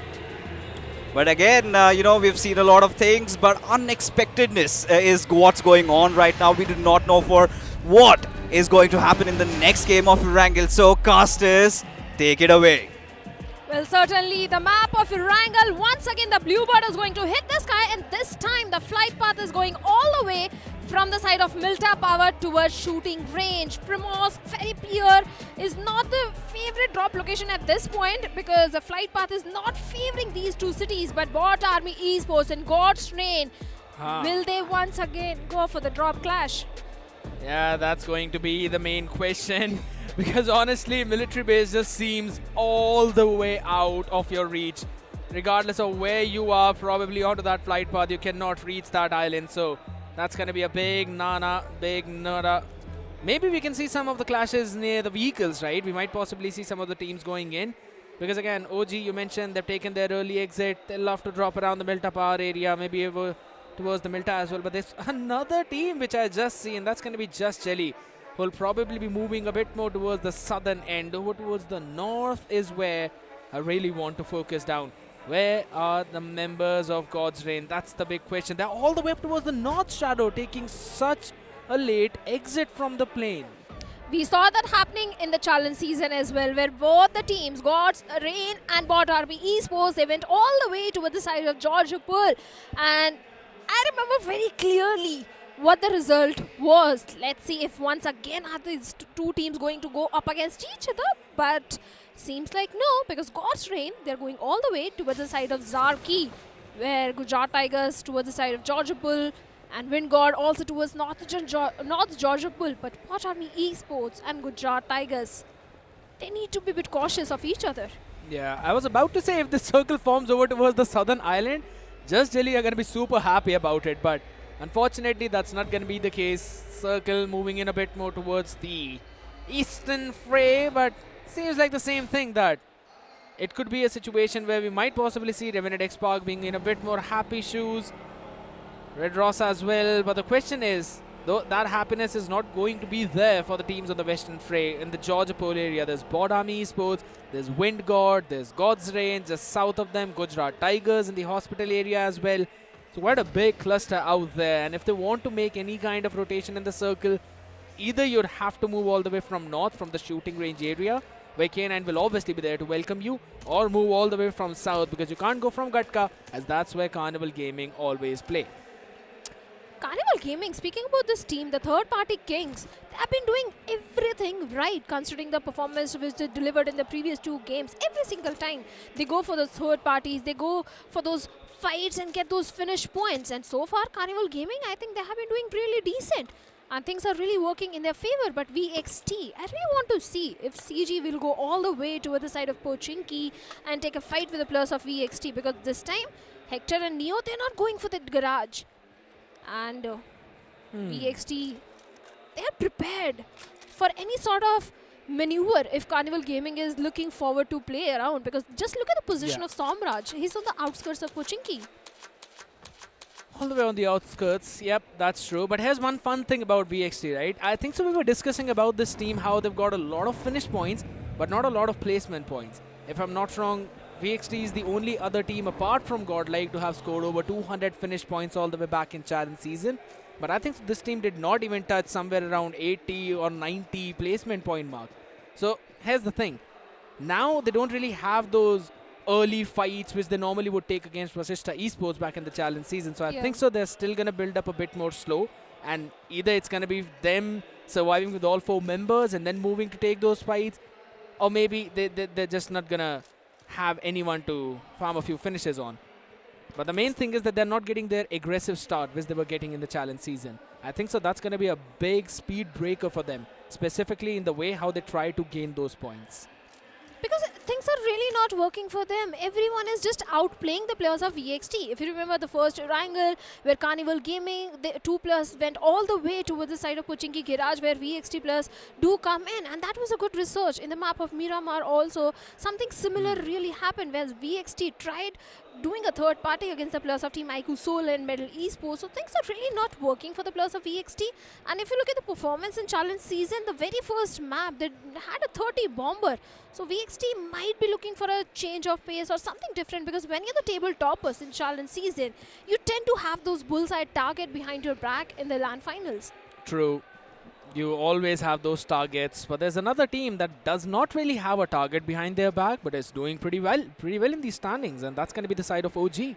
2 games, 2 consistent performances, 10 points per game is what they're probably getting, and they're sitting very comfortably on that 20-pointer mark, right? K9, they got 21 points in the first Erangel, and then it dropped down all the way to just 6 points in the second one. And that's the main consistency that we always talk about. OG has been consistent on day 1, but can they pick it up on day 2 and day 3 has always been the big question. I think they can, because if you look at the performance of challenge season of Orangutan, they were super consistent. Every single week, there was no dip in the performance of OG. Week number 1, 60 plus points they had accumulated in challenge season. So consistency might not be a problem for the players of Orangutan. But Medal Esports, if you look at the performance, consistency can be a problem for Medal. Map number 1, they had good points. Then come to Miramar, they had to take an early exit. And Godson also, they need to focus on the consistency. Yeah, even in the first one, they had absolutely 0 points, right? And the second one is where they got that chicken dinner. But guess what? This team always plays in a bit more slow, does not focus a lot on those finishes, but is rather going in for those placement points. And with the way how these circles have been forming, you are not going to be gifted the kind of circles that happened all the way in the map of Miramar. So again, in this one, they will have to take the entry. And we have seen, Shadow, this team, that God's Reign always like to move in the circle from the southern end of the spectrum. But you don't have that opportunity right now. You can't really move in from that part. And I think so that hampers a lot of what God's Reign can eventually bring on the table. So that's a big thing. But we'll still have to see, because now you'll have to do it right now. Otherwise, there's not a lot of games that you'll have, and you need to step up as quickly as possible. But on the other side, another team that really has to step up is also the side of Revenant X-Park. But guess what, ladies and gentlemen, we'll talk about that in a while. Let's move on to the interview that Ocean is taking. कूद करके भाग करके अपने teammates के पास गए थे and that was a different emotion. आज एक साल बाद पहला गेम काफ़ी ज़्यादा लग रहा है. काफ़ी सेम है, but to be very honest मैं भी थक गया हूँ कम बैक करते करते हर इवेंट में. इस बार मैं भी चाहता था कि धीरे धीरे स्टेप अप करूँ, बट वो की मोमेंटम मिसिंग है इस बार. एंड टीम के अंदर जो बदलाव हुए पिछले एक साल के अंदर, पहले वो FS VST वाले सारे दोस्त एक साथ थे, वहाँ से लेकर के यहाँ तक अब 2-3 लोग अलग चले गए हैं. तो वो बदलाव और अब ये नए वाले प्लेयर्स किस तरीके से ढल रहे हैं एक साथ? I think change is important. तो वक्त के साथ, इन्वायरमेंट के साथ चेंज तो हो रहा है, बट हाँ अब न्यू एक जो फिनिशेस और पोजीशन वाला मेटा पहले था वो चेंज हो चुका है. अब फिनिशेस इंपॉर्टेंट है, बट वो है एक फाइटिंग चांस चाहिए अभी इन प्लेयर को. वो मोमेंटम अभी अगर हमारे पास आ जाता है, फिर वहाँ से गेम ऊपर जाएगा सिर्फ. एंड जैसे आपने बोला कि कम बैक करते करते आप थक चुके हैं, बहुत सारी ऐसी टीम्स हैं जिनको अभी भी कम बैक की ज़रूरत है. नो डाउट सिर्फ 2 ही गेम्स हुए हैं, but there are a lot of teams जो अभी स्टार्टिंग में वो डिलीवर नहीं कर पाई हैं जिनके लिए वो जानी जाती हैं. So what do you think is going wrong with a couple of teams right now जो कि आप खेलते हुए दिख रहे हैं? आई थिंक जो चैलेंज सीजन का ओवरऑल था प्लेऑफ्स का, तो उसमें काफ़ी टीम्स ने, कोई भी 16 की 16 टीम ने एक बार में अच्छा खेलने की कोशिश नहीं की थी, ट्राई हार्ड नहीं किया था, थोड़ा एक ऊपर नीचे था. अभी क्या हो रहा, लॉबी की 16 टीम अच्छा खेल रही है, तो दैट इज़ समथिंग अनएक्सपेक्टेड. तो अब वही है मेरे लिए, तो वही है अडेप्ट, इम्प्रोवाइज, ओवरकम. डेफिनेटली अब ये अडेप्शन, इम्प्रोवाइजेशन और ओवरकम किस तरीके से होगा ये गेम्स के अंदर पता चलेगा. But for now back to the casters. I agree. You have to adapt, you have to improvise, and you have to overcome. I really wanted to make a very funny pun out of there, but I know that you would not have liked it. Plus, this was not the situation. But I wanted to talk about the point where they mentioned that, yes, previously, not all 16 were playing that serious. But now, all these 16 are like on top of their game. And I think so all the casters were having the same discussion, that this LAN is going to be the most competitive one that we've ever seen. Of course, all the top teams of the country are already there. They have qualified. They have made their way in the challenge finals. Few new names are also there, bringing that X factor and unpredictability in the challenge finals. But looking at the circle, it has taken an eastern shift, where we have the players of Hero Xtreme, Godlike, Reckoning, and Gujarat Tigers right in the center. Revenant X-Park towards the side of Yasnia, and finally, this can be a good game for the players of Revenant X-Park, because this time the circle is favoring them heavily. Few teams are going for the late rotation as well, like the players of God's Reign, BotArmyEsports, even Wingod as well. You know, in these kind of situations, I just feel that I feel pity for the team who's actually sitting in the smack center, because if one team decides to hop onto them and they suffer one casualty in defending, that means there's definitely another third party waiting in the outskirts for you. But right now, Kihoya, he's the man who's out there in the skirts, trying to fire in a few shots, get a knockdown, and Savit is the first man who falls. Reckoning draws in the first knock out there against the members of Middle, who had struggled in the previous one. They will have to lose one of their members as well, as they just decide to move forward. But guess what? They move directly in the clutches of Godlike, but Gravity is the man. Sneaky guy, steals it away, and his teammate is now being punished because it's Wyld Fang entering the fray. 4 teams right now out in the open, just trading blows, stealing away those finishes. And Gravity just trying to create that smoke wall cover as well to maybe get the revival of his teammate. He has to worry about the flank because it's an open ground out there, and the aim of these players are just perfect. And this nade could have also been, had it been a little more ahead. But Keoya, his body has been dropped. He will eventually be finished off, flushed up as well. Or maybe not. Gravity's decided to move a bit more back. he should give the revive, as Wyld Fang are not really committing onto this one. I think the barrage of the grenades could be the reason for Gravity to carry his teammates and move to a different position. Even the players of Wyld Fangs do realize that they're out in the open and there is a possibility of a third party. So Wyld Fangs have also backed off from that situation and scuttled back to the safety. Even the players of Orangutan are also in the close proximity if you look at the mini-map. So that could have been a possibility of a third party, but Godstrain, look at the position. They are placed perfectly to stop the players of BotArmyEsports right in their tracks. That's a big thing you just mentioned. But we'll be focusing on the fight that's happening between Red Ross as well as Gujarat Tigers. Clutch God firing a few shots. Arto, he still moves up and gets the finish. What a nasty play by this man. He was crouching down and then he just made sure to uncrouch himself, stand up, fire the shots after having that TPP vision. The pre-aim was perfect. And Clutch God being punished for his overextension, his overstay. Red Ross has been performing really well, Shadow. If I'm not wrong, the only team in the top 5 right now that came in all the way from the Open Finals. That's a very solid play, and if on day one they're able to get this momentum, they can build it up slowly and steadily, get the normal points, and then have one big game, and we might possibly see them lifting the trophy. Could be possible, but it's just day number 1 and third match. Way soon to make any sort of prediction, but BotArmyEsports, just look at the position of Monty. He's aware about the players of God's Reign.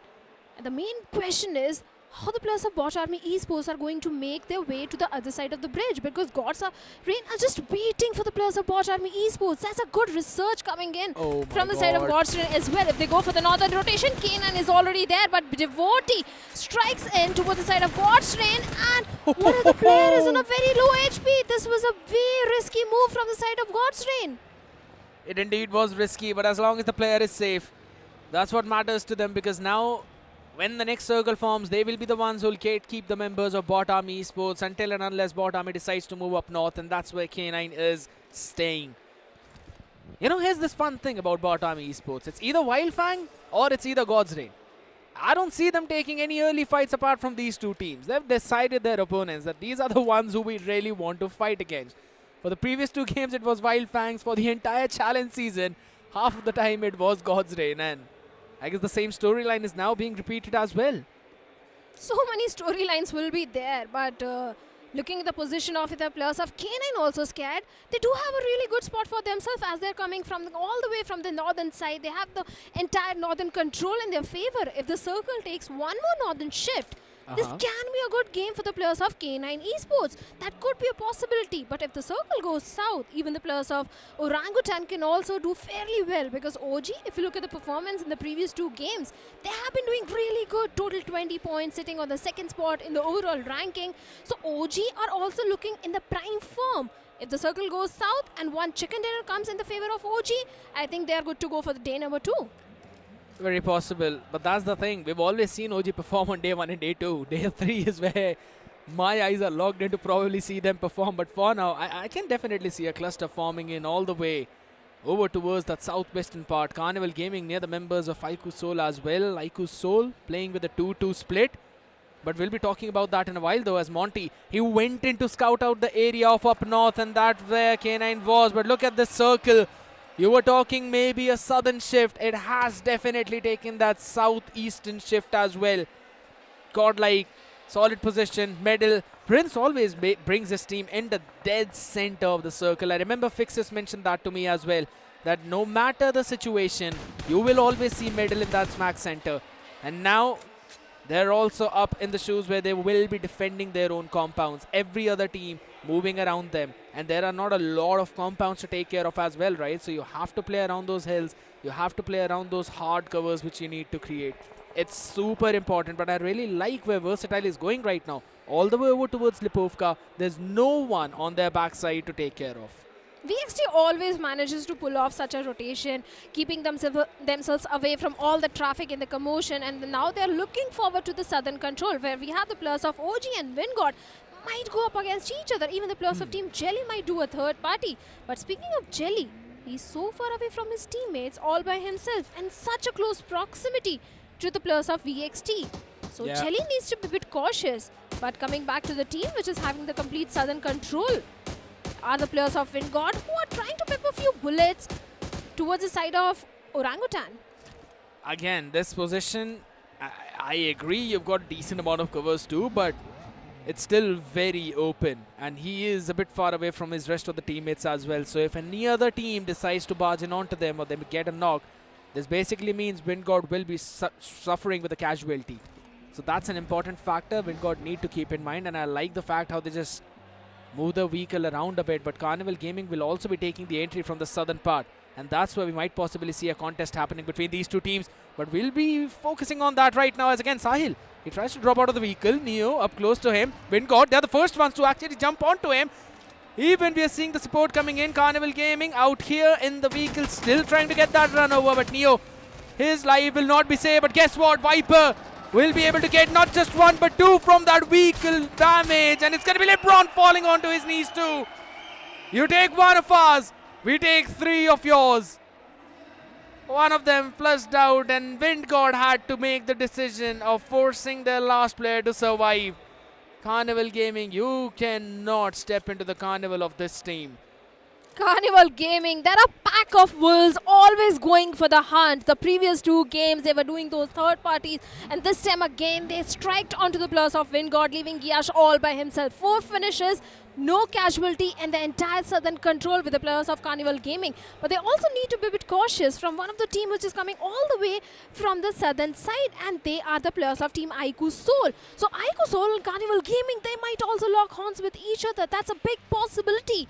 But towards the northern side, we have the players of team Revenant X Park, not moving a muscle, not doing anything, just holding on to the compounds of the city of Yasnia.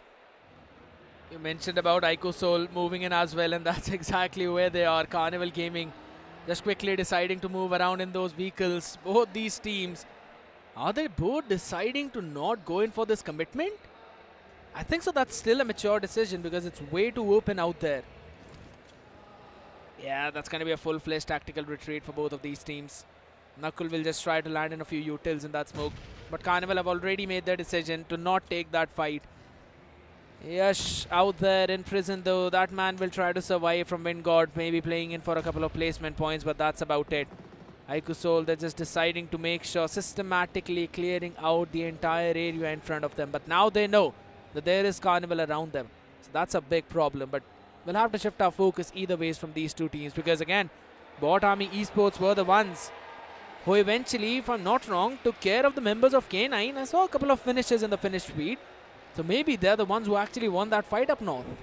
Yeah, they won the fight, but one of the player of K9 is still surviving and left with only one player. I think the passive approach is the key for the players of K9, for the last player of K9 at this point. But the circle shift is favoring the players of iQOO Soul so much. Even the players of VXT, they have the northeastern control with themselves, but iQOO Soul, they have to engage in so many fights. Just Jelly, the entire team is such a close proximity to iQOO Soul. Even Wyld Fangs, they're also looking forward to the southern control. Carnival can also do third party. So iQOO Soul, they need to play their cards right. Even the players of Hero Xtreme Godlike are also looking forward to that northern control. But my eyes are on the players of Revenant X Park, that how they are going to make their move. But God's strength, look at the boys and the Destro. They're taking the brand of the blue and taking a very long route inside the circle from the south. I don't like that decision until and unless they decide to move all the way from the eastern fray.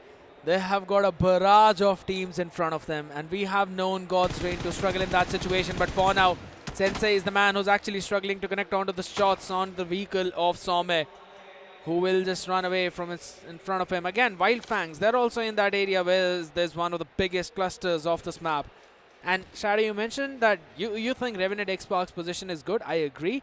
I think so. That's a scenario where I think so they can take that entry from the eastern fray as well. But I personally feel that Versatile are in a prime spot where they can get a lot of finishes, specifically with how the western fray is being protected by Godlike, and Phoenix are the ones, Phoenix, Red Ross, all of those players are there on the eastern fray. So anyone who wants to barge in, I think so it's Versatile's way to get those third parties and get some or steal some of those finishes of the other team's hard work.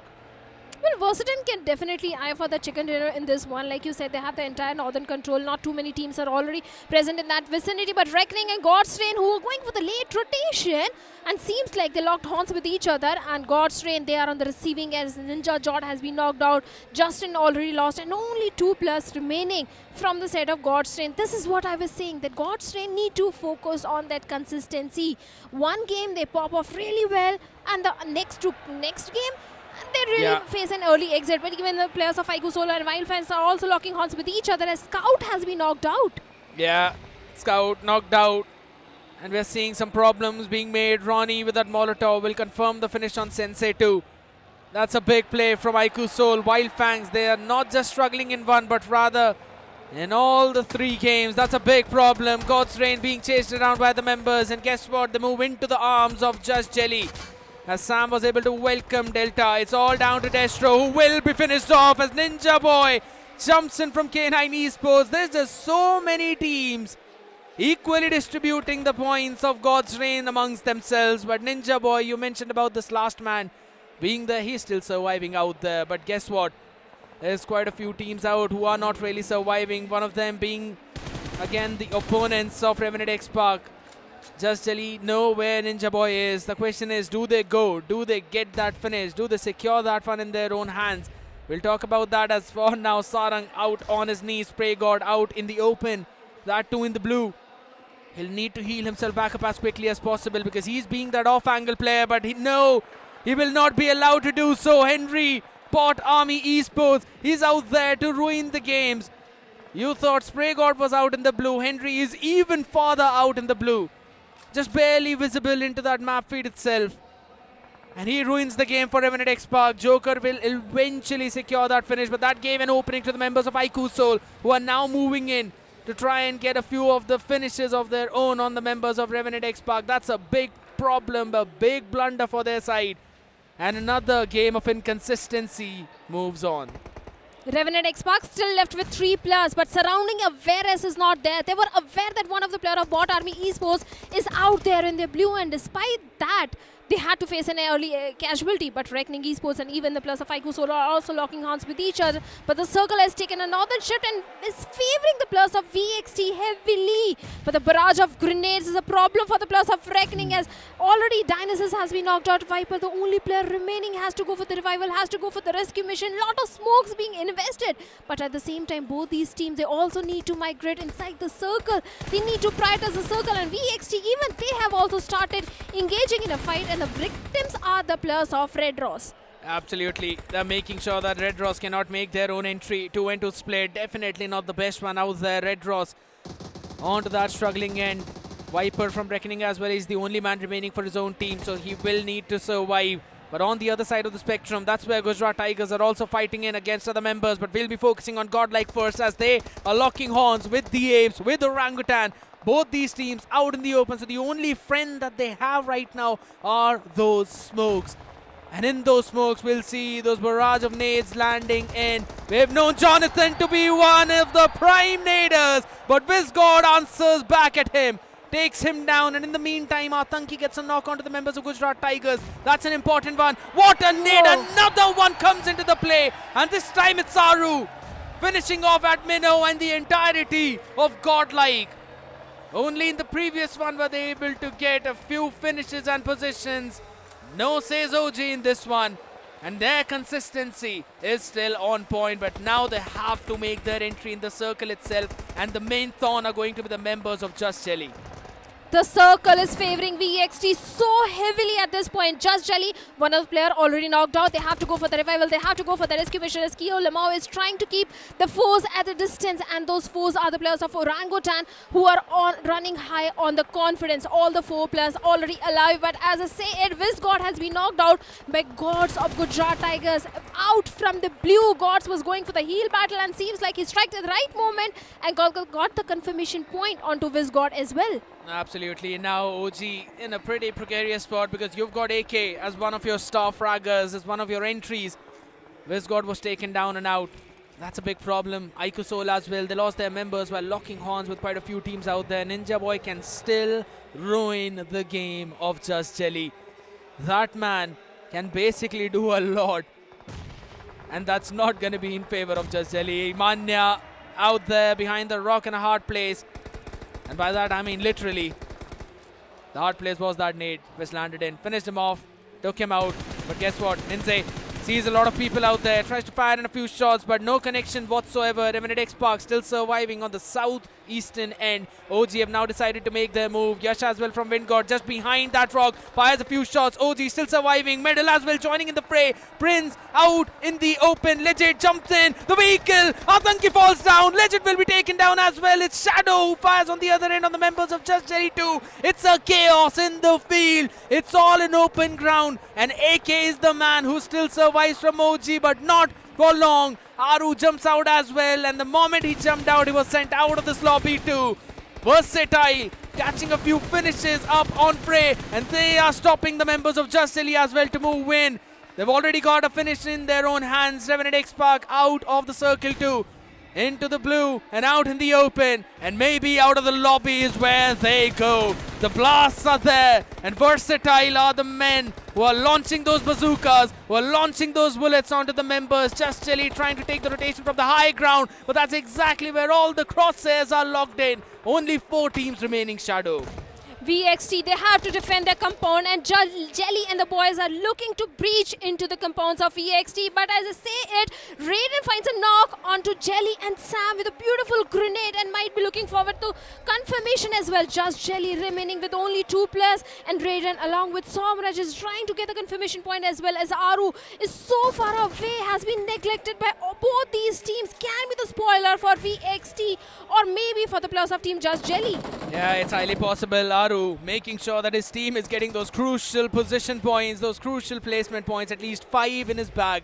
That means the consistency of OG still remains in this one. But Just Jelly, this is an important one for them, and the same thing could be said for Versatile. They've got everything in their hands except for the high ground. But what is a high ground going to do when you've got the full cover in your own hands as well? The nade gets a confirmation out in the open. Kyulamau down to half of his HP. His power is ready. He's got the power. He's got the force, and he will land it on the members of Just Jelly. Gets the confirmation. Ninja is out here. Needs to make a ninja move. But guess what? He's going to be denied for that as well, as it's Versatile who've got the inevitable chicken dinner for themselves. Aru out in the open will concede to the blue and will secure the second position for his team, but it's Versatile to secure a much needed chicken dinner for their team to get the momentum back.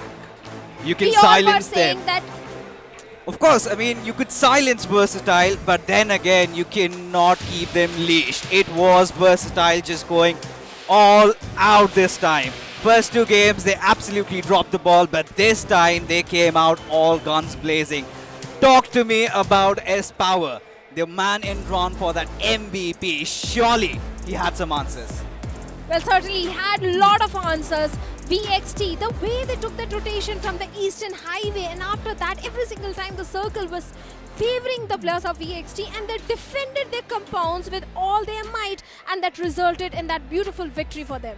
It certainly did, and for Versatile this time, they had a very different style of approach. This time, did avoid those early fights, and seems like they finally managed to find their groove. What are your thoughts on that, Sked? I think so. As much as, yes, they avoided those early fights, I think so it was the circle itself that forced them to avoid those fights. Because guess what? You're sitting in the center. Sure, keep on sitting in the center. Wait, another one? Sit in the center. You'll get your own chance to try and get a few finishes left, right and center. The good thing for them was the fact that Team Just Jelly had all 4 players, and there were a few other scraps they were able to get. So maybe around a 20-pointer and 18-19 pointer game. I think so that's good for them. So that's enough to compensate for all the debacles in the first 2 games. But there has been a team that was absolutely consistent, and not just in this one, but in the previous 2 as well. Yeah. Folks, I'm talking about Orangutan. I think they have been getting those averages right, and seems like they found that beauty spot. You know, they found that sweet spot where they're getting all of those things done and heading on court for OG. What are your thoughts, Shadow? I love the way OG is approaching these games. They're not shying away from those fights. They are making those beautiful good rotations as well. They're engaging in all the good fights. Even if a third-party situation arises, Orangutan do know how to deal with that sort of situations, and do manage to get good amount of points in that scenarios. For sure, we witnessed the resurgence of Versatile. Let's head over to our hosts who have a beautiful interview भाई अब with मैं them. जिनके booth पे खड़ा हूँ पिछले season trophy ले ली थी इन्होंने एंटिटी इस बार वर्सेटाइल डिफेंडिंग चैंपियंस सोमराज शुरुआत अच्छी नहीं हुई थी लेकिन इस बार चिकन डिनर पहला मिला सबसे पहले तो उसकी बहुत बहुत बधाइयाँ इतनी जल्दी एक्सपेक्ट किया था या फिर आज भी इस बार भी वैसे ही था कि डे 1 हम ऑब्जर्व करेंगे और सेकेंड डे और थर्ड डे पे हम स्पीड लेंगे पहला 2 मैच हम लोग का ऑब्जर्विंग ही था तीसरा मैच हम लोग कुछ नया ट्राई किए मैं तो बस देख रहा था कि अगर ये सक्सेसफुल नहीं हुआ तो हमारा कोच जाइपेक्स जो बैठा है उधर वो अपने को इस मैच का बहुत भरता तो बस अभी तो स्टार्ट ही है देखते क्या होता है ओके लास्ट में आप लोगों का जस्ट जेली के साथ मैच था एंड उस समय क्या चल रहा था दिमाग में because you were this close ये सब टीम से हम ध्यान नहीं देते हैं Okay, Equinox, what do you have to say about this match, especially the last moment? कुछ नहीं अच्छा था टीम वर्क अच्छा था तो इससे पूछो ये मार रहा था किल चोरी हो गए इसके बहुत सारे चलो this is the defending champions booth जहां पे उन्होंने एक बार फिर से बता दिया दैट वो डिफेंडिंग चैंपियंस और बिल्कुल रेडी हैं अपने टाइटल को डिफेंड करने के लिए over to you boys You know, honestly speaking, every time we have Somraj with us on the mic, he's got something savage to say. But this time, Kyo Lamau bringing back the heat once again. Just Jelly also off to a really good start so far. I think this is one of those good games where they could latch upon. Yeah, I mean, for Just Jelly and Jelly specifically, this definitely is a redemption situation for him because he needs to make sure that his team performs. And honestly, with the boys that they've brought in, specifically Kyo Lamau, Ninze, all these players have been stepping up big time, metaphorically as well as literally right now, Fixes. Of course, when you take a look at the stars of the match, Kyo Lamau again stepping it up once again for Josh Shelley. But Carnival Gaming, they are on a carnage spree lately, have been just all guns blazing, especially that one fight where things steered out a little bit, but then they came back smacking Shadow. I think Carnival Gaming, they have been doing everything right. They are super consistent after Orangutan, and this time Hector was also making those good rotations as well. They dealt with the players of Windgod, and after that they had the entire southern control to themselves. Even one more team which was doing really good in this one was Revenant X-Park. Everything was just going great for them until the moment they grabbed the attention of the players of Jelly. And then what happened from BotArmyEsports, especially a stab from the back, seems like Spray God wasn't prepared. But as we take a quick look at the highlights, I think initially it was a little silent, but later on we saw the match picking up the pace really well. Yeah, true. The main reason why it was silence was because of the fact that, again, the playing path was a bit more tilted over towards the north, so a lot of the teams who wanted to go south could not. So, again, shifting your entire perspective when you're a very southern rotation-dependent team to play all the way in the north, and that too when the circle is taking the shift over towards the eastern phase, that basically turns the momentum against you entirely. And that's why we witness teams like God's Reign, BotArmyEsports struggle a lot. And you mentioned about BotArmyEsports as well. If I'm not wrong, they sent one man out there scouting, and K9 Esports were there to welcome them down south of Severny. So again, forcing that fight and then taking the blows, losing a few members, that was definitely not the start they were looking for. But there was something very interesting that you mentioned, Shadow, was God's Reign again messing up another Erangel game. So far, 2 games of Erangel and God's Reign, despite having a good zone in the first game, this time they were caught mid-guard during the rotation. So what are your thoughts about that? Should they have done something better, or it was just where they did not read that situation?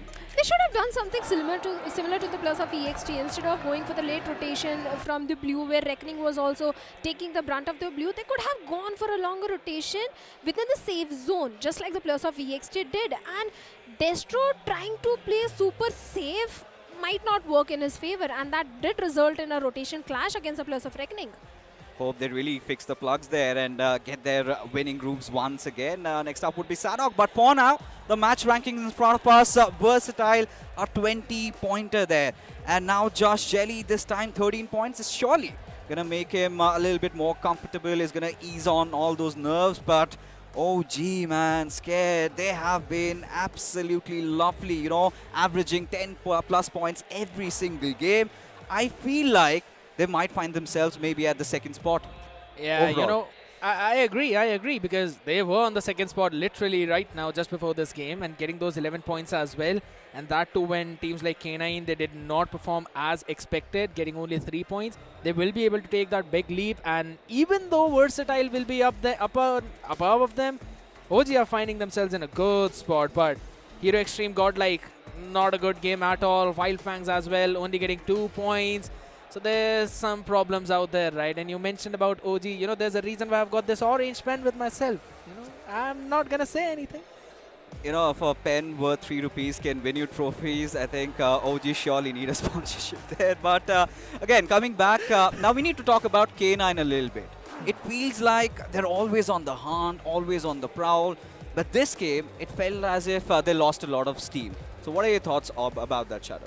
Mainly it's Slug and Bees doing the majority of the heavy lifting if you look at it, and this time it was BotArmyEsports, and K9 might not have been prepared for the players of BotArmyEsports because BotArmy usually go all the way towards the south and they were taking late rotation, so K9, but they were just caught off guard. And look at this, we were talking about OG holding on to their second spot, but they have taken over. They are right at the tippity top, but still K9 breathing underneath them, and now Versatile.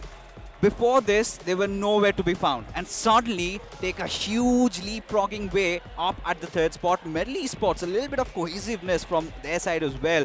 But looking at that 15 and 16 spot, I think we have a lot of eyeballs rolling there. Land pressure. Though these two teams are the ones who are most accustomed to land, if not Godlike at least. iQOO Soul, we've seen them every other time, but it's always the audience that becomes the game changer. Fixes. I mentioned that Godlike at least is playing with a fifth man as well in the game, and that's the fifth one is basically the audience, but it always turns against you too sometimes. You mentioned to me about that, that's the experience talking. So I think so these two teams are struggling right now, but this game needs to be the one where they pick the things up.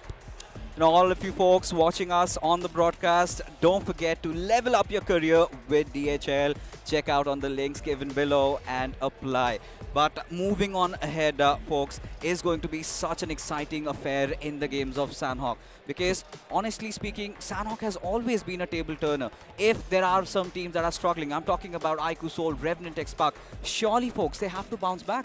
Yeah, they really need to bounce back. Revenant X-Park specifically, in a situation where they were, I think so they could have dragged in a few more eliminations for themselves, but the main problem with that team right now that I'm seeing is probably the lack of confidence.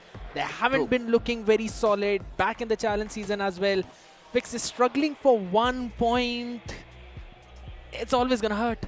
It feels like the spatial awareness of Revenant X-Park has somehow has been taken off, because Spray God being picked off like that, this is something that you must anticipate in such close circles, right? Now, moving on ahead, we've got a couple of other teams also that we need to touch upon. You know, I'm talking about the likes of, you know, Carnival Gaming this time. They have been going all out, all guns blazing. But a game of Sanhok, I believe they've got a drop location, drop clash on them. Do you think that's going to happen once again? But so much is going to happen next. But right now, folks, we'll be heading in for a short little break. You don't go anywhere. We'll be right back.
The Snapdragon Pro Series is brought to you by Snapdragon Elite Gaming and have definitely been wavy, but this time it's going to turn into a tsunami because welcome back, ladies and gentlemen, to Snapdragon Pro Series BGMI Season 6 Challenge Finals. It's me, Skated, and alongside me we've got Necro and Fixes. And fun fact right now is, Necro, that it's going to be the map of Sanhok, and I remember that there was someone who gave out a pretty bold statement. Listen, right now as well, I think K9 Esports is going to go for that drop clash on top of Temple, but it will be iQOO evading the tracks because they're not doing too hot in the overall standings. For once, I agree with you, and no doubt that we've even seen that in the league stages, right? Where iQOO did back off, and eventually we saw them locking horns once again. It was K9 and iQOO, but iQOO, the tempo is definitely not there. They have been struggling massively, and to be honest, they look lost. Yeah, they definitely look lost. But here's one thing about that, Fix, is that even though you lose the tempo on day one, the standings are not that very high. You can basically make that full comeback with just one game, because that's what Versatile showed us. Yeah, it's pretty easy to say, but let's be honest, already 3 games are done and dusted. This is going to be the 4th game, and that too on the map of Sanhok. We pretty much know if it's not going to be a Camp Alpha Circle, there's a big chance these guys might just not come out on top. iQOO, though, if it is going to be a Camp Alpha Circle, then there's a big chance they will be the one to come through victorious. You know, then again, even if it's a Camp Alpha Circle, you've got Revenant X Park also to deal with. And at this point, K9 have always been the kryptonite for iQOO. And at this point, iQOO have to play a little bit defensive, but if they surprise us by going all out, who knows? It could be possible. We might possibly see all gung-ho, everyone just firing all of their weapons, because that's not the only drop clash, right? If I'm not wrong, even Carnival Gaming and BotArmyEsports, they normally go for their own collisions as well onto the map of Sanhok. So I maybe think that could also be a place where we might want to look at. Sanhok is once again one of those maps that really brings in that aggression from the team, right? Considering the fact that the previous game was quite a slow one, let's be honest. For a while, we did not really see the fights happen, especially even in the early games. No one was ready to duke it out against each other, and that's the pressure setting in now. A lot of teams are not able to perform. Xtreme too, yeah, they got the chicken dinner, but they just had 15 points, and that's a major sign of concern, because now in the previous game, Xtreme were nowhere to be seen. They got no points. So still those 15 points, they've once again dissolved. Absolutely, those things are dissolved, but there's one thing that can never be dissolved, ladies and gentlemen, and that's going to be the Snapdragon match prediction. Make sure you enter down and vote for your favorite team. Who do you think will secure the win, at least in the next game? And I've asked that from the audience, and I really want to ask that from you all as well, both of you. Necro, who do you think is getting the win in this one? Listen, now my prediction, you know what? I will give it when the game starts. But Hey, right yo. now, I need to focus on what's happening on my screen. Look, the Godlike content creator, of course, taking selfies with the fans as well. And one thing is for sure, of course, we know it's the fan favorite team. So everyone's going to be super excited to at least get their selfies with the Godlike content creators. And this is currently a moment for the fans that they would love to cherish. It's been ages since Hero Xtreme Godlike have been one of those usual suspects in those lands. That curse did get lifted off in Kochi, and now the festivities continue in Delhi. But we know we've got a mad, wild crowd coming in, and this is bound to happen. But has Godlike really responded back, and has it been reciprocated well enough? The answer so far has been no. Because even in that game of Miramar, Jonathan did clutch it out, but it came at a cost. He was the last player surviving, did save themselves from what could have been a huge disaster. But even right now, Hero Xtreme Godlike need to fix those leaks, need to find those plugs, because so many fans, at least 60 to 70% over here are Hero Xtreme Godlike supporters, and so far they have been disappointed. One team, million hearts. That's what the For poster sure. said. And of course, fans always supporting Jonathan and the boys. Hero Xtreme Godlike, there's so many expectations on this team's back, and maybe that's one of the main reasons why they're not able to perform so far. But we still do not really see Simp back in action. I would love to see Simp in the playing four right now, because Hero Xtreme Godlike, yes, they're getting those few points here and they're able to squeeze the average, but is that really enough? I don't think that's the ideal decision if you just remove Zap right now. That is going to be absolute soul-crushing for him as an athlete individually. I think Hero Xtreme Godlike need to go back and again, gauge things out. You still have 2 more days, and that is the point where maybe you could bring Sim back into the action. Look, man, Zap, he's graced the LAN after a long, long time. I believe it's his first audience LAN with Hero Xtreme Godlike. Surely the jitters are there, they're taking over. I love the fact how at least Fixes is out here backing me out, because on the previous panel segment, I was entirely overruled by Necro and Shadow, who mentioned that they should not experiment at this stage. But boys, let's chill out on that. The point is they've already done it, right? And now there's no going back. At least give Zap his games, at least let him play, and even if he messes up, I think he's going to live with that. But again, this decision comes in from the IGL himself. He must have thought it through. That's a bold move. It has backfired, could have also worked out, and the former has happened, and Hero Xtreme Godlike will have to make those improvisations, but has to be done tomorrow. Exactly. Is what I believe. I mean, maybe they will make the roster changes once again tomorrow. Maybe we might just see Simp back in action in the upcoming games. Anything can happen. It's up to Punk, considering he's the IGL. But we've got a team on the screen that's currently struggling in the overall standings, and we never expected this team to sort of start things off on a slow note. That's iQOO Seoul. iQOO Seoul is one of those teams to hit those bangers off the rip, but still for some reason, instead, they're the one getting hit. I agree, because this team has normally been in always that driving seat of the entire game. But here's one thing we've always known about Manya Fixes, and that is that this guy is the LAN performer. Every single time whenever his team is on the LAN, they have always performed, and I think so that's going to be the case right now. But since we're talking about the teams who always perform, OG are the ones who perform on day 1 and day 2, not the day 3.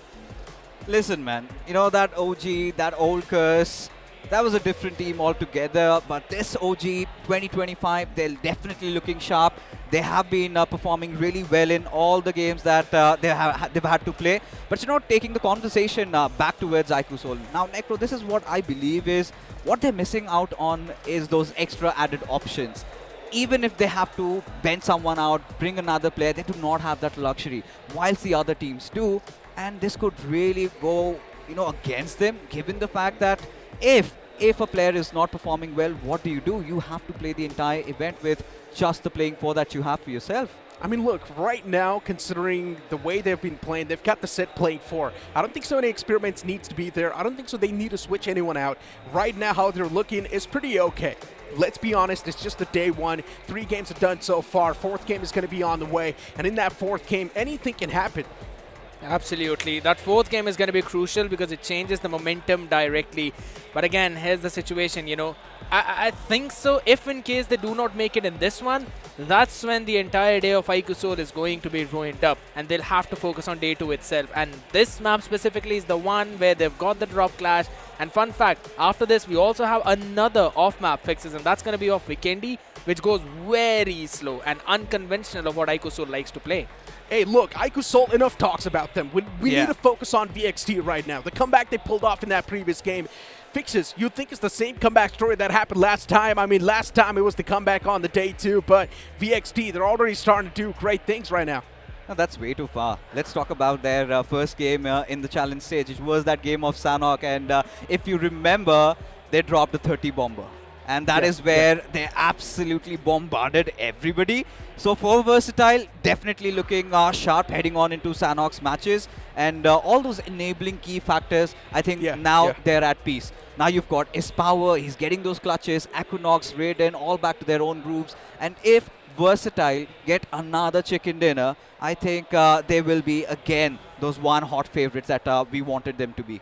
It's one of those points of a tournament that you cannot really expect the jitters anymore, especially from the experienced one. And it definitely does feel like VXT, they've shaken away those jitters of being the defending champion, having so much pressure upon themselves. Especially the previous game was a testament. It was an example of VXT, what they're capable of. And now moving on towards the map of Sanhok, one thing is for sure, we're going to expect an absolute domination from this team. They've got S-Power, they've got Raiden. What else do you want? These two players were one of the best players at a certain time. And right now as well, they are currently at the peak of their performance. You cannot really rule out a man like Equinox. Yeah, he's not really doing that great as compared to S-Power and Raiden, but still Equinox has had his history as well. He is Equinox and he always performs on land, so he's got that entire baggage on the back of him as well, because people expect a lot from him. And it's not just from that one team. The expectations are super high from the members of Wyld Fangs themselves, who have not yet performed as well as we expected from them.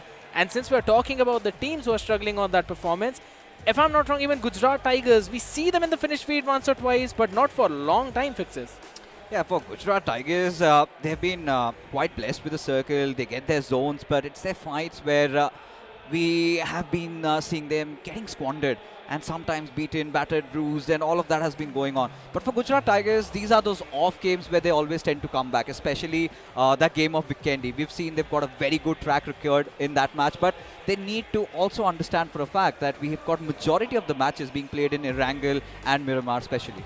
Exactly. Now look for GT. We do understand even they do pack a lot of punch. They've got the powerhouse as well underneath their banner. But Clutch God is the only experienced man who's got a lot of experience underneath his belt, while the rest three players, there's still, you can say, a bit of those rookies on the table. Yes, they have played the LAN in the past. They were the part of WSB, but now still underneath a complete different banner. The performance has been decent in the challenge season, but it needs to be on par if they want to perform in the grand finals. No, honestly, Necro, I beg to differ a little bit, because when you talk about the previous ESL LAN, Clutch God was nowhere to be found whilst these three of the players had been playing. And of course, there has to be that little bit of a revamp that had to be done. And at this point, I feel like it's Clutch God feeling a lot of that heat, because honestly speaking, he's making a comeback onto the LAN stage after a long while. And whilst you're doing that, you need to shrug it off your shoulders and have a fresh new outlook. Because what we've seen from Gujarat Tigers, they have been nervy in those situations, in those fights where they should ideally come out winning. I mean, look, for Clutch God, it's a whole different conversation to have, right? There's a lot of ways to look at things, especially Clutch God being the IGL. He's always someone who's going to have that pressure upon himself, especially on the LAN finals. It's expected. And as you mentioned, he's making the comeback after a really long time. But we cannot really forget the fact that he's been in these type of situations more than the rest three guys. He knows how to deal with those situations, and as an IGL, he needs to calm his teammates' nerves down as well. But let's just hope GT, maybe in this game of Sanhok, they can pull off those aggressive moves and make the comeback happen. You're talking about the aggressive moves. GT need to pull that off, but there's another team that has been pulling it off constantly for at least the past 3 games, regardless of what the result has been, and that is Carnival Gaming that I'm talking about, Fixes. I know there's a smirk on your face. You know, for Carnival Gaming, honestly speaking, they have been fantastic, but I really feel like they've also been their own demons.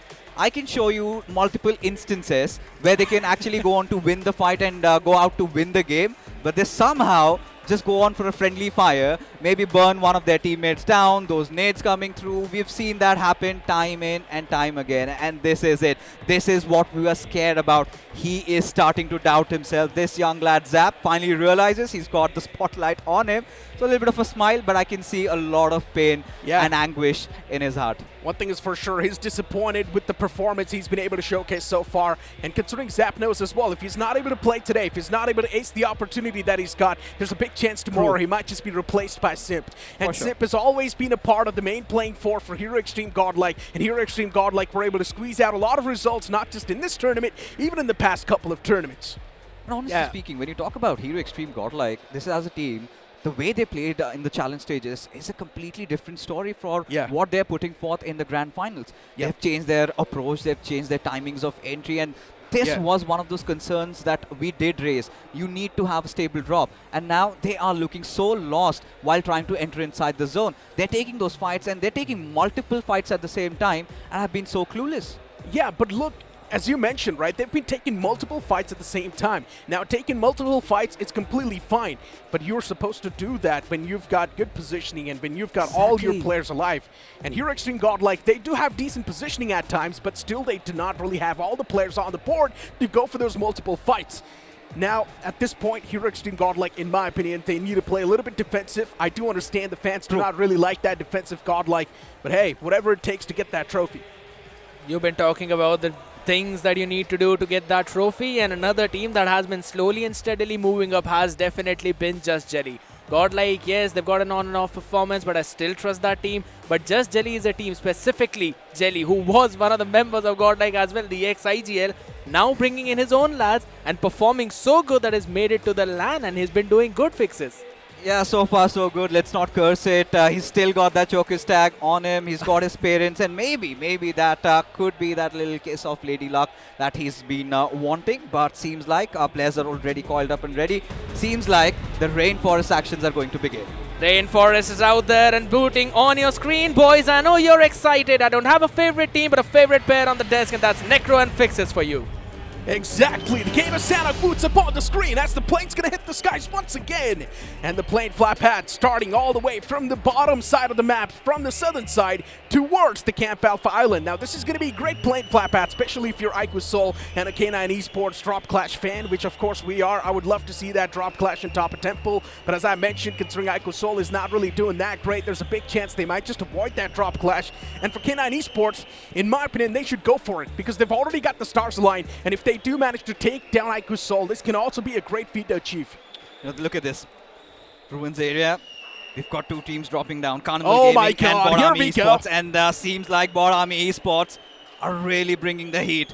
Carnival Gaming have been exceptional so far. BotArmyEsports, they have been having their jitters, but even iQOO Soul, they do not also resign back from a fight. So a lot of fights going on, and Goblin, Scary Jord, everybody taken down. You've got those trades going on. This is what we love about Sanhok. Exactly, chaos off the rip, and that's what we like to see on the map of Sanhok.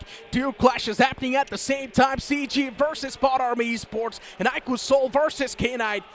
And one thing is for sure, in that fight between iQOO Soul and K9 Esports, the trades do happen back and forth. I do see a few players getting shanked and macheted to death, while over here CG, as they face off against BotArmyEsports, they've lost out on two players. Well, one player has now been recovered successfully, so that's a great thing. But for BotArmyEsports, they've got all their pieces on the board, and they can try and rely on those for a long time. I'm loving this from BotArmyEsports. Despite all the atrocities, still not deciding to head back, rather deciding to take the fight heads on. This is going to instill a lot of confidence, but for K9 and iQOO Soul, seems like there's not going to be any winner out of that fight, given the fact that both of them have really lost their momentum. And the first day has always been about building that one up. But as things are, Carnival Gaming still hunker down on towards that Ruins position, while BotArmyEsports, they're starting to take over. This has happened once in the past, Fixes, and I'm talking about the K9 and iQOO Soul fight. Revan Hicks Park, they came in with the third party, and they're here to claim a few points away for themselves.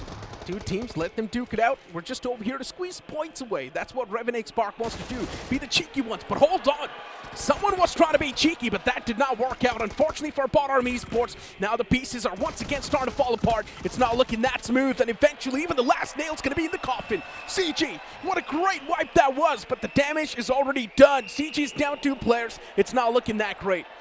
And look at this. Just to make matters worse, you've got The Hounds on the prowl.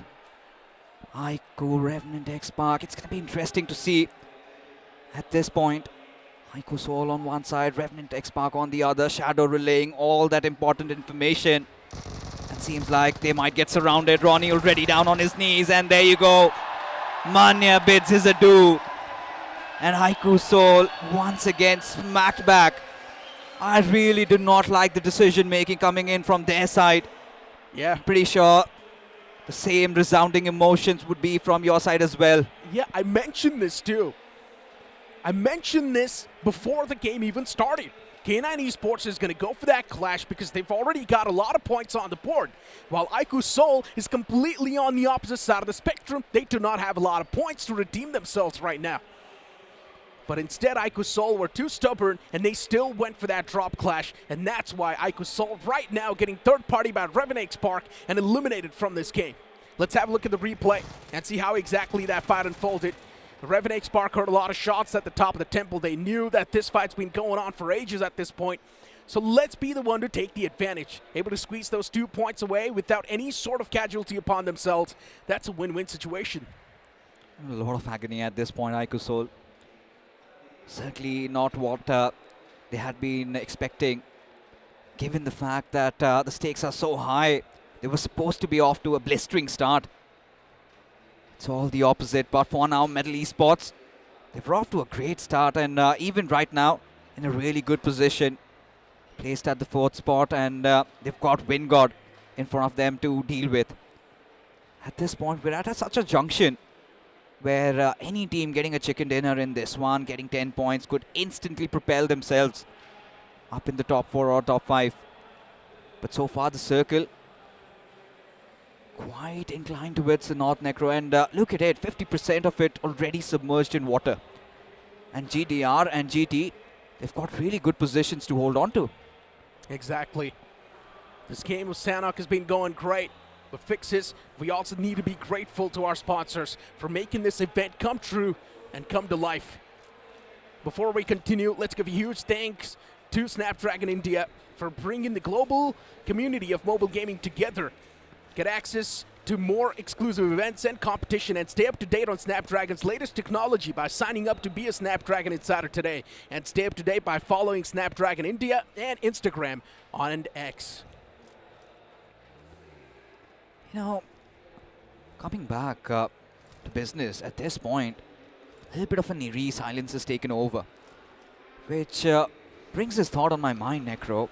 Are we going to witness those healing battles? I mean, it's LAN, and you would absolutely hate that, but seems like Metal Esports find themselves in a little bit of a predicament over here. Sarvit trying to get the lay of the land, trying to gauge the situation over here. Now he knows for sure. There are a couple of outliers. Gujarat Tigers were the ones did give them a little bit of a smacking over there. But Equinox falling prey to Seth. Again, alarming signs for Versatile. Indeed alarming. CG on the screen as well. And for God's Reen, looking at the scenario, how it's panning out so far, Metal Esports is always one of those teams that's been playing super defensive. And for Metal Esports, this defensive playstyle's not been working out so far. They've been taking a lot of damage upon themselves. Yeah, able to squeeze a few elimination points away from that stance, but still, it's not too rewarding.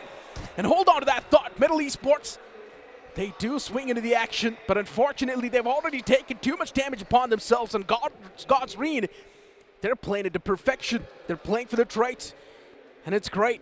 As soon as one player gets knocked out, the second player swings to the man, and he strikes him down, and now Metal Esports, once again, just down to the glimmer of hope they have.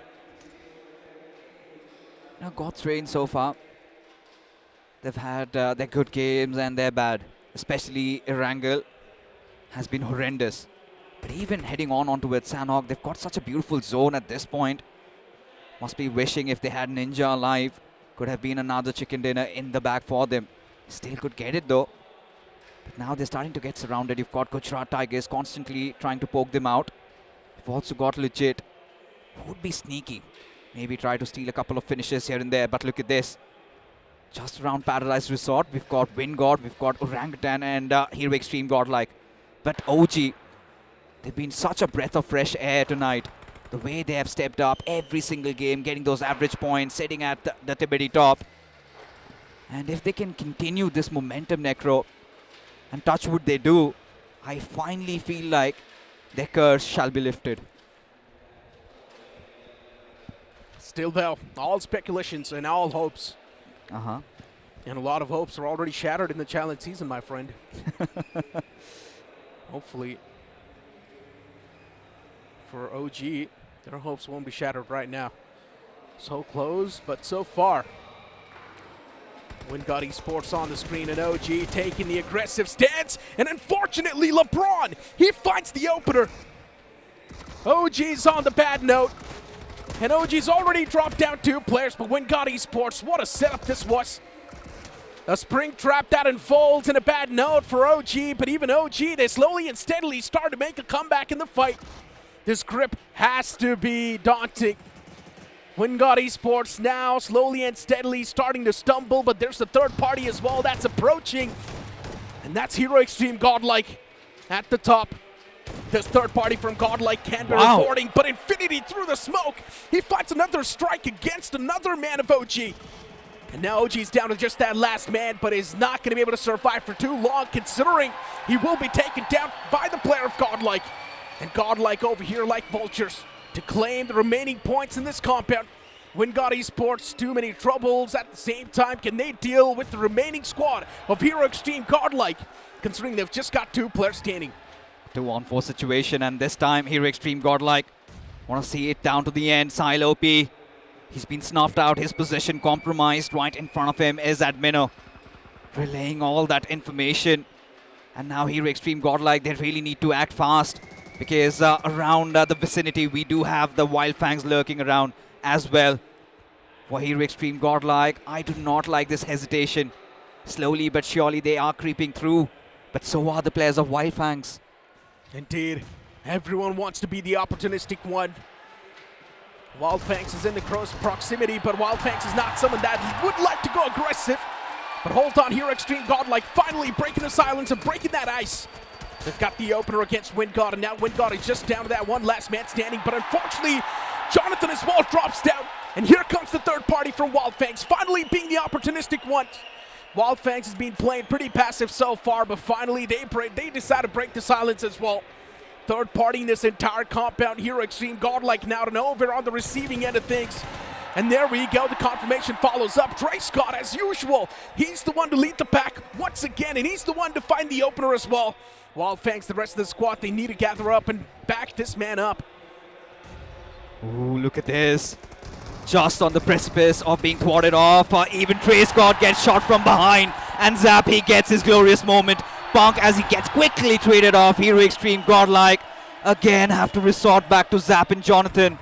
And now Safe, gauging him out, already has his position compromised as Wyld Fangs. They are being answered back. Mistakes from both the departments, and now Hero Xtreme Godlike, they've got another lifeline. Safe knows exactly where Jonathan is. And Jonathan readjusting himself in that situation. Amidst all that chaos, Infinity is still breathing. Yeah, just quite. This man is probably sweating. He knows how many fights are going around, but what just happened? Just Jelly, even they step in the middle of this action. Third parties after third parties, even Just Jelly, they get their hands dirty in this. I like it. Everyone wants the opportunity. Everyone wants to steal the elimination points away. But now Infinity's the only man, the lonesome survivor in this compound. Wyld Fangs could have fallen prey to Hero Xtreme Godlike, but unfortunately, Hero Xtreme Godlike getting third party by Just Jelly like that in the end. It was quite unfortunate. And CG2 trying to pull off some weird shenanigans, some stubborn moves, and CG will be dealt with by God's Reed.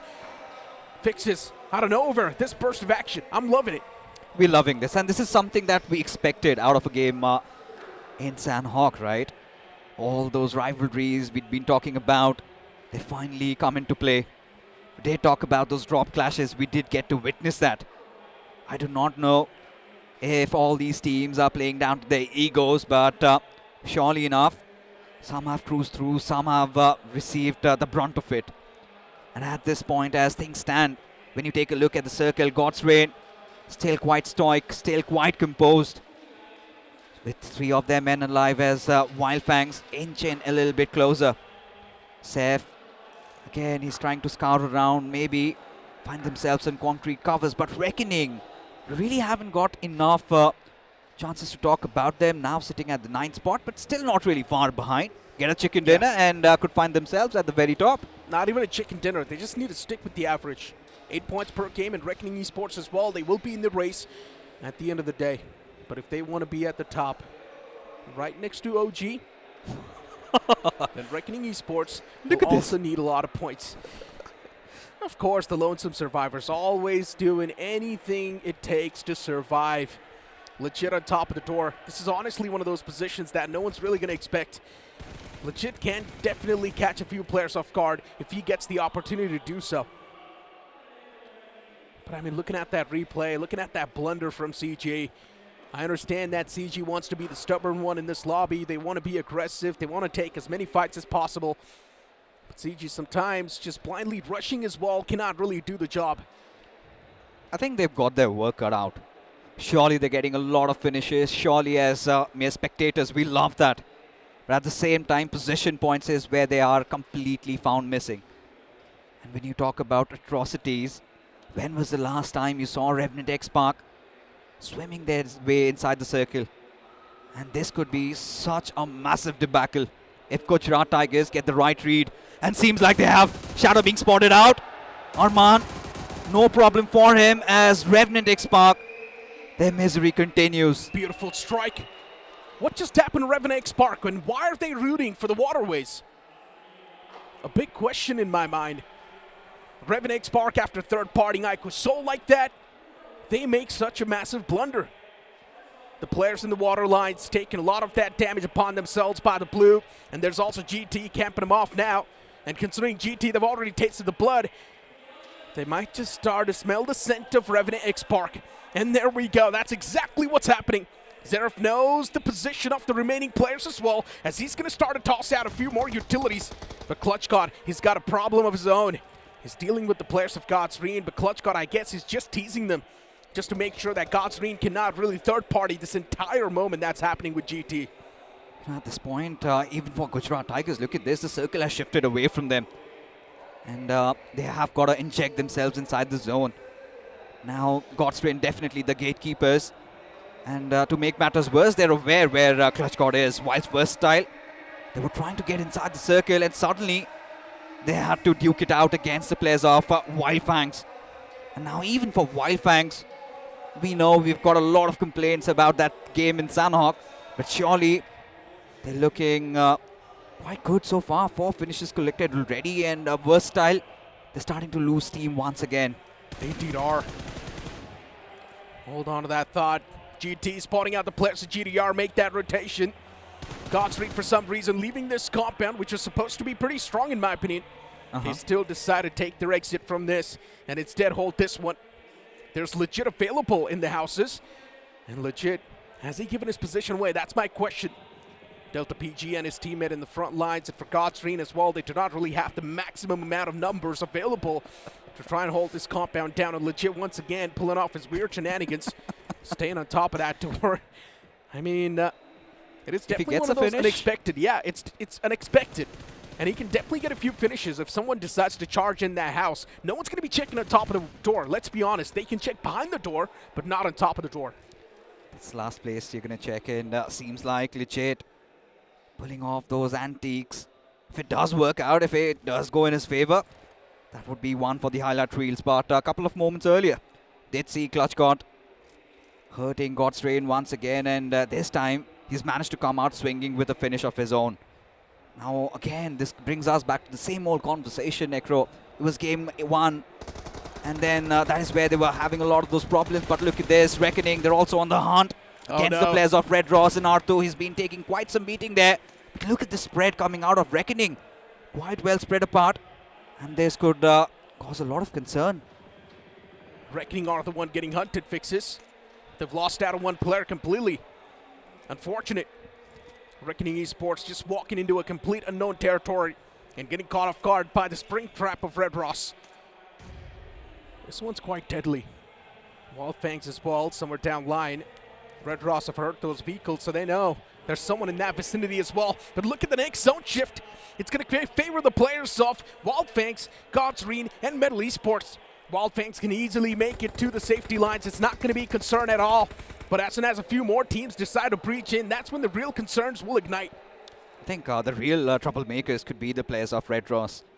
If Wyld Fangs do not find some good covers, some good rocks to hide around, and if they did not watch their six, Red Ross could be quite a menace to deal with. And this is the point I was talking about.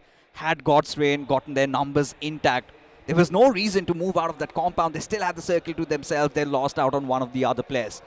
With 3, they could have still managed to get another chicken dinner. But look at this. Slowly but surely slithering through other players of Wyld Fangs. And the question on my mind is, are Gujarat Tigers aware of this little intervention? Are they aware that Wyld Fangs do have them under their watch? Zerif, though, he's got a beautiful flank angle to play with. Yeah, he indeed does. I wouldn't exactly call that a flank angle, but he's got a nice cover. He's Still out of the zone, though. separated from the pack. But focusing on what's happening right now on the screen, Red Ross on the struggling side of the spectrum, and out and over. You blink it and you miss it. Red Ross has already lost out on a few key pieces. This game looking pretty tough for Red Ross, but in the overall standings, Red Ross is not doing too bad in the top 6. So it's all good in the hood for them for now. As long as they've got a few more players standing, they can definitely try and squeeze in as many points as possible. But GT, they lock horns against Wyld Fangs. Wyld Fangs, pretty much the ones to wipe out Hero Xtreme Godlike until that last man, Jonathan, got taken down by Just Jelly. But still GT, now here to take down the players of Wyld Fangs. Seth there up close and personal, but does Clutch God know? Now he definitely knows. He's heard the slithering snake, and there goes the first engagement. Seth is going to be the one to get that engagement on his favor, but unfortunately not able to survive for too long. And now Wyld Fangs is taken down to just a 2-man squad. GT, they constantly want to press upon the charge, pressure a bit more. But Wyld Fangs, they just do not really have enough man number to try and back themselves up, considering it's just down to Trey Scott. The one last glimmer of hope standing. Trey Scott has managed to acquire 3 finishes so far, and he's been the one to heavy lift this team every single time. Can he clutch it out this time? That's my question. You know, it just gets harder at this point, given the fact that all the members of Gujarat Tigers starting to reunite, and even we had the final player of Red Ross almost closing in through. But talking about that circle shift, it is atrocious. And look at this, Gujarat Tigers. Seems like they're conjuring something new, something really beautiful. Some nice antiques to still keep Arman alive and breathing, as Justin, he's been pressed upon by Legit.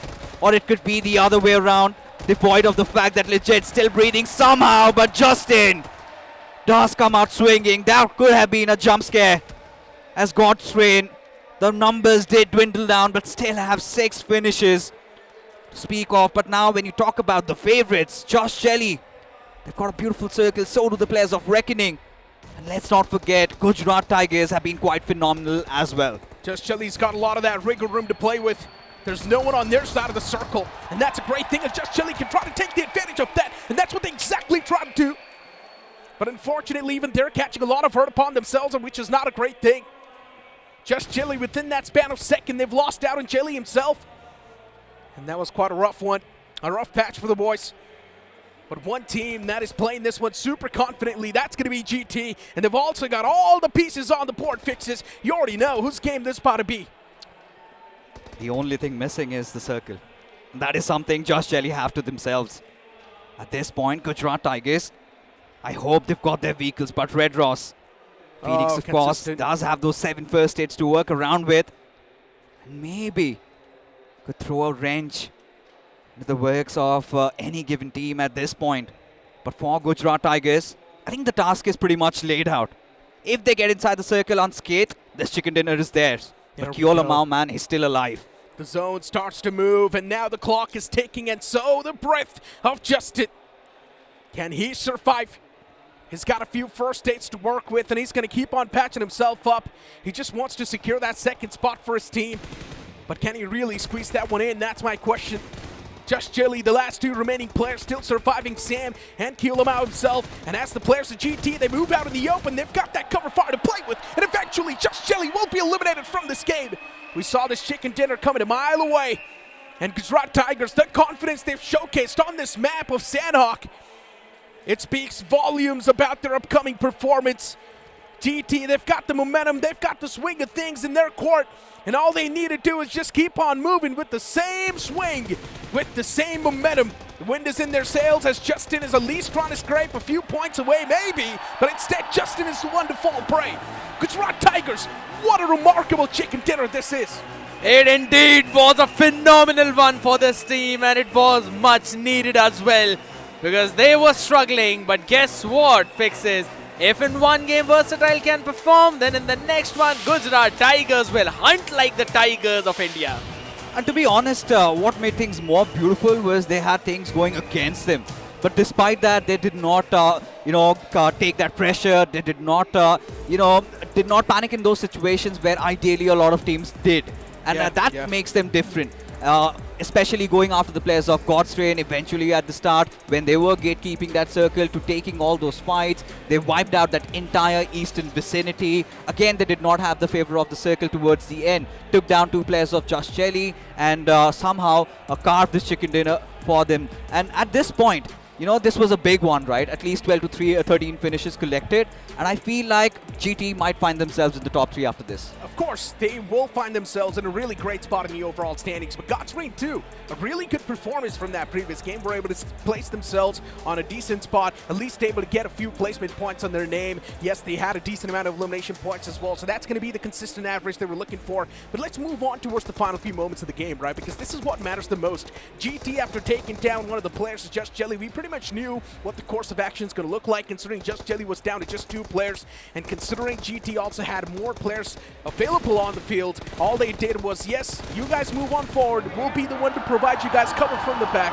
and just like that, GT easily came through on top.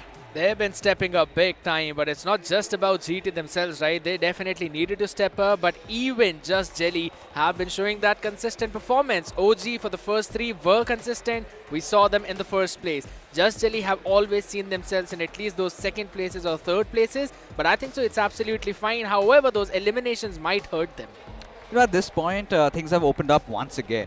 Godstrain, I still feel like this game could have been theirs. They should have been the ones walking out with a chicken dinner. And these are those games where you need to get the conversions. You cannot lose out on Ninja Jord right from the very beginning. You cannot lose out on Destro like that. Yes, Justin did become their hero towards the end. Pulled off that 2nd position. Decent finishes to work with. But now considering OG messed up in this one, certainly that momentum has been lifted. All of those top 3 teams did not perform well.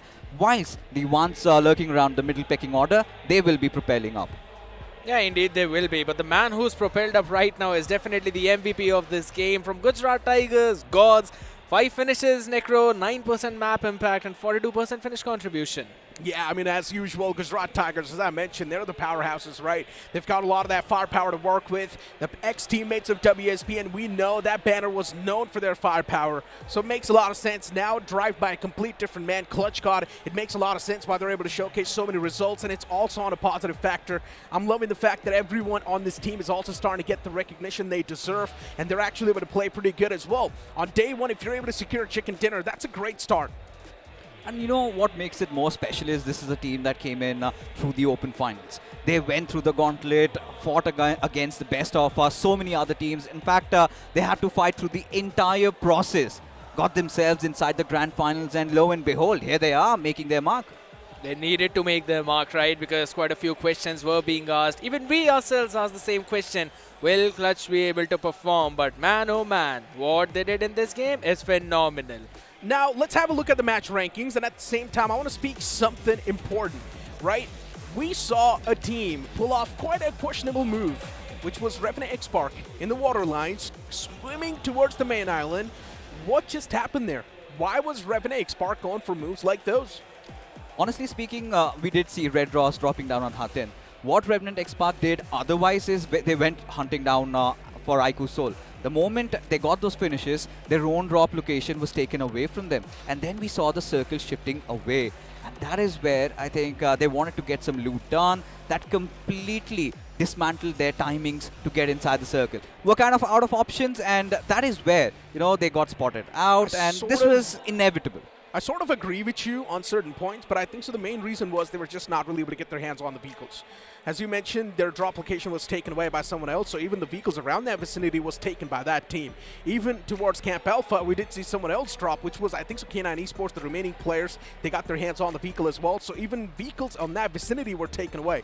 So I guess Rev and X-Spark in the end, the only thing they could really do was just walk their way in the circle, and then they were trying to swim, and of course on the other side was a team waiting to welcome them.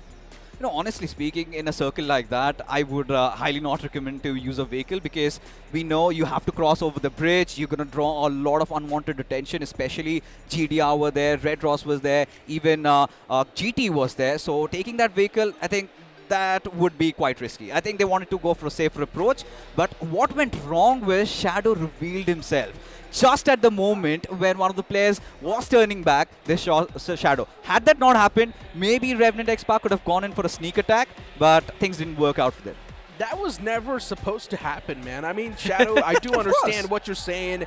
Yeah, maybe they could have got the sneak attack done, but as a pro player, considering you've already heard gunshots around that vicinity, you were supposed to know that maybe there's someone camping the edge lines as well. It's not the first time this sort of a play's happened. So many times in the past, a lot of teams have been caught off guard with that same play this team tried to pull off.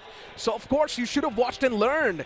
But you know what? Let's just ignore and let's move on towards the match rankings, considering this is what that matters the most. GT getting 22 points. You've also got Godlike getting 13 points. Red Ross as well getting 9 points. I mean, consistency on the board. Wyld Fangs finally showcasing some signs of life. Yeah, they had 6 finishes for themselves, so definitely moving up in those rankings a bit. Reckoning, Middle Esports, Wind God, Carnival, they were on the struggling end as well. We saw that during the fight between BotArmyEsports as well as Carnival Gaming. But over towards the end now is where we see some constant names we've seen through the entire evening. Revenant X-Spark, iQOO Soul, Versatile had one good game fixes, but now they're back on the receiving end once again. Versatile Esports, it feels like they were trying to rotate pretty late inside the circle, and that is where Red Ross was so well positioned that they somehow hindered their entry inside the zone. And this is something that maybe Versatile did not see coming, and this is enough to kind of let that steam lose out, because at this point coming up next would be the game of Vikendi, a game that where I have Gujarat Tigers as my favorites. Versatile, we've seen they've had good days in Vikendi. If they can get the chicken dinner back, they will have that momentum shifting once again. But Hero Xtreme Godlike, iQOO Soul, definitely two of the biggest teams. They haven't shown up tonight. We've been speaking a lot about numbers, and let's move on towards the overall standings. GT currently at the top after that banger of a performance.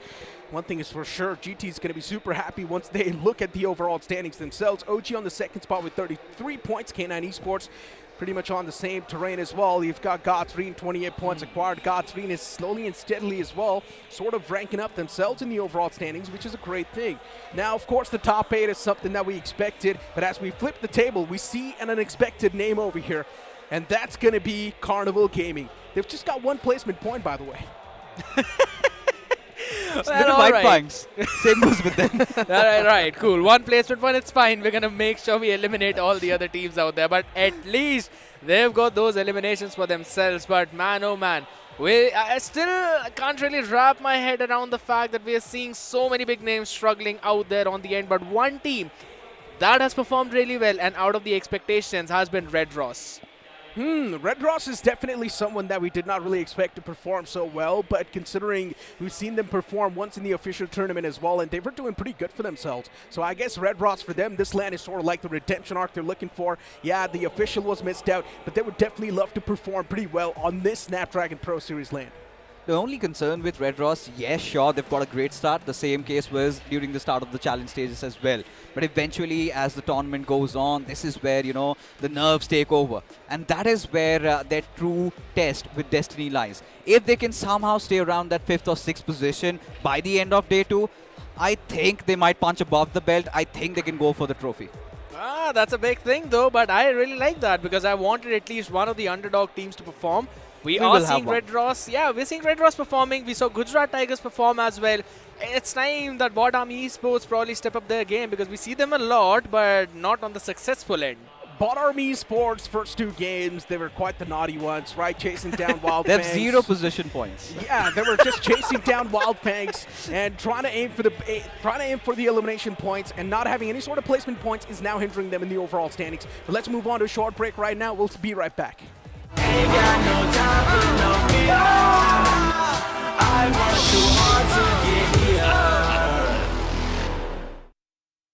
ना मोगो से ना God, अब मैं God से हूँ। ऐसा करना है, ठीक है? मेरे को बोलना है? हाँ। नहीं, मैं तो नहीं बोल रहा ये, आप बोल रहे हो। So hey guys, I'm Ninja Jod from Gods and Esports. मेरा रोल है एंट्री फ्रैगर एंड अभी फिलहाल हम क्वालिफाई होके फाइनल तक आए हैं। ये ईयर के अंदर बहुत सारे ऑर्ग्स में गया हूँ मैं, बट ऐसा नहीं कि अभी गॉड्स में आने के बाद मैं आगे कहाँ जाऊँगा। ठीक है, मतलब इन हर एक इंसान से एक ना एक टाइम पे कुछ ना कुछ गलती होती है। आपसे तो 4 हो गई। हर चीज़ में मेरी थोड़ी ना गलती होती है, बट बस यही बोलूँगा कि अभी तो मैं गॉड्स एंड हूँ एंड ये सब भाई जैसे कि मैं इनके साथ बहुत टाइम पहले से ही हूँ, तो अभी तो सब कुछ बढ़िया चल रहा है एंड धीरे धीरे और अच्छा होगा। तो लेट्स सी, देखते क्या होता है। ये तो नहीं बोलूँगा कि मतलब लेट्स सी ऐसा नहीं है कि आगे जाके कोई छोड़ रहा हूँ, अभी तो इनके साथ ही रहूँगा, क्योंकि अभी सोच लिया है कि मतलब जब इन्होंने मेरे को मेरे बुरे टाइम पे साथ दिया है, तो मैं भी इनको इनके बुरा टाइम हो या अच्छा टाइम हो, हर टाइम साथ दूँ। और इनके साथ मेरा पहला बड़ा इवेंट है, तो मेरे को भी पता है कि लाइक चैलेंज सीजन में मैं इतना अच्छा नहीं खेल पाया हूँ, बट ये तो नहीं बोलूँगा कि मैं खेलना भूल गया हूँ या मैं कुछ एक्सक्यूज़ दे रहा हूँ या मेरे से हो नहीं रहा। बट मैं ये मानता हूँ कि स्टार्टिंग से कि अगर कोई बंदा, जैसे कि मैं पहले MVP बन रहा था, अच्छा मारा था, अगर मैं इधर जाके फिर नीचे आके फिर ऊपर ना उठ पाऊँ तो मैं अपने आप को प्लेयर नहीं मानता। बट हाँ, मैं टीम को सपोर्ट कर पा रहा हूँ, उससे एटलीस्ट मैं ना मार पाऊँ, बट मेरे अगर टीममेट अच्छा कर रहे हो उसे, तो मैं उसमें खुश हूँ। मैंने मेरे माइंड में ऐसा बैठा लिया कि जब टाइम पे लिखा होता है कुछ मिलना है, तो वो एक टाइम पे जाके मिलता है। बाकी मेरी मेहनत चल रही है और मेरे को भगवान जी पे भरोसा है, एक ना एक दिन में मेरा हो ही जाएगा। ऐसा है कि मेरा RNT एक से कुछ मतलब ऐसा खफा नहीं है या कुछ झगड़ा, कुछ भी ऐसा नहीं है। शायद वो मेरी एक गलती रही होगी कि वो लाइक मैंने डिसीजन ले लिया था, बट ठीक है, अब कुछ कर नहीं सकते। मैं खुश हूँ कि वो लोग अच्छा कर रहे हैं एंड मैं भी ये चीज़ पे भी खुश हूँ कि मैं आगे वो अभी अच्छा कर रहा हूँ, धीरे धीरे और अच्छा करूँगा। सब कुछ बढ़िया था उधर, हम BGS जीते थे एंड मैं BGS में लाइक टॉप फ्रैगर्स में भी था। बट एक ना एक टाइम में मेरा स्टार्टिंग से ऐसा था कि लाइक गॉडसन के टाइम से एक बार मेरे को लाइक मान्या के साथ खेलना है एंड सोल को ये लाइक सोल के अंडर खेलना है। तो वो एक टाइम में दिमाग में आ गया कि इतने टाइम से हो रहा है मेरा ट्राई, तो एक बार बातचीत कर रहा हूँ, क्योंकि उधर से भी बात हुआ था एंड मेरे इधर से भी बात हुआ था, तो मैंने डिसीजन ले लिया था। बट शायद एक ना एक टाइम पे मेरे को ऐसा लगा कि बहुत जल्दी मैंने डिसीजन ले लिया, बट ठीक है, अब जब हो गया है तो सो हो गया है, अब उसको चेंज तो नहीं कर सकता मैं बस ये चाहूँगा कि जो भी दोनों मेरे पास टीम से सोल एंड टेक्स, ये हमेशा अच्छा करे एंड आगे वो अच्छे से बढ़े। शैडो के साथ मैं ऑफिशियल जीता हूँ एंड जैसे कि क्वेश्चन में ये कि शैडो या डेस्ट्रो बेटर है, तो मैं तो ये बोलूँगा कि शैडो अपनी जगह पे बेस्ट है क्योंकि उसने अपना प्रूव किया। बट अभी मैं डेस्ट्रो के साथ हूँ, तो मेरे को पता है डेस्ट्रो का एक्सपीरियंस क्या है, उसने इतने सारे ऑफिशियल जीत चुके हैं और मैं उसके साथ बहुत टाइम से लाइक दोस्त है हम, तो मेरे को पता है कि वो कैसे खिलाता है, क्या करता है एंड बाकी उस पर तो मैं बहुत ज़्यादा ट्रस्ट करता हूँ कि इस बार भी वो कुछ ना कुछ करेगा, अपना दिमाग लगाएगा एंड ट्रॉफी आएगी वापस। जितने भी मेरे फैंस हैं, थैंक यू सो मच, मतलब वापस आ रहा हूँ और अच्छा परफॉर्म करूँगा और मेहनत चल रही है and thank you so much इतना सपोर्ट करने के लिए। एंड हेटर्स के लिए भी एक बात, उनको भी दिखाना है कि मैं क्या कर सकता हूँ एंड वो तो उन लोगों को अच्छे से पता है, जब मैं कर नहीं पाता तो क्या हो जाता है।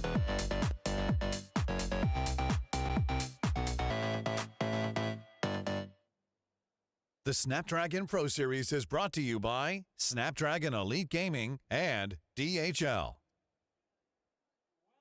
Alright, we're back once again as already we're done with 4 games, and next up it's going to be a little chilly, so I hope you've got your blankets up. It is going to be the frozen tundras of Vikendi. I'm joined along with Shadow and Scared yet once again, and the man in front of us, Jonathan, he certainly has showed up in terms of how he's been getting his finishes, but the team as a whole, they've been found missing. Yeah, they've been missing their mark, not just by a bit, but by a lot. All the way down on the 15th spot into the leaderboards, still not being able to find their fittings. And I think so it's not just on one person. Fixes, I think so it's taking a toll on Zap himself. It's a lot of pressure on Zap, but at this point, I hope you guys get in your Snapdragon match prediction, and all you gotta do is cast your votes on the Twitch chat, and also do let us know who your favorite team is going to be in the next game, who has the highest chances. Now, we did talk about Hero Xtreme Godlike, and we have been rambling about them. Let's talk about other teams a little bit, because at this point, you know, Reckoning, they have also been sneaking through the shadows. They've been doing quite well, but at the same time, you know, we have been doing quite well.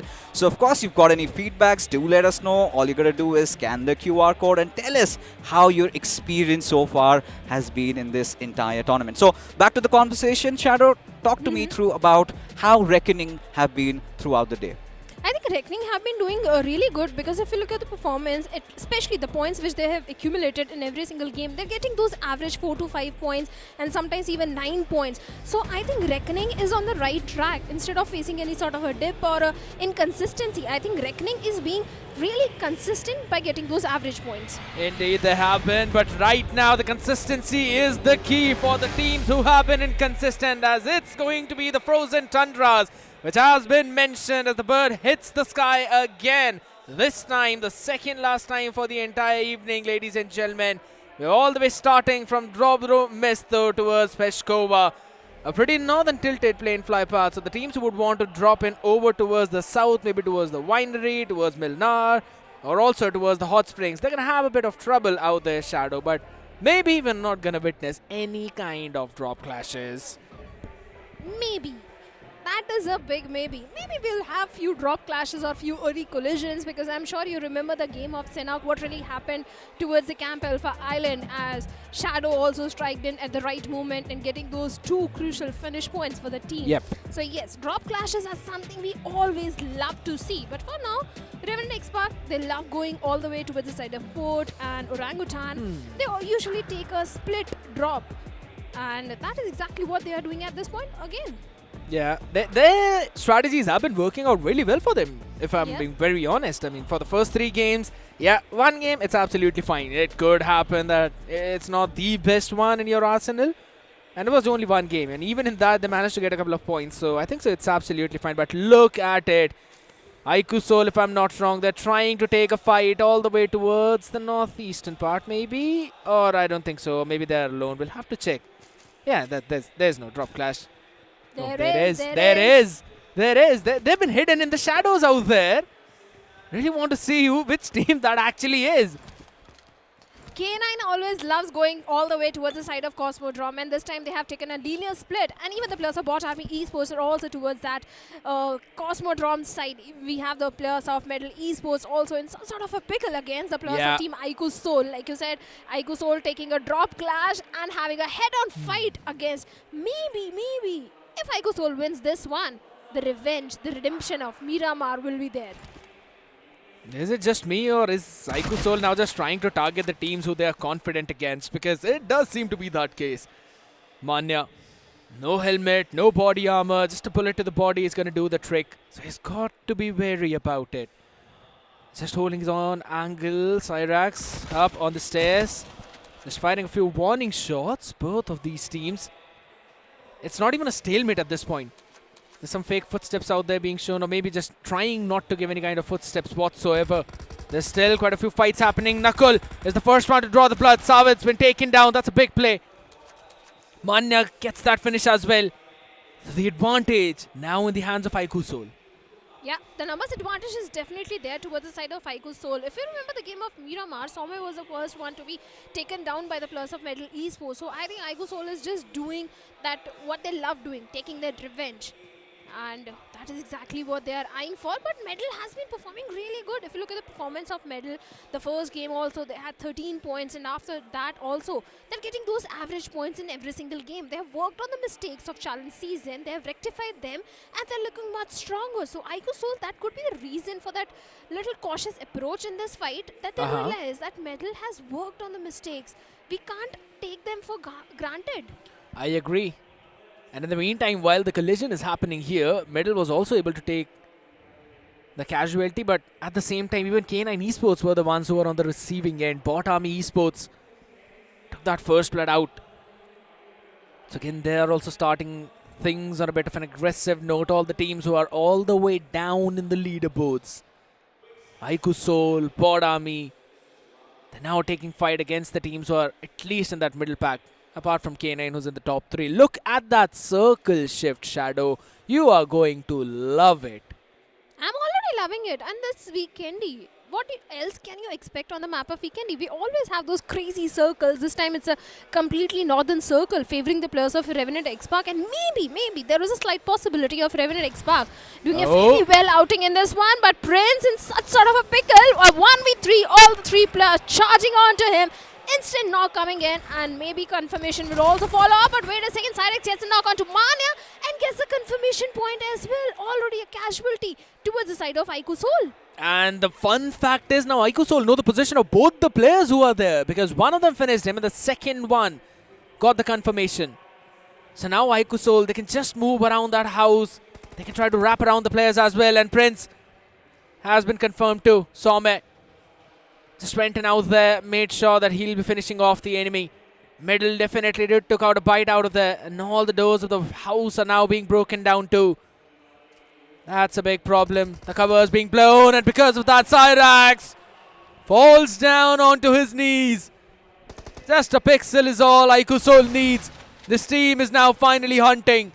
The pack out there, it's hungry, and they want not food but blood, and Medal are on the receiving end right now. The only thing that's working out for Medal is the fact that there's no throwables on the other side, and this is a very narrow pathway. So you cannot move directly. It's just a burst of weapon that's going to do the trick for you. But not a lot of bullets right now in the hands of Legit. So that's going to be a big sign of concern for them. Once again, it's all down to Legit. He's going for the crucial revival onto the fallen comrade. And Cyrex is once again back in the game. Also, we have a situation between the players of Revenant X-Park and Gujarat Tigers, even Orangutan and Wingard also locking horns with each other.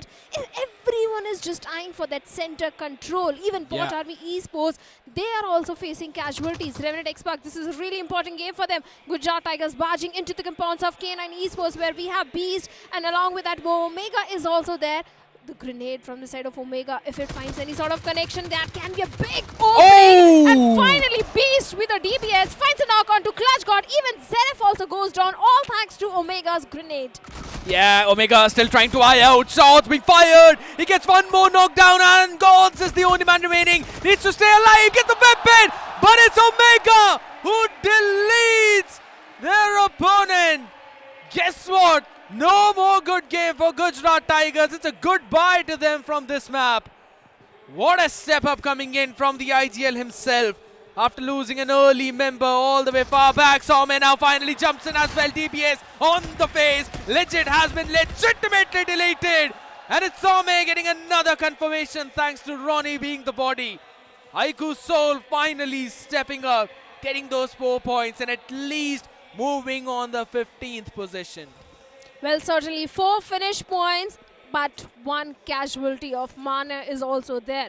iQOO Soul left with only 3 players, but the good thing is, the silver lining is, the circle is favoring the players of Team iQOO Soul, and it is also favoring the players of Team Revenant X-Park. But the split which is coming from the side of Revenant X-Park is a point of concern for me, because the 2v2 split, if you look at the position of Sarang, he's in such a close proximity to the players of K9, and we have OG also in the mix, and we have Just Jelly also. So Revenant X-Park, they need to play as a pack of unit. They need to play together.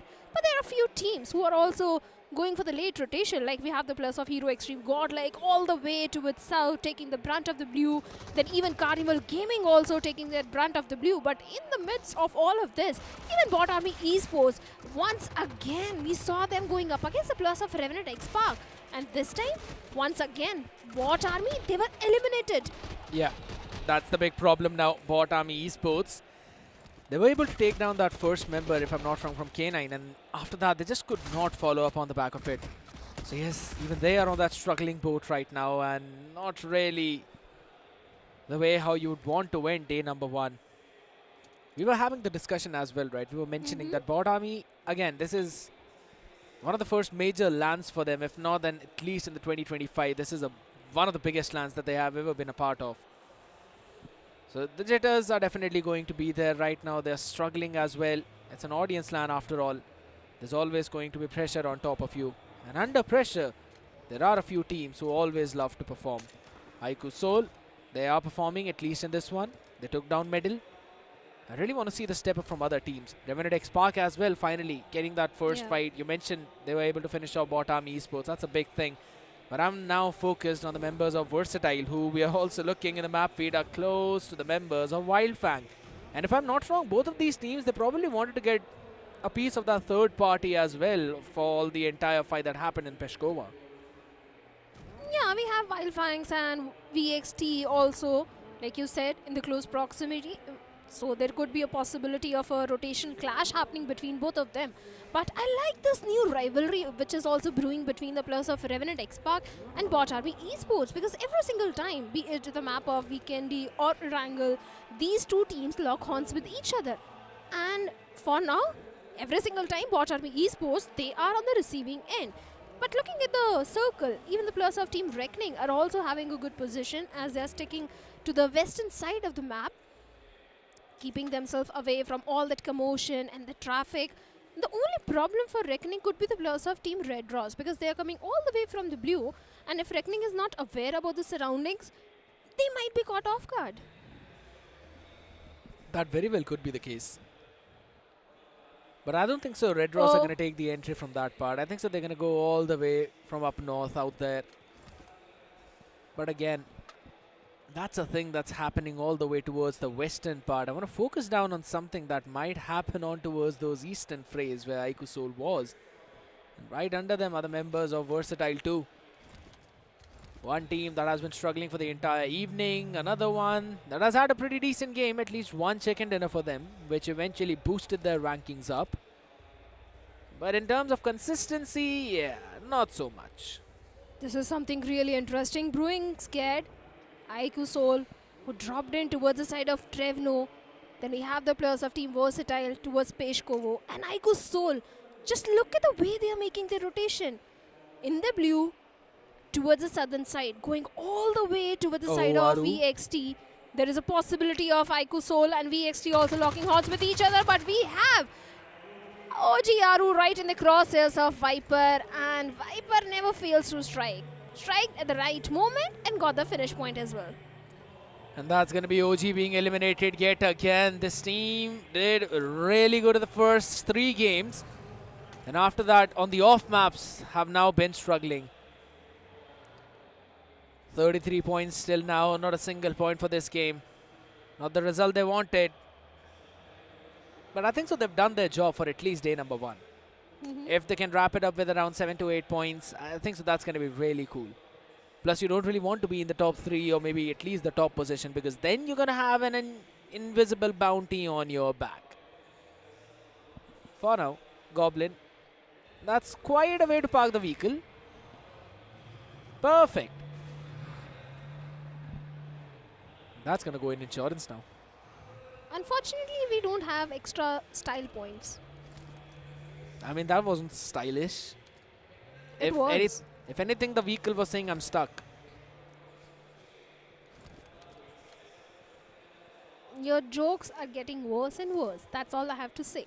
But And God's Hector- reign, their rotations are getting better and better every single time. I don't know how Destro does it, but every single time he finds himself and the entire team right in the dead smack of center of the circle. Once again, God's reign having that prime compound and a very good position in this particular circle. But the next circle shift is going to be so crucial. If it goes south, even the players of Carnival Gaming are also going to be happy. But since it's a concentric shift, once again, Revenant X Park, even the players of K9 are in the prime spot. And speaking about the players of K9, if you look at the fight which happened against the players of Gujarat Tigers, Omega was really struggling back in the challenge season. And this time, out of 4 finishes, 3 finishes are just by Omega. Yeah, he stepped up big time. His team performed really well in the first game itself of Erangel. And if I'm not wrong, that was around the 70 circle. So constant circles forming onto the K9, and that's the strength of this team. If the circle keeps on forming on them, they will convert that game. But for now, Carnival Gaming in the crosshairs of Scout, who tried to fire in a few shots, but not getting any kind of damage onto the players. Don't think so. They're gonna mind that. Wait. Hello. What? I mean, I wouldn't say it's alright, but that's such a questionable decision from Sensei. Way too out in the open, and his team has not been winning those long-range fights. And Carnival Gaming right now, they're just trying to figure out the position of the members of Wyld Fang. I think so they know that the Fangs are now broken and they can eventually finish them off too. And guess what? All that commotion was also heard by Versatile, who will be making their way from the southeastern part as well onto them. That's what I was saying. The problem was not only the players of Carnival Gaming, but also the approaching team of VXT, because now Wyld Fangs are left with only 2 players, and VXT and Carnival being in such close proximity is definitely not a good news for the players of Wyld Fangs at this point. Even the players of Hero Xtreme Godlike are taking their sweet time to move inside the circle. Finally, they are towards the southern western side. They do have a good spot for themselves, and luckily they have managed to keep themselves away from all that cluster. As of now, but question is for how long are they going to be able to keep themselves away? Right, because as of now, yeah, agreed. They're pretty decent. It's day number 1, game number 5. The points, they're just out there, but you do not want to let the momentum go. Carnival Gaming now, the hunting party is here. Seth and Trey Scott, 2 of the big hitters, 2 of the main Fangs of the Wyld Fangs, now into the crosshair. Scout all the way too far back. The question is, can he provide that cover? And yes, he can. Doing a phenomenal job at that into that radio tower. Goblin as well, understanding that it's going to be pretty risky. It's now slowly moving back. Now, I wanted to point out, Shadow, you know, this is not the Carnival that we were seeing all the way in the challenge season. Yeah. This Carnival is way too aggressive, and so is this Versatile. Ronnie, just in a bit of a dip out there. Versatile, they know iQOO Soul are hurt. They have seen the finish speed, and they know that they've got the numbers advantage. The question is, are they willing to take that risk? Because iQOO Soul, regardless of 3 players, is a team that always strikes back. Well, they always strike back, but this time they are wounded. They don't have all the 4 players alive, and VXT is one of those teams against which you don't want to pick an outnumbered fight. And Versatile and iQOO Soul are being in such close proximity for a very, very long time. But I think the next circle shift is going to decide the fate, that how the rotations are going to be there, whether God's Reign will find themselves once again in the center of the circle, or will the circle go away from them. And the circle takes a eastern shift. God's Reign, they have the entire southern control. Wyld Fangs, VXT, they have got the eastern control. Even K9, look at the position. They have got such a prime spot. Their backlines are completely clear. Even iQOO Soul, they do have a very good spot for themselves. This map has now been divided into 2 hemispheres. One the eastern, other one the western. On the eastern, we've got some big names who are all the way up in this leaderboard. Couple of them, yes, all the way down. But the one on the western is where I want to focus on. So many teams that are actually out of the circle. That's going to be a big problem, Shadow, because all of them will be trying to take the entry from at least the northwestern part. And there's going to be just clusters of teams. Now, here's the thing. This one specific game, I think so the circle is going to play a big role into which team is winning. We'll have at least a couple of teams winning in from the eastern one, couple of teams from the western one. And then wherever the circle takes the shift, that team is going to take the win. Just because look at that dip. There's a big dip in this map, and you cannot technically cross it in just that manner. And there's just, if I'm not wrong, one bridge out there in the open too. If in case the circle goes a bit more north and then takes a shift towards either one of those sides, yeah, that's going to be a big problem for these teams. They will have to pray to the BGMI cause that it's probably in their favor. I also want to draw the attention towards the side of Red Ross here, because let's be honest, Red Ross, they have been performing really consistent. Every single game they do manage to get those consistent points for themselves, starting off with 4 points and 11, and after that also in the previous Sanhok also, in the previous game also, they got 9 points. So Red Ross, they're doing everything correct. Even now also, just look at the rotation. They have the entire northern control to themselves. They've kept themselves away from all the traffic, having a really good spot with all the 4 players alive. But finally, Revenant X-Pac, they've broken their silence against the players of Team Just Jelly, as Jelly has been knocked out. And this can be a great opening for Revenant X-Pac. But Sarang is so far away from his teammates. Yeah, I'll have to say it's not just about the fact that Revenant can take an advantage out of it. It is also the members of Reckoning Esports, because now the side of Just Jelly is being sandwiched. Revenant in their front, Reckoning on their back. They're just trying to gatekeep the members of Reckoning, and Inze is doing the job for now. The good thing is the circle's going to force Reckoning to move there, but there we go. Another shift. Moves a bit more down south. But God's Reign are the team that are looking super happy after this shift. You mentioned it early on, Shadow. Give Destro the circle. He'll serve you the chicken dinner. I think so. This could very well be the game where he serves us the second chicken dinner of this stage. He's a zone magnet. We don't need to give him the circle. He finds a circle and places himself right in the dead smack center. Was the trophy Every magnet in single- 23? Now he's a zone magnet.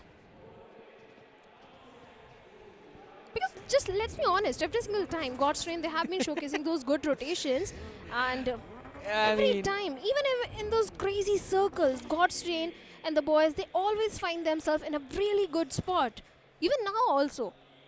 Even the players of VXT, they might be eyeing for the same compound which God's Reign is holding on to, but the problems are for the players of Revenant X-Park, because they have the western control of the circle, and Hero Xtreme Godlike is marching towards them. Slowly and steadily. That's the name of the game.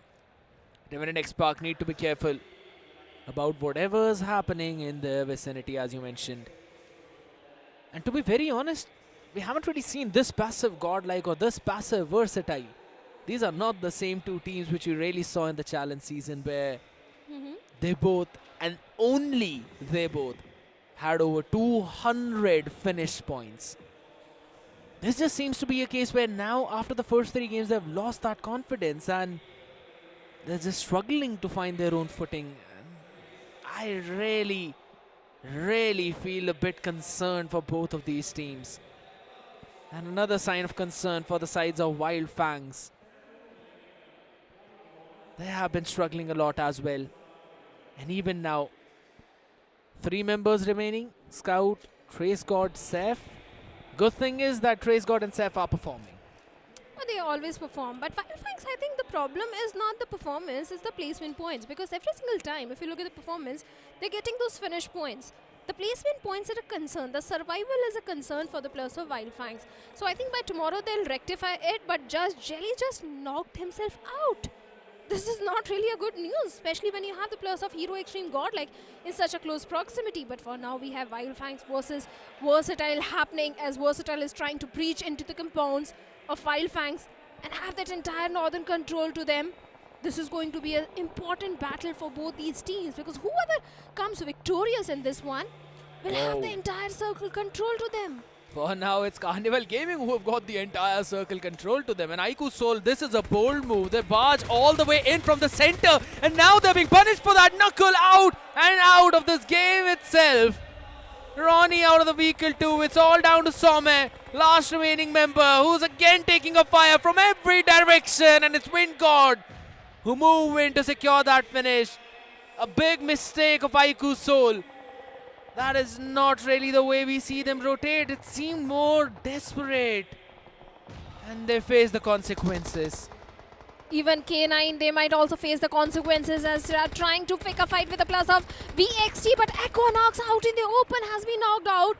And no, Omega might be looking forward to the confirmation point. Raider needs to be a bit careful. Omega trying to lob those grenades and find one more knock.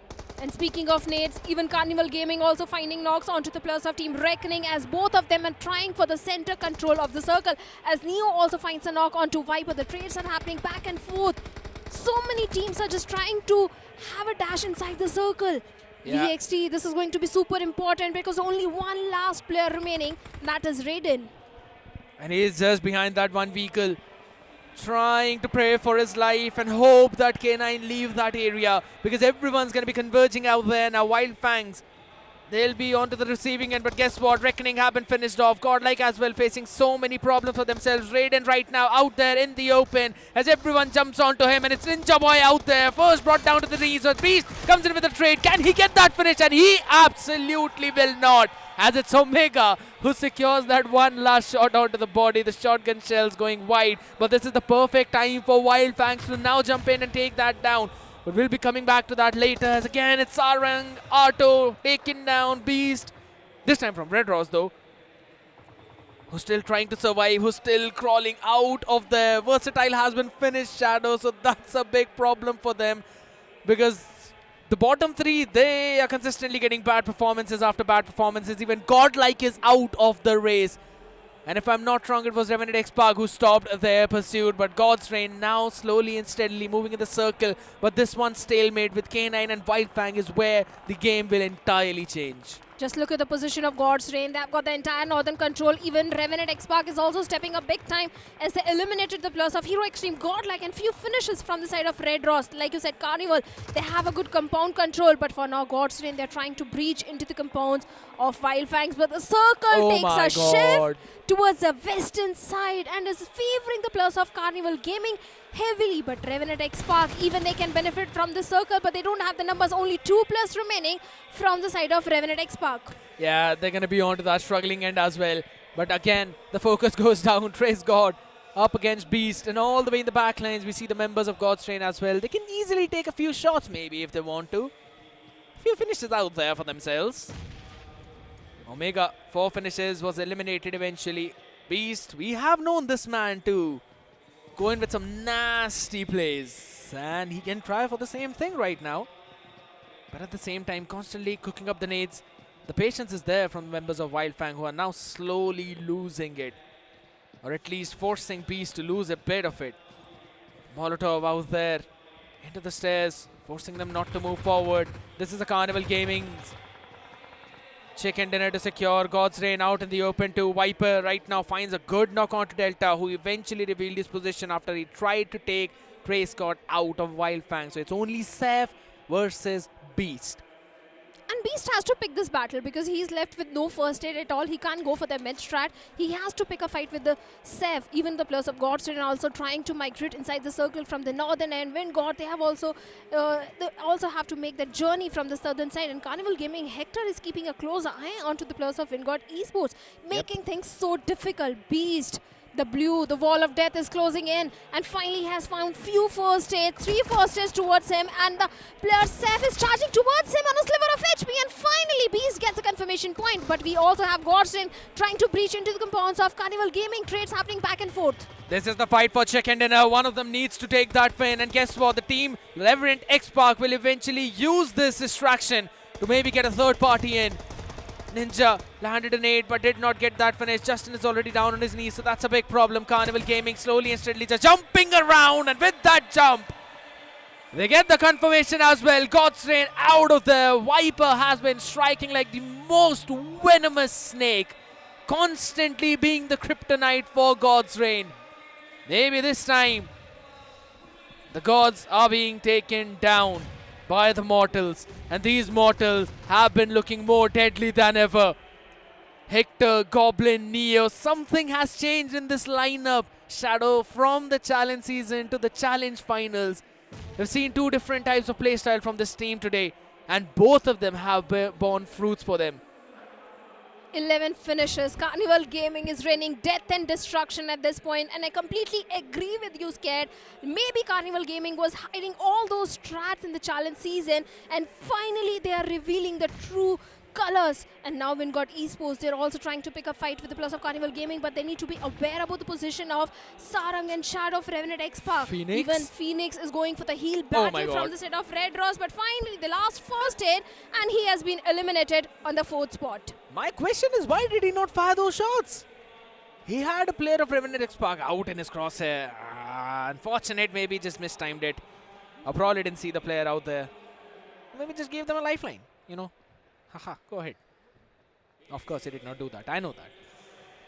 But it's going to be Revenant X-Park now, slowly and steadily moving up. Wind God technically caught in a pincer maneuver by 2 different teams, or a sandwich, which we normally say. LeBron is all the way out. He's not going into the safe circle whatsoever. But it's Carnival Gaming again, spreading themselves out in the open. Sahil finally being taken down by Sarang. Gets that finish. 8 finishes already in the hands of this team. Sarang steps up. Joker stepped up as well. But Viper onto that high ground will eventually force Revenant X-Park down to just being in a one-man situation. And Sarang will be taking all of that aggression onto his space. Everyone knows his position. There's going to be the bombardment of the utilities. LeBron is the first one to be hit by the blue. So his first aids are going to be used up first. But the question is, how many does he have? It's a Carnival Gaming chicken dinner, and it is going to be the confirmation as well. There we go. The nade landed in perfectly with a beautiful three-pointer, and it's Carnival Gaming finally, after the consistent aggressive games, securing a winner chicken dinner for them. And this was an important one because this marks their entry into the top 3 at least. I'm pretty sure they're going to be at the Tibbity top, the king of the hills after this game. If any feather was missing from their cap was this chicken dinner. And finally, Team Carnival Gaming, they are rampaging through in the very first day. At least as of what we have witnessed from their side. But you know, a lot of people might say they had the circle and they capitalized. What are your thoughts about that? See, so many times we have seen that teams are having the circle, and despite that, they are not able to convert it. Carnival Gaming, they defended that compound because so many teams were trying to breach into the compound, and it was not at all easy for them to keep the compound control and keep all the 4 players alive. They dealt with the players of God's Reign, they dealt with the players of Wyld Fangs. So many finish points. It was not at all a passive game. Look at the finish points which they have accumulated. Completely agree with you, and you know, so many finishes accumulated. A quick look at the final blow, the final finish, and Viper, surely he was a venomous snake in this one. Ideally, you do not see a lot of snakes in those frozen tundras, but he surely was putting his fangs, inflicting all the venom throughout the map. He indeed was constantly finding those openings, understanding where the opponents are, and also constantly firing those warning shots. He did a phenomenal job. But there's one more person who'll do the phenomenal job, and we'll see him on the stage. The carnival has arrived, जिस चीज की हम चर्चा कर रहे थे, और इस चिकन डिनर के बाद वो जो पहला पायदान है वो भी आ चुका है. Hector being an Erangel, how are you feeling right now? क्योंकि शुरुआत ऐसा लगा थोड़ी लड़खड़ाई हुई थी, लेकिन अब एक बहुत अच्छे स्पॉट पे हुआ. हम फ्लो पकड़ने की कोशिश कर रहे थे, एंड वो फ्लो अब मिला है तो उसको कंटिन्यू ही करेंगे. बिल्कुल, लेकिन अगर आप बात करें उस फाइट की, वो जो एंड फाइट थी, कहीं ना कहीं वो डिसाइडर फाइट हमें देखने को मिल रही थी, जहां गॉडसेन आपके सामने मौजूद थे, और जो भी वो फाइट गॉडसेन आपके सामने मौजूद थे, और जो भी वो फाइट जीतते वो चिकन डिनर में ट्रांसलेट होता. तो उस फाइट में अगर आप एक बार हमें टेक थ्रू कर पाओ. मेरा बस काम होता है कि इन 3 को एंड जोन तक पहुंचाना, उसके बाद चिकन ये खुद ही मार देते हैं. तो वही होता है मेरा, 3 असॉल्ट तक एंड तक पहुंचा दो, फिर चिकन आ जाता है. चलिए, आपने अपने बारे में चर्चा की, आपने बोला बाकी काम आपके प्लेयर्स कर देते हैं, तो प्लेयर्स की तरफ ही चलते हैं. वाइपर, इस मुकाबले के आप MVP हैं, बहुत बढ़िया आपने प्रदर्शन दिखाया, 5 फिनिशेस निकाल के गए. और अगर आप बात करें एक्सपीरियंस की, कंपैरेटिवली जो एक्सपीरियंस है वो कम है आपके पास, इतनी सारी जनता है, इतना सारा वो प्यार दे रही है, कैसा फील कर रहे हो अभी? बहुत बढ़िया फील है, तो बहुत अच्छा एक्सपीरियंस है इसका. जी हाँ, और MVP की भी एक रेस चल रही है जहाँ पे बहुत सारे खिलाड़ी आगे, बहुत सारे खिलाड़ी पीछे. कुछ स्टेटमेंट अगर आप उनको देना चाहो. क्या स्टेटमेंट दूँ? ऐसा तो बेस्ट दूंगा ही. खेलते हैं मेरे प्लेयर्स MVP के लिए नहीं खेलते. ओके, चलिए, तो मैं मान लेता हूँ कोई और खिलाड़ी होंगे जो शायद MVP के लिए खेलते होंगे, लेकिन हमारे पास अभी और 2 मेधावी खिलाड़ी मौजूद हैं. पहले गॉब्लिन आपसे शुरू करेंगे. एक नाम है, और जब भी गॉब्लिन का नाम जाता है हमें शोर सुनने को मिलता है, बहुत सारी एक्सपेक्टेशंस जो है वो जनता लेकर के चलती है. आपके लिए भी एक रिडेम्पशन टूर्नामेंट ये साबित हो रहा है, तो आप बताइए कि आपके लिए जो ट्रॉफी सामने रखी है वो कितना महत्व रखती है? मतलब मैं आज तक एक भी लान नहीं जीता हूँ, और हर बार टॉप 5 पोजीशन में आते हैं हम लोग, तो इस बार अपना 100% दूंगा और होपफुली ट्रॉफी अपनी होगी. क्या बात है. नियो, अगर आपकी चर्चा करें, ये ट्रॉफी जो आपके सामने रखी है, जैसे कि आपने बोला साथ में बहुत सारे इवेंट्स खेले, सब कुछ हुआ, लेकिन अभी इस ट्रॉफी का क्या महत्व है? और अब जब आप देख रहे हो कि आप ऑलरेडी फर्स्ट पोजीशन पे हो, लग रहा है कि हाँ, चीज़ें पॉसिबल हैं अभी यहाँ पे? हाँ, लाइक पहले तो चोक कर ही चुके हैं हम. पता ही है अब कैसे करना है. बाकी अच्छे गेम्स जा रहे हैं, अच्छा मोमेंटम है, कैरी ऑन करेंगे. जी हाँ, बिल्कुल, अभी भी एक मुकाबला बचा हुआ है और वहाँ पर बहुत कुछ हो सकता है. हम देख रहे हैं कि एक मैच में चिकन डिनर निकालने के बाद टीम्स जो है वो टॉप ऑफ द टेबल आ रही है, बढ़िया खेलते हुए जा रही है. एक लास्ट मुकाबला, देखना है होता क्या है. Over to our casters. It was Viper's first LAN, and by the looks of it, I think he's looking quite stoic, especially with how he responded back. Does not really care if he gets the MVP or not, as long as the team is winning. So now this brings me down to conversation that, given his first LAN, how much has he impressed you guys? Starting off with you, Shadow. I think is impressing me tremendously because where Some and the Zap, if you look at the other boys, they are having those land jitters. Viper is the one who is doing the heavy lifting, who is getting those frags, not getting intimidated by the land pressure or the audience pressure, and still performing really well. And then again, you know, Scared, this is where the argument does set in. When you've got the likes of Neo and Goblin in your team, it's very easily to get overshadowed.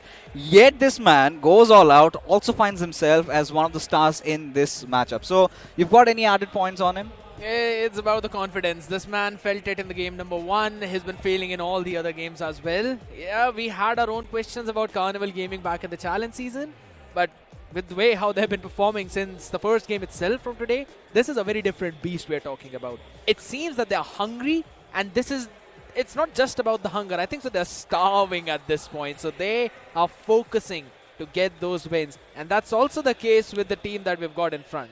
Of course, and this is the team that I was going to talk about next. We do have the highlights in front of us. And God's Reign, boy oh boy. There have been a few of those jitters, especially in the games of Erangel, but Miramar was phenomenal, got a chicken dinner. Sanhok also was quite good, and even a decent outing in Vikendi. Now, for God's Reign, what are you expecting out of them? The final game of Erangel will be their shadow, and do you think this is where they might redeem themselves, or is it going to be the same tumbling down story in that very map? See, the thing with God's Reign is if the circle is favoring them, they tend to do really well. But if they have to migrate inside the circle, especially if they have to breach into the compounds, that is where God's Reign is struggling in those 4v4 fights. Otherwise, God's Reign, if they have got the circle advantage in the final few moments, they do the nade parade and everything, and they get the chicken dinner. But they also need to work on how to breach into the defense of the foes. You know, one thing, folks, we've noticed throughout the entire day, we haven't seen any team, you know, being really consistent back-to-back games. I'm talking about a team getting a chicken dinner right after they are the first teams to get eliminated. I mean, you talk about Gujarat Tigers. Now, this was so anticipated, Scared, that ideally Vikendi was supposed to be their map. But things did not go their way. Yeah, they've been struggling a lot onto that one. I think so on the map of Sanhok, the circle did help them out, but at the same time, understanding where the fights are taking place is what helped them even further to take it up the notch and get that win. But on this one, again, it's an off map, not a lot of things that you can research upon, so that's why they were struggling. But again, a team that has not been struggling has definitely been Carnival Gaming. 23 points for them, 13 eliminations. Is it the lucky number or is it the unlucky number?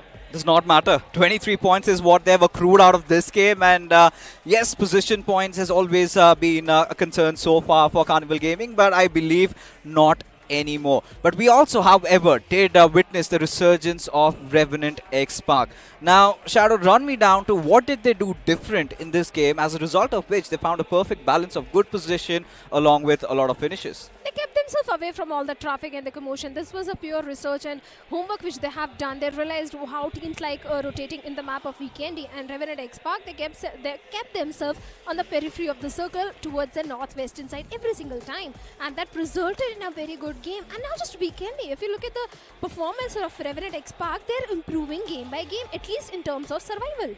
Definitely, finally just pulling their socks up, have found themselves in the top 8. But Carnival Gaming and K9, they are soaring through. So we now do have that secret mantra. If you get a lot of finishes, if you get just that one chicken dinner, I think you are going to be a cut above the rest. I think God's Reign, they're also feeling that, you know, that feeling where, you know everything is working in your favor. Gujarat Tigers, a little bit of a slip up, nothing to worry about. But Just Jelly, surely he's punching above his belt, ain't it? Yeah, he definitely is doing that right now. No one was expecting Just Jelly to be performing so very good, but this team has consistently found itself in those last few circles. They have been finding a few eliminations left and center, helping themselves out, but the concern is in the bottom 3. I'm not considering Wyld Fangs the part of it. It's 14, 14 and 11 by Soul, BotArmyEsports and Godlike. Man, I don't know what's going to take for these teams to finally pull their own socks up, because Fixes, this is going to be the last Erangel. You know, at this point, even I'm running out of ideas and really out of explanations as to what has gone wrong with Hero Xtreme, Godlike and iQOO Soul. For a moment, we saw iQOO Soul. They were playing quite slow. They wanted to just flush in inside the circle, and suddenly, the moment they inject themselves in, they were instantly eviscerated. So, Shadow, what is going wrong for them? Maybe the read. They're not aware about the surrounding, because initially when they had the drop clash, that worked out in their favor. And same goes for the players of Wyld Fangs as well, because if you look at the finish points, they've got 18 finish points, more than what Medal is having, and Medal is sitting on the 9th spot. The only difference is the placement points. So at this point, Wyld Fangs also really need to work on those crucial placement points. Definitely, you know, we've seen Hero Xtreme Godlike struggle quite a lot, but still one more game awaits. It's going to be a map of Erangel, and right now we're going to be queuing in for a short little break. We'll be right back. You don't go anywhere.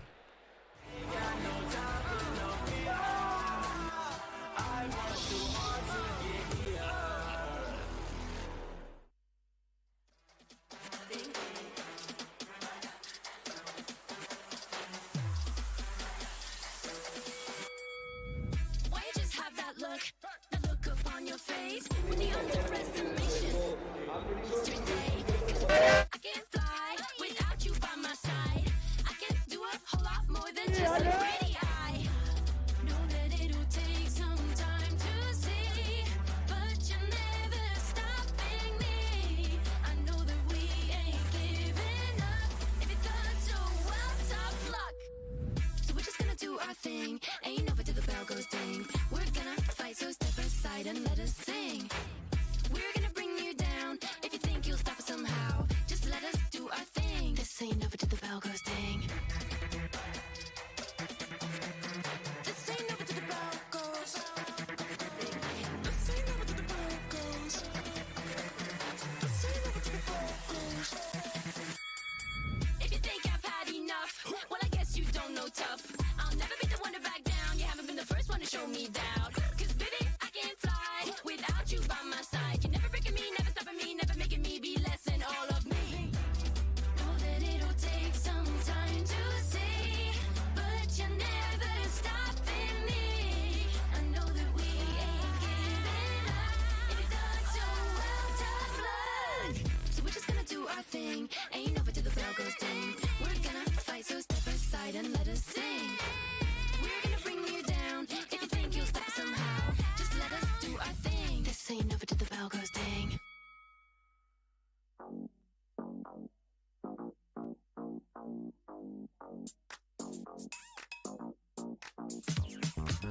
Cutie, dressed up and I'm glistening. I'm the gift, don't wrap me like it's Christmas. Want some yours, you'll know what you've been missing. Feeling like we should get into mischief. Listen, you've been looking like you're down on your luck. Need a girl like me to come through, lift you up. Hold me in your hand, I like when you touch me. Keep me around or you might get lucky. I'ma keep you with the good mood. Keep you up all night. Never, never around you. Baby, this is soul vibe. Got me dancing like a soul train. Laughing the whole time. Got me singing in the shower. Baby, are you all mine? Baby, I'm your four-leaf clover. Your rabbit's foot, your charm bracelet, horseshoe. Baby, I'm your good, good omen. You wanna keep me with you. Keep me with you. Yeah, it's not hard to see. There's a pattern forming when you got me. 777 all wins, big money. The tramp over here never see me coming. I was in your back pocket the whole time. A quiet power, a silent gold mine, a big old confidence boost. You never delude. Just know that The Snapdragon Pro Series is brought to you by Snapdragon Elite Gaming and DHL. Welcome back after that short break once again, and with the panel, it's going to be Shadow and Fixes. Guys, the previous game, of course, it's CG to get that chicken dinner, and they desperately needed that as well. We just tapped the conversation. They don't have any sort of placement points, and finally after that game, they've sort of filled up that court as well. Well, certainly, the finish points were never a problem for the players of Carnival Gaming, and after getting this chicken dinner, they're already looking so comfortable in the overall ranking. But also, it brings up the fact that overall ranking is still very volatile. So one chicken dinner and anyone can be on the top. They certainly can be. And, you know, given what we have witnessed so far, finally we see a little bit of that segregation going on. We've got K9, we've got Carnival Gaming, Godstrain, a little above the rest. Whilst, you know, coming back, we came into the grand finals having different aspirations. You know, the big teams, they're nowhere to be found, especially the fan favorites. We're talking about Hero Xtreme, Godlike, iQOO Soul. They have dropped the ball. Revenant X-Spark, however, Necro, they have climbed back.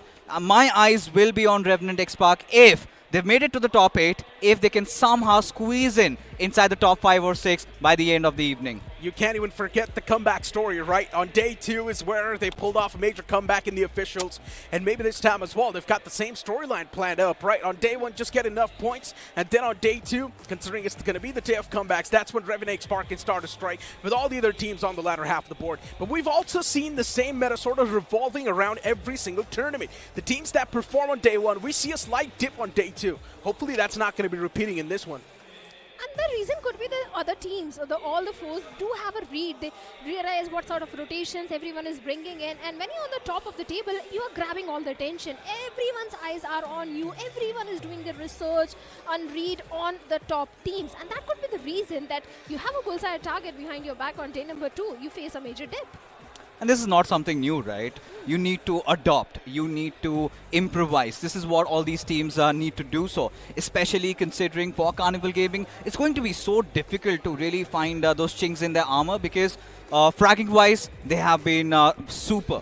Even getting that chicken dinner, that will definitely ease their nerves if they were even panicking that, you know, guys, we're getting a lot of finishes, but yeah, the chicken dinner has been missing. That is there as well. Now, for Carnival Gaming, it's all laid out. Godstrain, they have been quite phenomenal. Who I'm really worried about, Necro, is Orangutan. You know, given the fact that OG started the day off with a shabang, they had been so consistent. Now, they've already taken a page out, and now they're out of the top 8. Yeah, pretty much. You can say the same thing as well for Hero Xtreme Godlike, right? We had they were absent throughout the day. Yeah. Exactly. We had major expectations from them. Zap is not able to perform. The newest substitute that they've just brought in, replacing Simp, and it's clearly not working out that well because the entire team right now just seems pretty much deactivated. They don't exactly know what they want to pull off inside of the battlegrounds, but hopefully they figure it out, at least on the last game of the day. It would be a sight to witness as they take an exit from the day 1 itself with a chicken dinner, right? Well, chicken dinner could be the key for the players of even Red Ross as well. I want to talk about them because it's not only Orangutan who is being the consistent one. Even the players of Red Ross are also playing really consistent.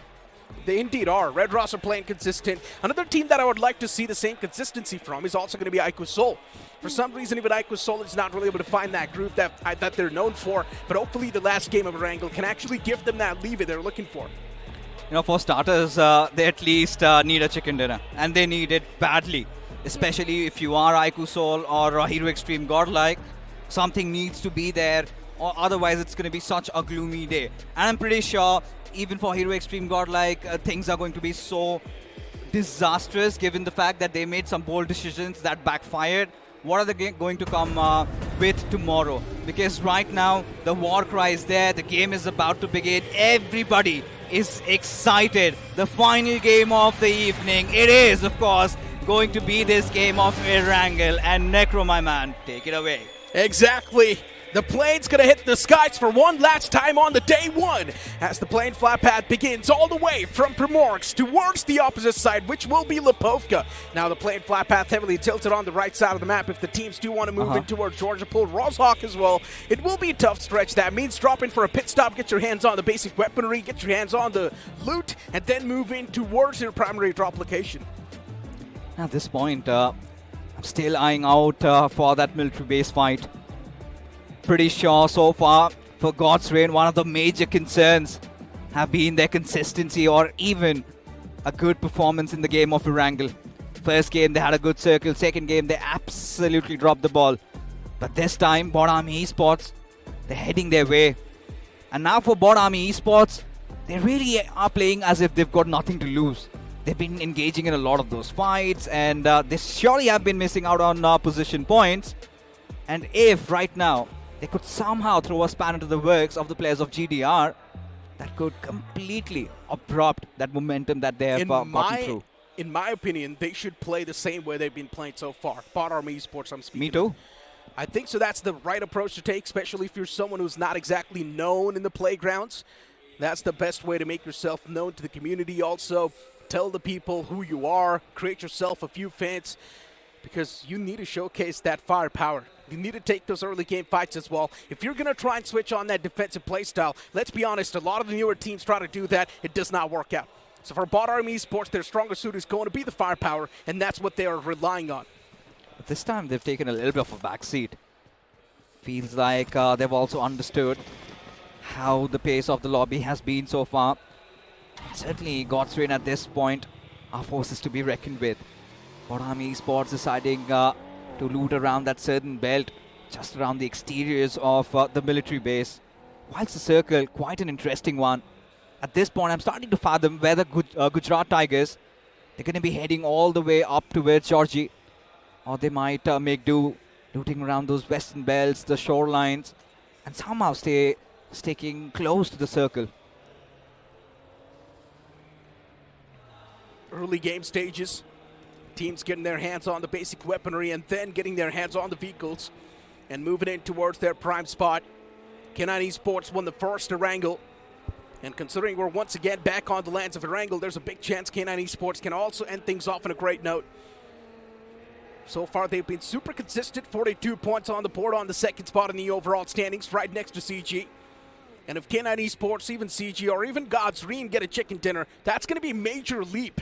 Not just a leap, it will be a big difference in the overall standings.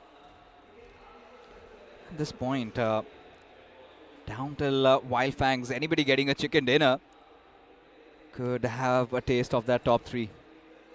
So still pretty much out in the open. BotArmyEsports, iQOO Soul, Hero Xtreme, Godlike have not really shown up. But there's always tomorrow, isn't it? As things are for Versatile, we did see them getting a chicken dinner. But still does not make the cut, given the fact that Necro, in terms of the overall standings, they're out of the top 8. They indeed are. VXT, pretty much the similar storyline to the previous SPS, right? They were down on a lot of points on day 2. They sort of initiated that comeback, and on day 3 as well, they had a Herculean task ahead of them. And they pulled off that comeback on day 3 as well. VXT right now, they're in an okay spot in the overall standings. Yes, out of the top 8. It's completely fine now. They've still got the base set up. Even if they're able to get decent amount of points in this game, 15 points, that can still do the deed for VXT, placing themselves in a pretty good spot in the overall standings. And considering they're also the defending champions, they know how much is on the line for them. Everything to lose. We do have some early movements though. A couple of moments earlier, did witness Hero Xtreme, Godlike reckoning in real close proximity to each other. Whilst for Revenant X Park, now this is concerning. Given how the flight path trajectory was, Revenant X Park, they secured their vehicle and, it's quite late to get their loot started. And again, they will have to turn 180 degrees, have to head back inside the zone. Surely that's going to mess their timings up. For Hero Xtreme, Godlike though, this time, they've got a little bit of an adjustment, if you can notice. Hero Xtreme, Godlike in the previous games of Erangel, they had been playing around the edges. This time, they've made a different approach. They instantly want to contest for the center. Or so what it looks, but seems like might joust with the players of Medal Esports. Just cruising right beside them. The biggest change is Zap in this playing 4. And the fact that it's not really working out. In my opinion, it's not a great picture for Zap.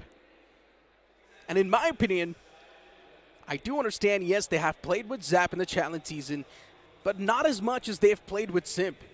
And then putting Zap like that directly in the grand finals also sort of seems like they're throwing Zap under the bus. At this point, it goes two ways. Has it always been Zap's mistake? Because I've seen that this young kid, there have been moments he's been getting those frags. That's what I'm exactly saying, right? But what I feel like, at Minnow, he hasn't shown up. The entire day, he's been missing. He's not, yeah, and there have been instances where Jonathan does get a couple of frags. But still, he gets those frags when the entire team is pretty much done. That's what I exactly said, right? Yeah, I'm not really, going against you or putting in another argument.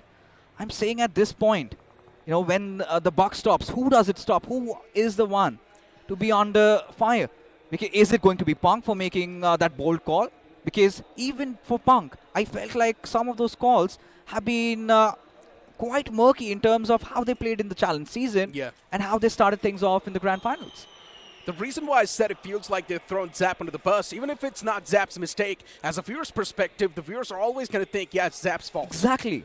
So it really does feel like Zap is being thrown under the bus, even though majority of the times it's not even his fault with how the fight's gone. It's Hero Xtreme Godlike placing themselves in one of the most uncomfortable spots that they can. The positioning's been an issue, and in my opinion, Zap's not at fault here. Definitely not. He's not someone who's in the driving force of the team, but yes, there has been a major change, and maybe that's why Hero Xtreme Godlike is not able to perform. That's what everyone's thinking. Maybe if there was Simp, he could have pulled off clutches. There's so many questions that might just be going through a viewer's mind. You know, honestly speaking, so far the miseries of Hero Xtreme Godlike and has completely come down to the decision making. You know, we've seen in those initial games they had been playing around the edges, especially even whilst engaging in those fights. They had been so hesitant. One of the recent memories is that match in Sanhok, where they took so much time engaging against the players of Wyld that Wyld Fangs backstabbed them. And so was also the case even in Vikendi. And of course the shot callings have not been right so far. Surely a lot of work needs to be put under. And as of now, you know, the team in front of us, Xtreme, sparring these games of Erangel, Miramar, Sanhok and Vikendi, they've been oh so good. They indeed have been. Xtreme once again with that defensive and the passive playstyle. Honestly, I'm not a big fan of that, but it's been working out, so whatever rocks your boat, do it. For Xtreme, this defensive and the passive playstyle was a kryptonite in the past as well. That was one of the main reasons why they were not really able to perform, but I guess they finally cracked the code. They know exactly how to play this passive playstyle, and it's been working out so far, so continue it, I guess. iQOO on the screen, they're definitely trying to mix a few things up, but still it's not been working out so far. Throughout the entire day, iQOO's been struggling, just lingering at the bottom of the board. Hopefully this time, this game can be a different one, and hopefully they can finally redeem themselves and make a comeback. Well, even when you look at this circle, we've got the usual suspects around the center. Carnival Gaming again. They have been blessed right from the very start. Medal Esports quickly taking control of the areas around Carnival.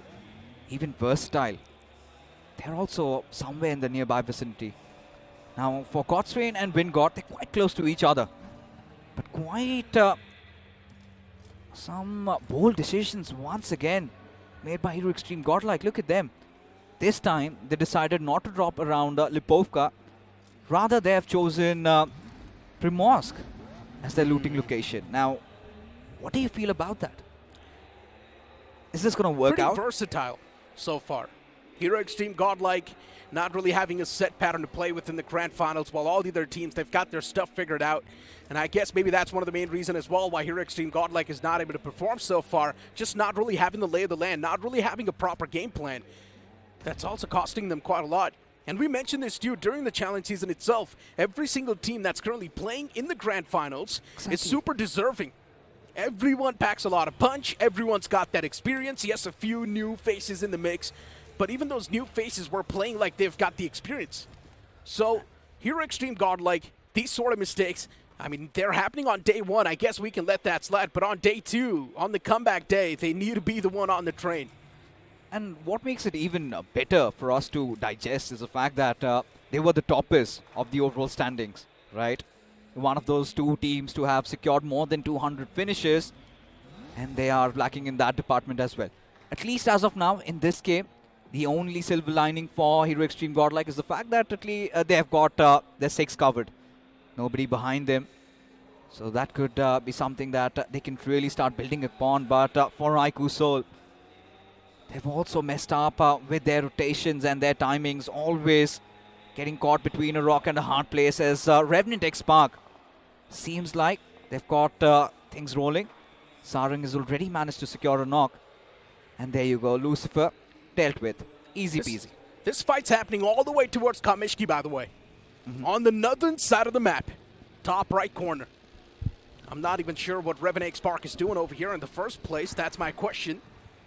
And what is Red Ross doing over here this late inside of the game? Now they're getting chased down by the players of Revenant Spark. And this is not a great feeling to have, especially when you're a man down. And Revenant Spark, they know they've got the man advantage, so of course they're not going to let the tracks lose. I feel like Revenant Spark, they're on a hunt. Because this is a set fact that Red Raws drop down around that Stalbur region, and this is how they like to rotate around. What Red Raws did not anticipate was Revenant Spark being on their tails. And already having lost out one of those players could really spiral them down to the abyss. And this is where even Revenant Spark, they're really not giving up. They've got Joker, who started peppering down a couple of bullets. Just one having been connected. Beast, the ideal target would be to pop those tires. Have they done so? As another one goes in. But still enough to keep Beast on the move. At this point, Red Ross, they look quite scattered. This is quite alarming. It indeed is. Red Ross, though, they finally decided to face their teammates. Revenant Spark falling a little bit back and giving the opponents the space they need, respecting them. But look at what Shadow's trying to pull off here. Going for the flank angle. His footsteps can be heard, though. Utility is now tossed across the hill. As Preygod's going to find that off angle and catch the first man off guard. Phoenix gets knocked out. Joker gets knocked out in return, though. Arto is still trying his best to fight back, but unfortunately just does not have the man number to try and support him. And it will be Revenant Spark coming out on top. But in this fight, they lost Joker, a key piece to the puzzle. It's fine, though. I really felt bad for Joker, given the fact during the fight, Shadow was already dropped down quite low.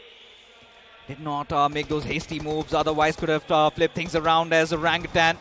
They're being barraged through, and it is the fight against Team Jelly. As Kyo Lamau, the person in contact, he's been traded, and AKOP, he is striking fear.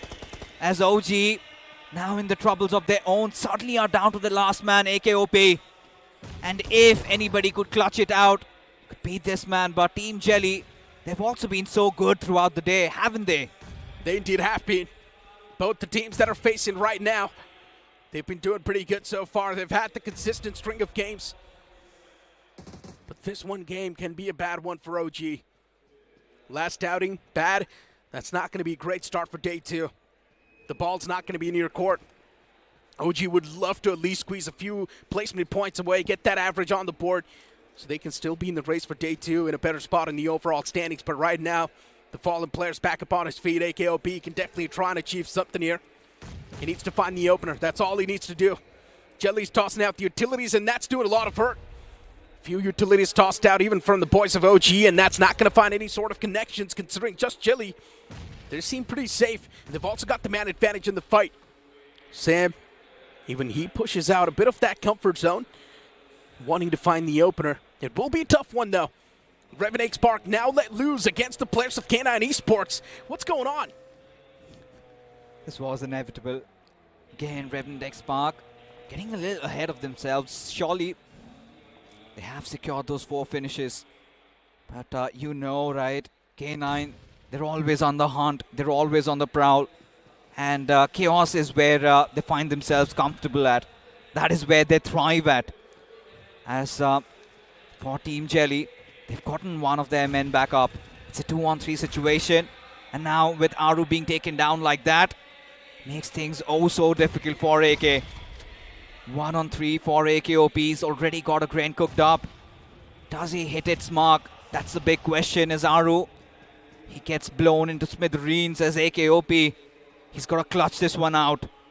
And let's not also forget the fact that even Wyld Fangs, they're hearing all that commotion, and they want to make themselves a party to it. AKOP being taken down. Now it is going to be Wyld Fangs taking on Josh Shelley. I was about to hype up AKOP in that scenario, but the moment I thought that, man gets taken down. Wyld Fangs, they finally step in the third party.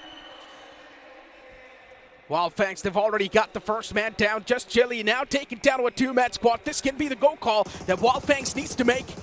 And that's what they're exactly trying to pull off as well. But Sam from top is giving them a perfect cover fire. But what an 8 that was from Trey Scott. This man is always in the forefront of the action for Wyld Fangs. He's always the one to squeeze out the elimination points. Right now, he's found a crucial lock on to Sam. That's going to give the breathing room to the players of Wyld Fangs as they needed to push on up. And they've already done so. Even Seth closes on up in the clotheslines as Scout OP as well now makes his way. 3 players of Wyld Fangs up close and personal against the remaining 2 of Just Jelly. As Sam is taken away to his death, and Ninze wants to go for the revival on the fallen comrade, which he will get.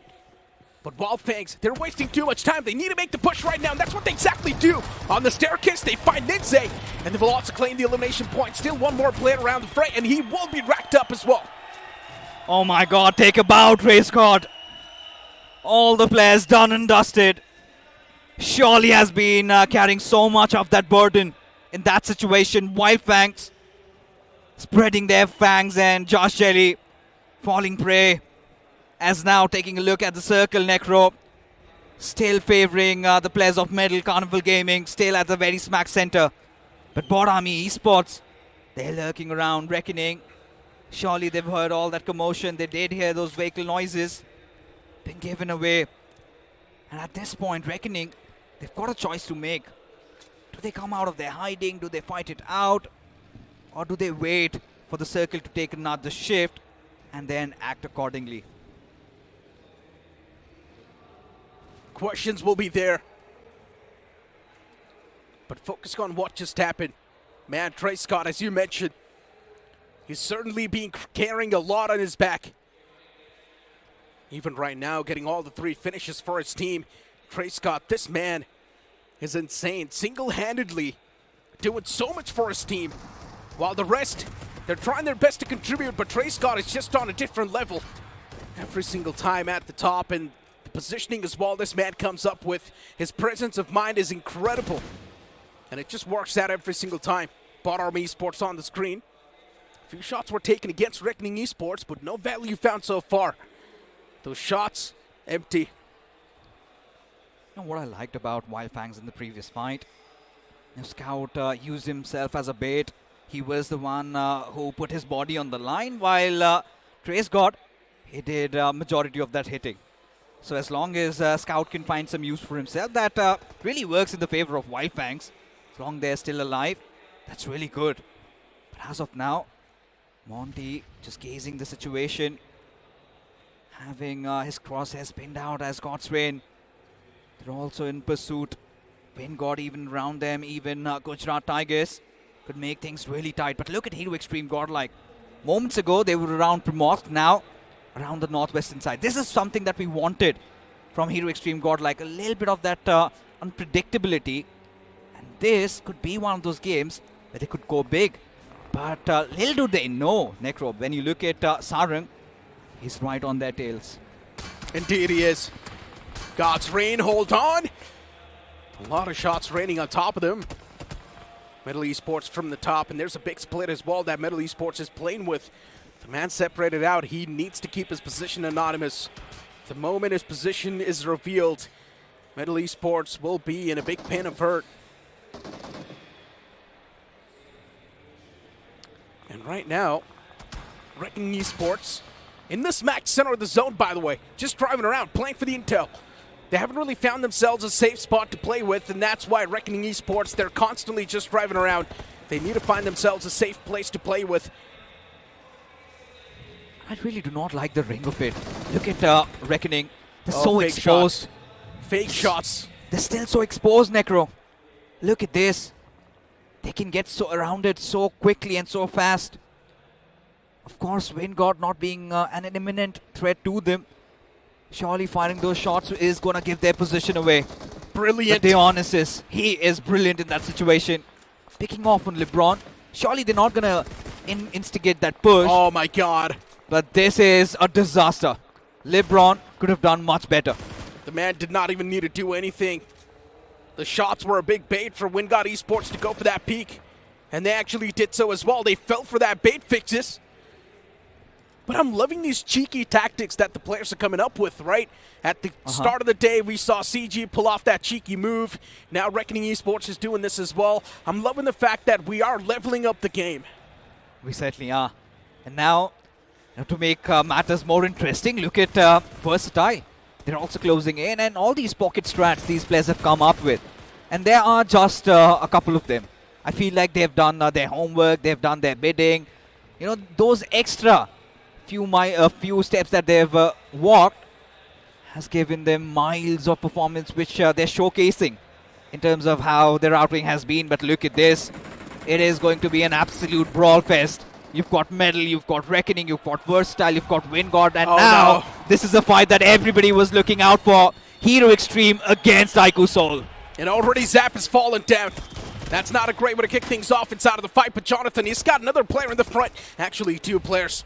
Sawman and his teammate right next to each other. Jonathan fights the first strike, and he instantly hands out the death blow as well. Knuckle on the other side of this house. Even he's going for that peek. Going for a few warning shots against Jonathan, making sure that he's not going to be the one to push outside of his comfort zone. But instead, Knuckle falls back. He gives the players of Hero Xtreme Godlike the respect they deserve. But Ronnie still underneath that house. Punk, he's got a lot of those demons that he's constantly fighting in his heads, but eventually iQOO Soul, they're getting dismantled. Knuckle, the only man surviving in the fight. What just happened? So many question marks in my head. iQOO Soul, they were rushed down by Hero Xtreme Godlike. iQOO Soul, they are a living nightmare at this point. The way they have come out, it's so disappointing. Especially how easily Hero Xtreme Godlike dealt with them. And now, Versatile against Wyld Fangs. It's going to be an interesting one. We'll definitely come back. But for now, Seth, he's got a little bit of an angle to play with. His power inching very close. I feel like he spotted him. There you go.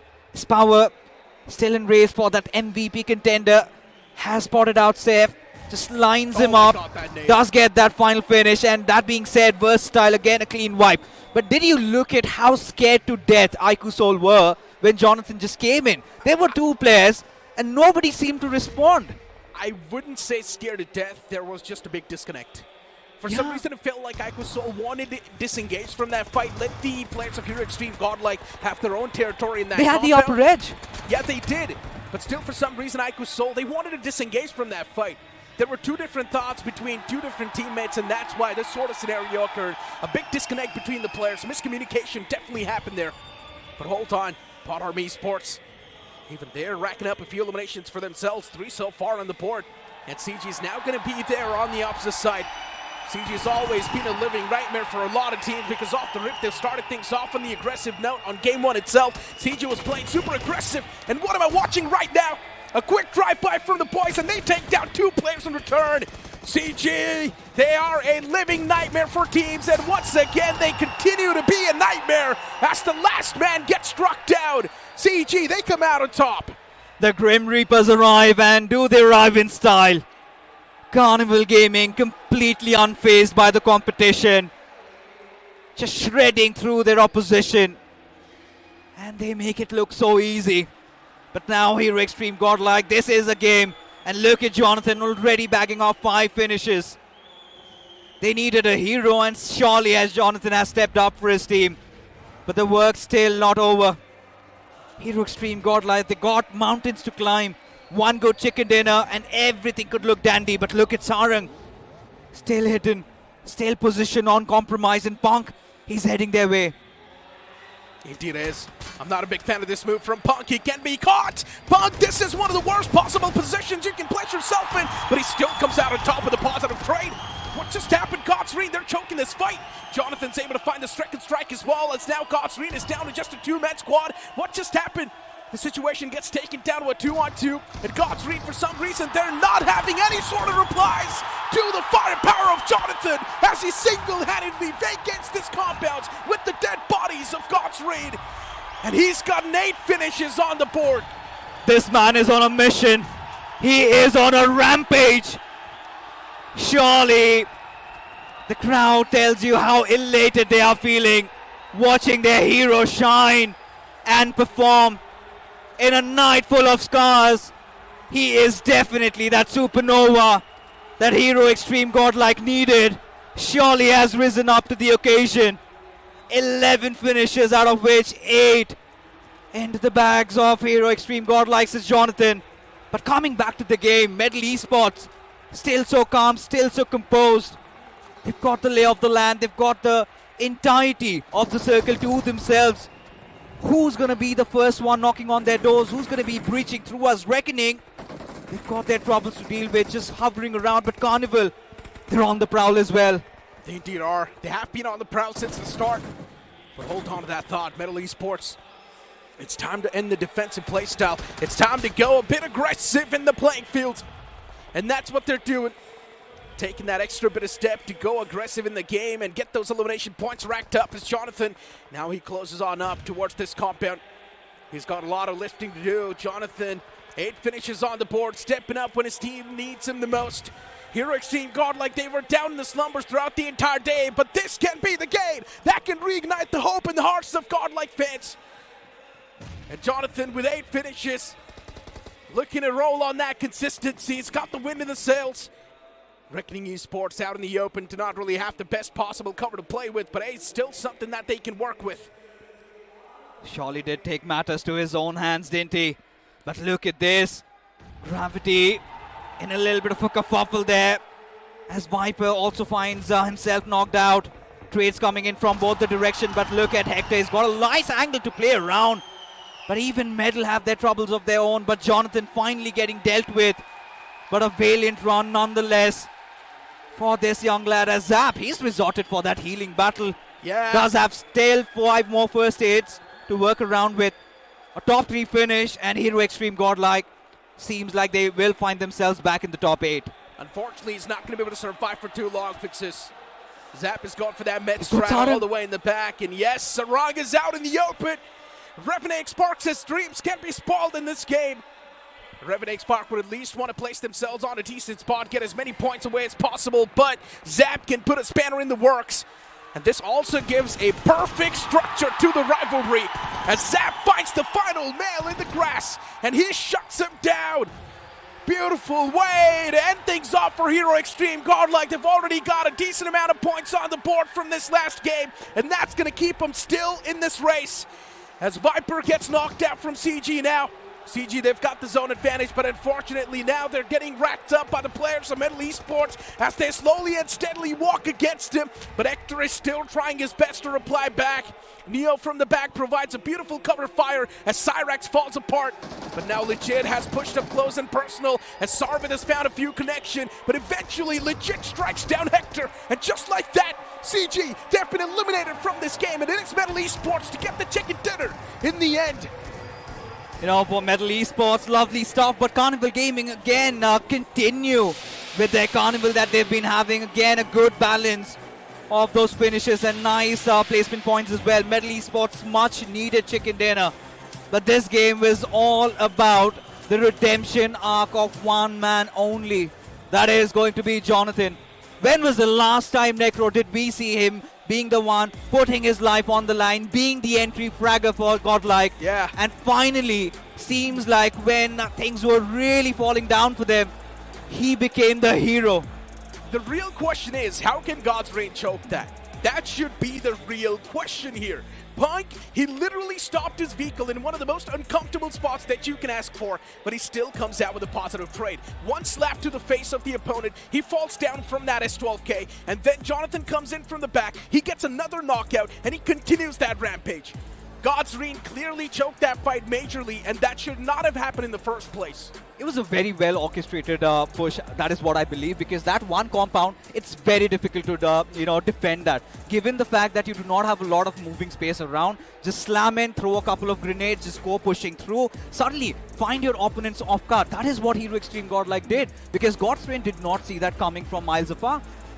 In my opinion, I completely look at that as a different scenario. I think Punk wanted to stop towards that compound. Yes, he knew that there's a few players, or maybe he did not know that there's a few players, but still with the way Punk went for that stop, there was a big chance that Punk was going to get taken down. He was down to just a sliver of HP, but luckily enough, he pulls out that shotgun and he instantly strikes down that man. And luckily enough for Punk, all it took was one shot.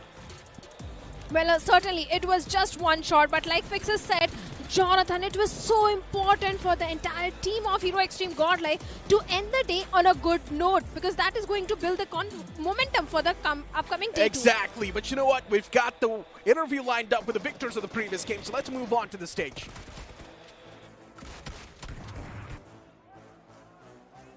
कमाल का chicken dinner हमें देखने को मिला medal esports की तरफ से। ये वही टीम है जो चैलेंज सीजन में थोड़ा स्ट्रगल कर रही थी, टॉप 16 में आई थी, लेकिन जब चैलेंज फाइनल में आए तो क्या खूब आए, सीधा चिकन डिनर निकाला गया।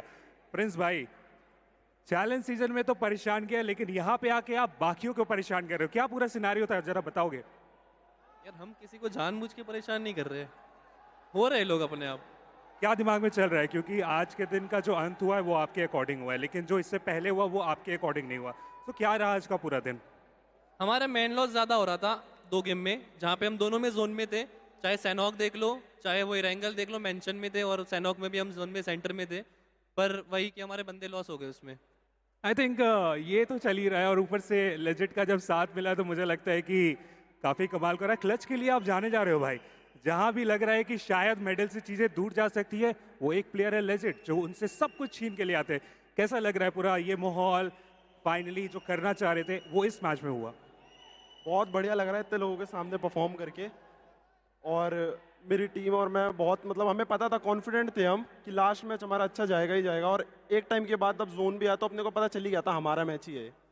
प्रिंस, मैं समझना चाह रहा हूँ कि जो कैलकुलेशन करके आप आए थे आज के दिन से पहले, उसके कितने आसपास है या उसे क्रॉस कर दिए? नहीं मतलब 60 का बोला था, पर 44 हुए, पर चलेगा, अच्छा ही है, बुरा नहीं। और आने वाले मैचेस के लिए क्या सिनारियो रहने वाला है? क्योंकि एवरेज जहाँ तक कैलकुलेट किया गया है कि 9 का एवरेज अगर कोई टीम लेके मेंटेन करती है तो उस ट्रॉफी को अपने साथ लेके जा सकते हैं, तो उसके अराउंड क्या अभी डिस्कशन होने वाली? क्योंकि आज का काम तो हो गया।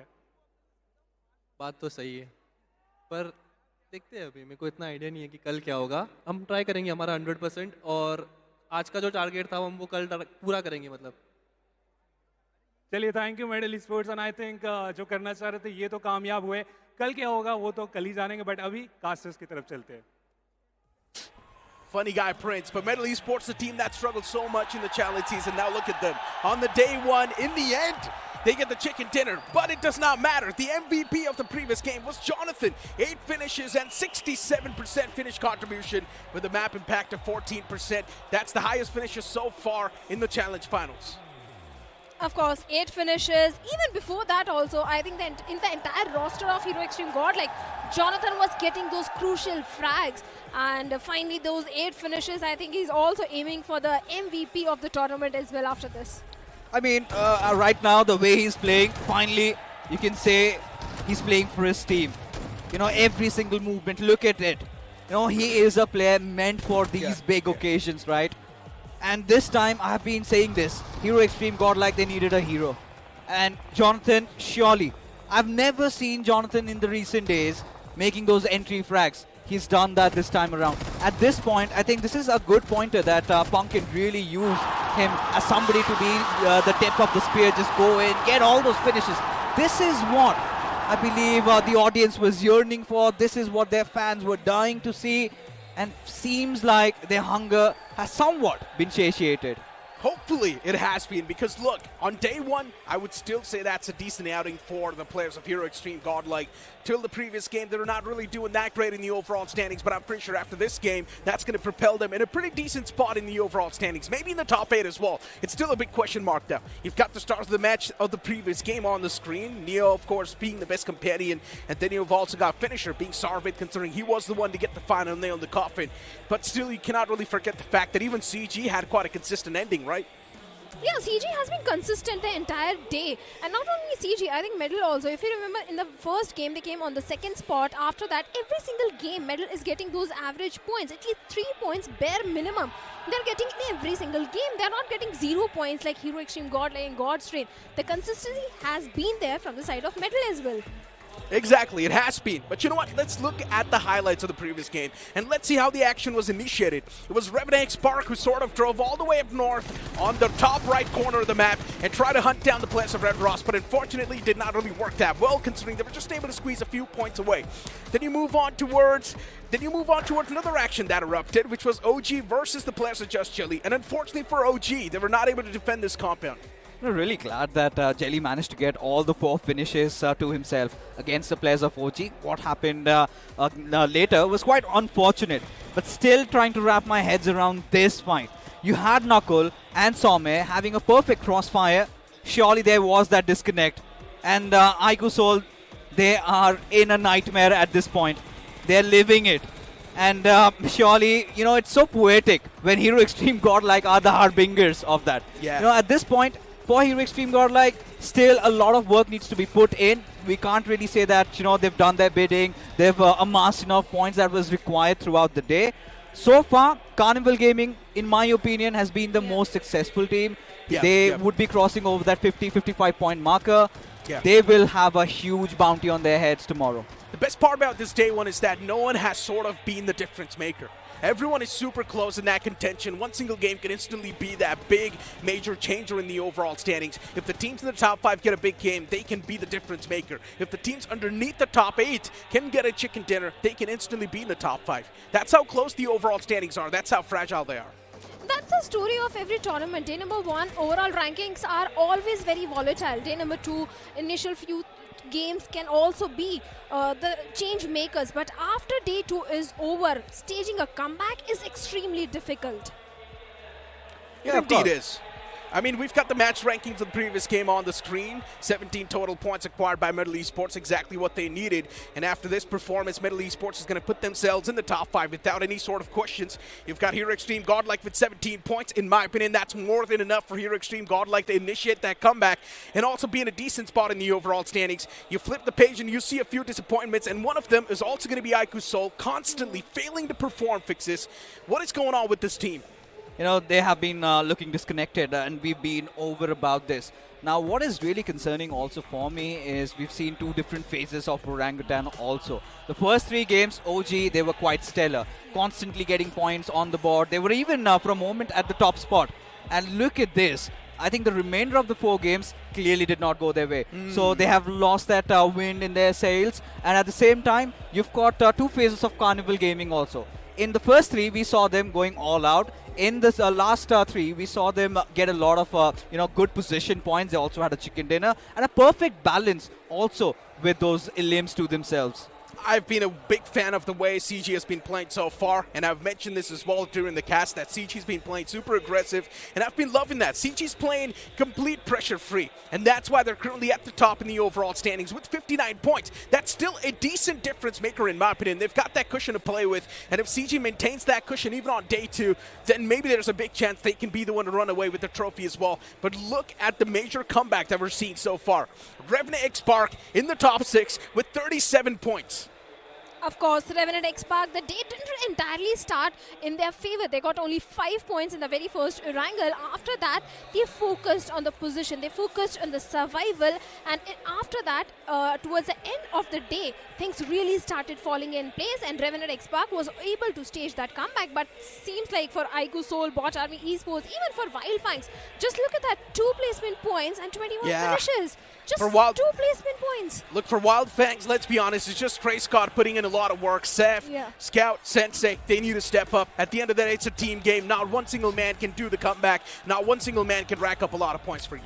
You know, I don't want to ruffle some feathers. We've seen Sensei getting on streams lately. And finally, I think it's a very weird awakening for him. At this point, he needs to realize that he's come in with a mission. He has to give his best. Now he has to focus on his team once again. I think enough with the funny business. Now things have started heating up, and surely Wyld Fangs will have to come back. You cannot always rely on just one player. And when did Wyld Fangs see those good days? It was when even Seth started to perform. And today, Seth was nowhere to be found. Indeed, man. I mean, Seth is not able to perform. Not just Seth. The entire team is not able to perform, right? Yeah, Seth was able to do pretty good in the challenge season, but still the performance was not as good as Trey Scott. Trey Scott's always been someone who's been able to put himself on the line, and he's been doing pretty good so far. But hey, we've got the performer of the day. It is going to be Jonathan from Godlike. As an individual, he was able to rack up 14 finishes. That's the most amount of finishes so far on the day 1, racked up by one single man with the finish contribution of 50%, and within 6 matches. So, of course, Jonathan was the performer of the day. But once again, going back to the conversation that we're having, what are your thoughts about that? Wyld Fangs, I think, yes, the team is struggling. It's only Trey Scott who is performing. But if you look at closely, I think Sensei's 1v1 has improved. Exactly, it has improved, but looking at things in a better perspective and knowing how things went down, let's move on to the stage for now. One and only Jonathan makes some noise, people! Okay, Jonathan, I have a very simple question, brother. Challenge season में top पे qualify किया, लेकिन on day 1 no chicken dinner, 12th position. ये जो sudden drop आया, what do you have to say about this? ज़्यादा कुछ नहीं, लाइक हम अपना नेचुरल गेम नहीं खेल रहे थे, तो मैं बैठ के जस्ट समझा रहा था कि गाइस कम ऑन, ये अपना गेम नहीं है, we need to play aggressive, जाके से फोड़ना है जो भी दिखे, एंड वही अपना गेम है, एंड लास्ट में थोड़ा आपको पता चल ही गया होगा कैसे खेले, सो यही हमारा गेम है, so just waiting for day 2, let's see कैसा चलेगा कैसा नहीं, बट ऐसे ही बॉयज़ को पंप रख रहा हूँ, and hopefully this is gonna be आज। ओके, लास्ट में जैसा आपने कहा ना, लास्ट में कैसा खेले, 8 finishes, that was crazy bro, and in fact जो दो आपके सबसे बड़े आर्च राइवल्स हैं उनको आपने फिनिश किया, iQOO Soul and Gods Reign, किस टीम को फिनिश करना ज़्यादा टफ था? वैसे लाइक टफ तो नहीं, बहुत इजी था, आपने देख ही लिया, सो ज़्यादा कुछ नहीं, and it was overall a fun game, and hoping कि कल अपना दिन अच्छा होगा, and we'll be back on table. Well, talking about day 2 and day 3, competition को कैसे वापस नीचे रखना है, अपने आप को गॉड लाइक को वापस ऊपर लेकर जाना है, उसके लिए क्या स्ट्रैटेजी हुई? आज जैसा खेले आखिरी गेम में वही रहेगा या फिर थोड़े से चेंजेस होंगे बाकी प्लेयर्स के साथ? वैसे है, पंक है, कर लेगा, एंड मेरे टीममेट्स भी है, एंड अभी जाके वील डिस्कस की क्या प्रॉब्लम्स हुए, क्या मिस्टेक्स करे आज हमने, एंड होपफुली कि कल ये सेम मिस्टेक्स कल ना करे, एंड कल पोडियम फिनिश करे। क्या कुछ चेंजेस हैं पंक के द्वारा? लेट्स सी, अभी आई डोंट नो क्या होगा टीम का, बट अभी देख लेंगे, अपने एनालिस्ट और पंक देख लेंगे कैसा क्या है, बट ऐसे ही जैसे ही खेल रहे लास्ट गेम ऐसे ही खेलना, and just keep going. Okay, make some noise for Jonathan, performer of the day. Thank you so much, brother. We'll see you tomorrow. Have a great day. Thank you so much. तो ये था day 1, हुए 6 बेहतरीन matches, और 6 के 6 matches में 6 अलग winners मिले, 6 अलग टीम्स ने चिकन डिनर किया। इसी के साथ हमारा आज का दिन खत्म होता है, लेकिन कल होगा day 2, जहां पर होंगे फिर से 6 मैचेस, टीम्स को मौका मिलेगा ऊपर जाने का। 3:30 बजे होगा पहला मैच, एरेंगल, उसके बाद मिरामार, फिर Erangel, Sanhok, Vikendi, and the last match will be Erangel. कल फिर से मौका मिलेगा टीम्स को ऊपर जाने का। आज के लिए आप सभी का बहुत बहुत शुक्रिया हमारे साथ जुड़ने के लिए। I am Kunal Saluja, signing off, bye bye.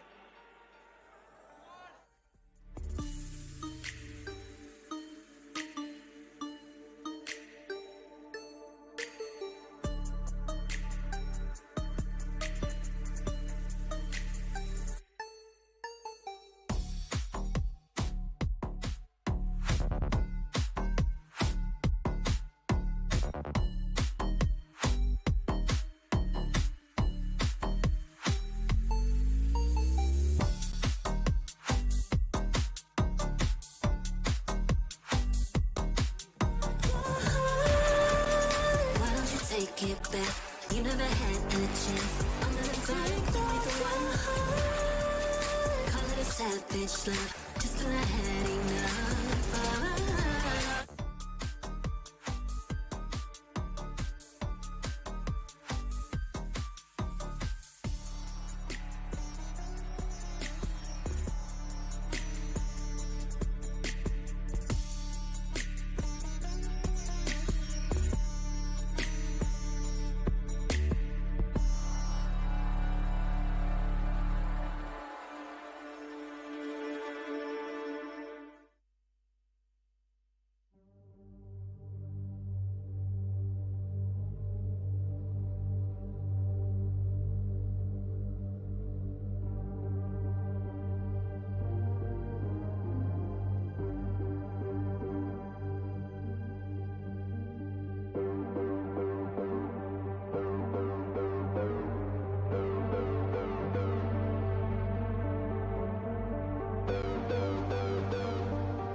when I'm around you.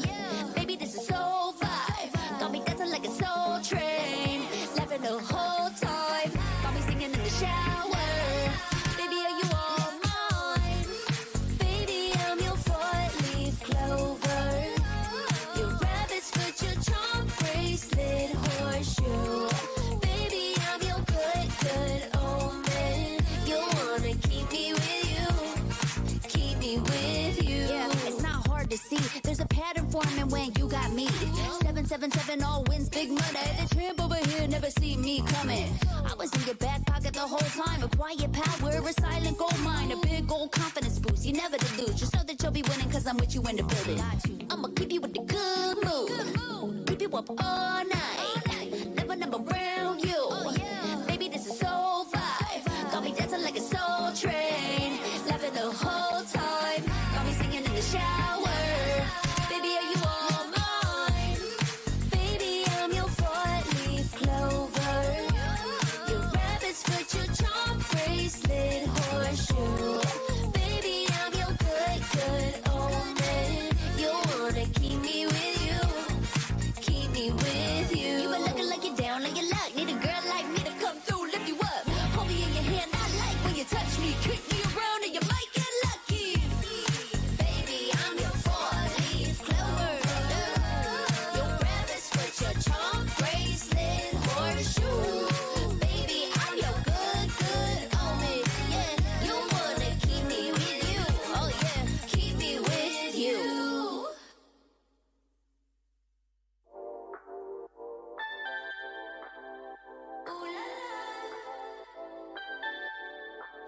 Let's go. Put it in motion. Baby, we're going faster, faster, faster, faster. Seizing the moment. Baby, keep going faster, faster, faster, faster.